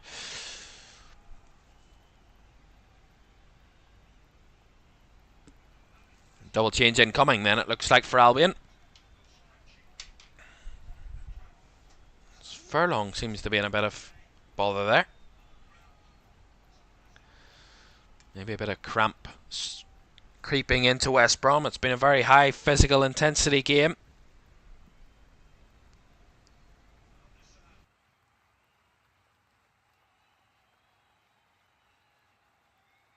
And the triple change incoming then. Not just yet, though. The back it, they still have it, West Brom. It's Furlong down the right. Goes into space. Nice spin there from Fellows. And Fellows breaks away. And Fellows is free down the right-hand side. Plays it across. Chance to shoot. What a save by McCarthy. That's a huge opportunity, and there won't be a bigger save than that in this game. Or may there be? As here's Stewart up the other end. The flag stayed down. Here's Ross Stewart with a strike. Deflected. Oh! That's some save from Alex Palmer. 2 saves. 1 at each end. Incredible. Walker Peters with a cross blocked corner. That's incredible. See it again, the ball in behind. Ross Stewart's onside. Flag rightfully stays down, it's not offside. And he had to make that big save, Alex Palmer. It was just strange. Ross Stewart steps in, Field takes the shot, takes a wicked deflection, and the keeper had already dived to his left, but he uses his right foot. It's in the air, and he just kicks it away. That's fantastic adjustment from Alex Palmer. Incredible. Wow.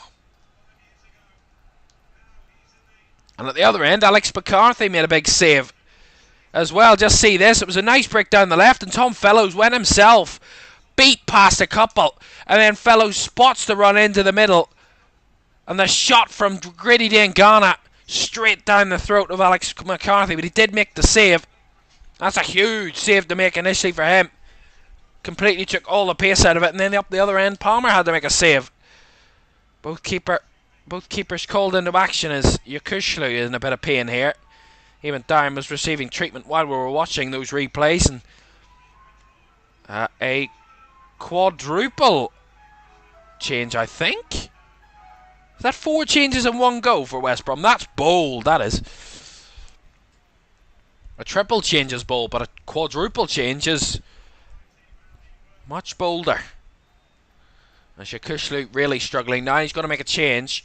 He's going to come off Yakushlu, and Semi Ajayi is coming on. So Semi Ajayi on for Yakushlu. Next up, another change incoming. Brandon Thomas Asante is coming off. He's going to be replaced by Jan Mavila, I think. And he hasn't come on. Yeah, Jan Mavila. So Jan Mavila on for Brandon Thomas Asante. And the third change is going to be Tom Fellows. And he's going to be replaced by John Swift. This is such hard work for that fourth official down there. I do feel for him. And that's not the last one. It's Mikey Johnston. He's coming off. There. And that change, Jed Wallace is on for him. And that fourth and final change then, as confirmed, is going to be John Swift. Not John Swift. It is John Swift. What is going on?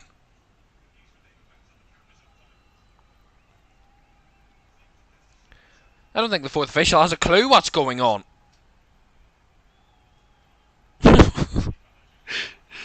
Oh goodness. It is Tom Fellows coming off. Bit of confusion there. Tom Fellows coming off, and coming on, it will be John Swift. After all that, goodness me. So Ajayi, Swift, Wallace and Mavia on. Thomas Asante, Fellows, Johnson and Yakushlu off. We got there in the end. My goodness. There we go. Corner for Southampton. I forgot what was happening there. Corner on the right hand side for Southampton. After that substitution drama. Corner whipped in, right footed. Headed away, not fully cleared, and it will bounce back up and into the hands of Alex Palmer. In the Baggies goal.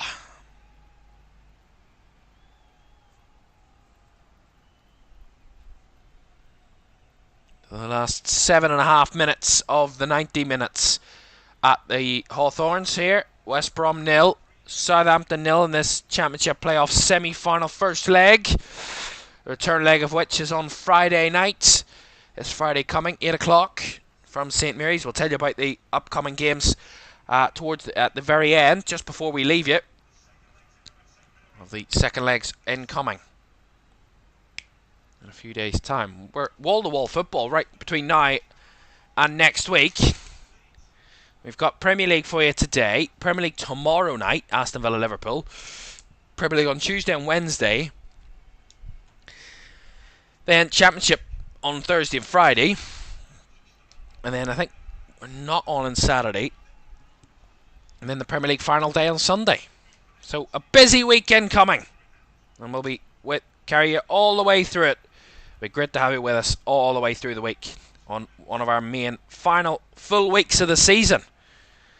As Dines pressured in his own box, and look at the challenge there. Oh, mistake at the back. Swift. Now the shot blocked off the line by Bednarek. And that's fantastic pressing from West Brom. Southampton look dead and buried at the back. What are they doing? It's Flynn Dines. He passes it back to his keeper McCarthy. Has it under control. He just tries to roll it out to his centre back, and they're not watching at all. Howard Bellis completely unaware that was coming. And West Brom press it and end up it out for the throw in. My goodness me. Southampton played themselves into trouble once again there. Here's Semi Ajayi. Down the right is Grady Diangana. Out of Bartley. As West Brom have gone to a back three, of course. Ajayi, Bartley and Kipre in that back three. Townsend and Furlong at wing back. Now, so an extra defender just to help them through. Make sure they don't give too much away at the back. Here's Mowat for West Brom. Played forward out to the right hand side. Here's Furlong to chest it down. Brings it under control. Plays it back to Diangana. Now Wallace. Swift. Out to Furlong. Back to Swift. And now back it comes to Ajayi. Here's Bartley through the middle. Swift trying to play it on to Jed Wallace, but closed down. Southampton have it back with a Rebo. 5 minutes plus additional time to go. And is it going to be the storyline that both of our playoff semi-final first legs will be going to, will end 0-0 draws? And heading to the second legs where it will be a straight shootout for the win.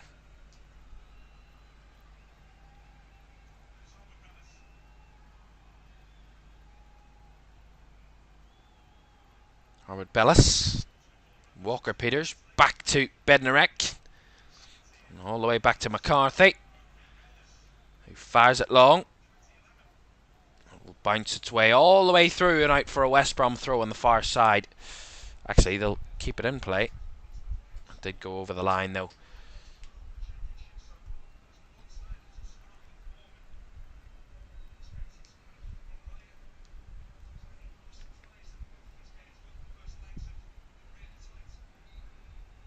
Free kick there for West Brom. Shows the quality of these four teams, that we have such tight game, the two really tight games, and the fact they're very well matched. High pressured, high pressured these moments are. How big these moments are for their oppositions. And for each of these teams, what this playoffs position means to them.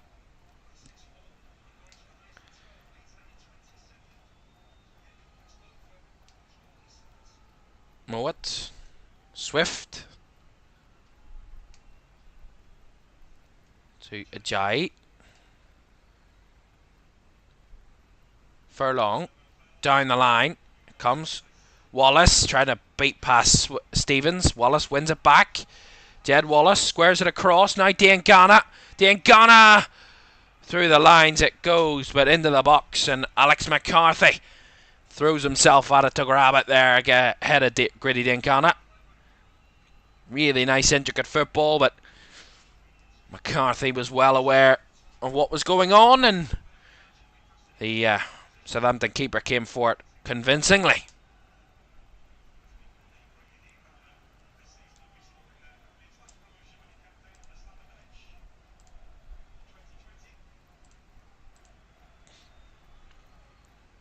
Long ball over the top.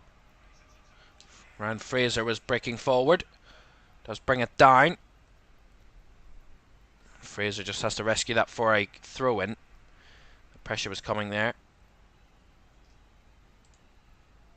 Stevens. To Howard Bellis. Knocks it long. Again trying to find that corridor. on that left channel. Ryan Fraser is marking himself in, and Darnell Furlong covers the space and blocks off that pass from happening. There's Russell Martin again. Again, not happy with his side. Said it earlier in the game, I would take I just take cameras on both managers, Carlos Corberan and Russell Martin. Will be an incredible, just an incredible addition. It's so animated on the sidelines, it's great. Through and down the line by Furlong. Met it was Stevens, brought down. Still actually in the air. Stevens got up for the second header. Southampton pick it around the box. Here's Downs, gets it away. Howard Bellis to Kyle Walker-Peters. So we're into the last minute of the 90 here at Hawthorns. West Brom 0, Southampton 0. Bednarek forced it forward there. Did come off, found its way to David Brooks, but given away, and Bednarek was there quickly to mop it up ahead of Jed Wallace. It's McCarthy. Goes long. Trying to find Ryan Fraser, but Fraser leaped and just couldn't reach it. And Furlong will let it run for the throw. As we've hit the 90-minute mark, the fourth official is going to make the give us the change. Substitution information first. Connor Townsend's going to come off. And he's going to be replaced by Adam Reach. So the final change there from West Brom incoming. And he also confirms that we have 6 added minutes to play at the end of the 90 here. So 6 more minutes to come. Is there enough in this for a winner to be found? Will either side take a lead to the reverse fixture in 5 days' time? Or will we be following suit of Leeds Norwich and heading to our second legs level? And without either of the none of the defences having been breached over the 2 games so far. Here's Furlong with a throw. Down the line it goes. No one there to reach it. And Bednarek will just play it back to McCarthy. Gives it to Kyle Walker-Peters. As Howard Bellis knocks it long up the middle. As David Brooks goes to the ground under a challenge from Kyle Bartley. And that will be a free kick to Southampton.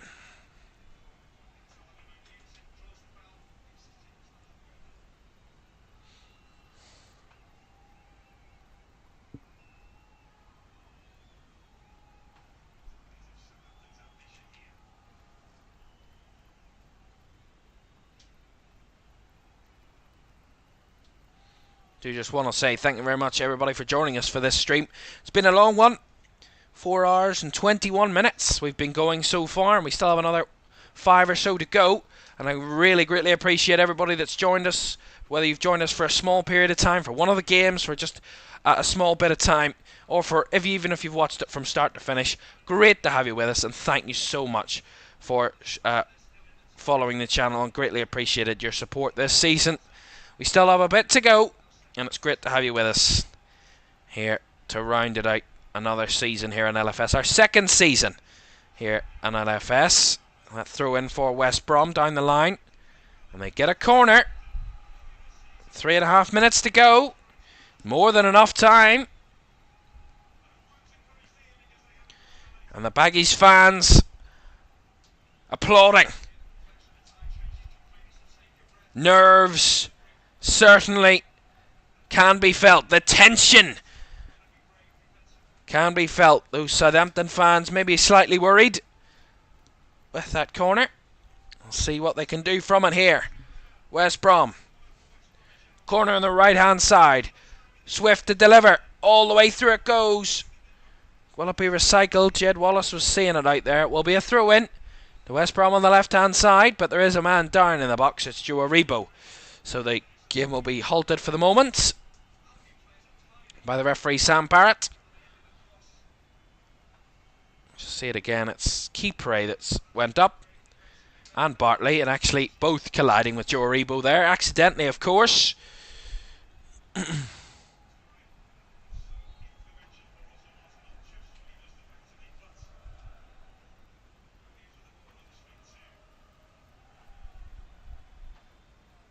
Southampton have it at the back again.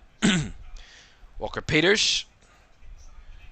And West Brom win it back nicely from Aribo. Mowat across. Diangana now out wide is Furlong. Wallace is in the box. Here's Diangana. Goes on a run himself. Goes down. And the referee waves his head in disagreement. No penalty. See it again. Gritty Diangana beats past Fraser. Fraser's kind of slips.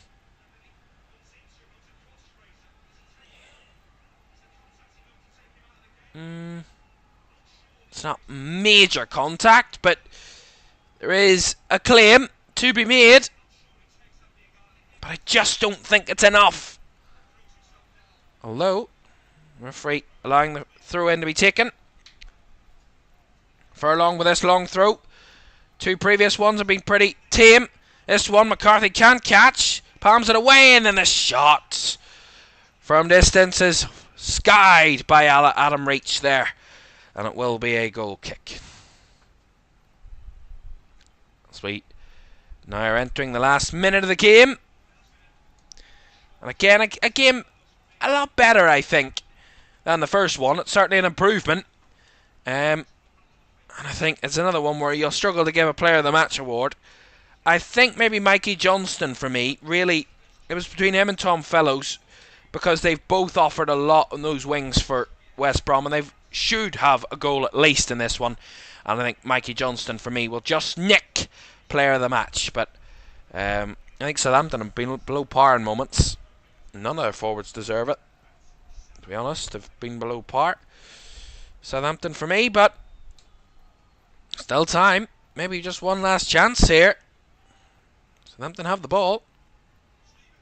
Stevens and Fraser goes all the way back to his keeper Alex McCarthy. So maybe just one last pump of the ball up the pitch. And a hopeful chance is headed away there. The flag was up in any case against Kyle Walker-Peters. So free kick to West Brom. And surely that should be that.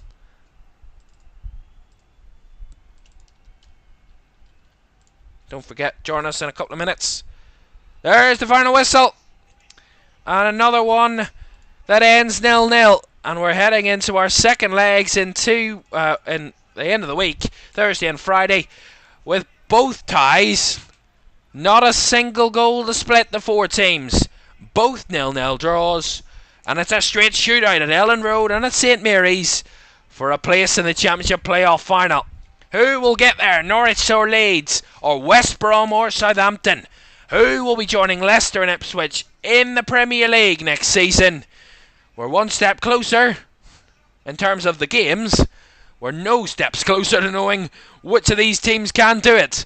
And it'll all be a crunch point on Thursday and Friday night to decide who will be going to Wembley in 2 weeks' time. A fantastic game, much better than the first one, but still no goals, and that's the final score.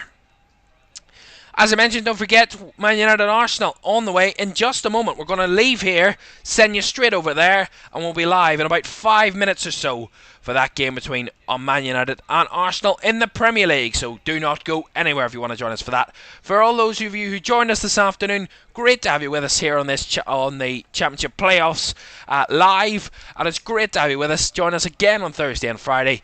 But for now, have a great afternoon and enjoy Man United against Arsenal. Catch me if I fall.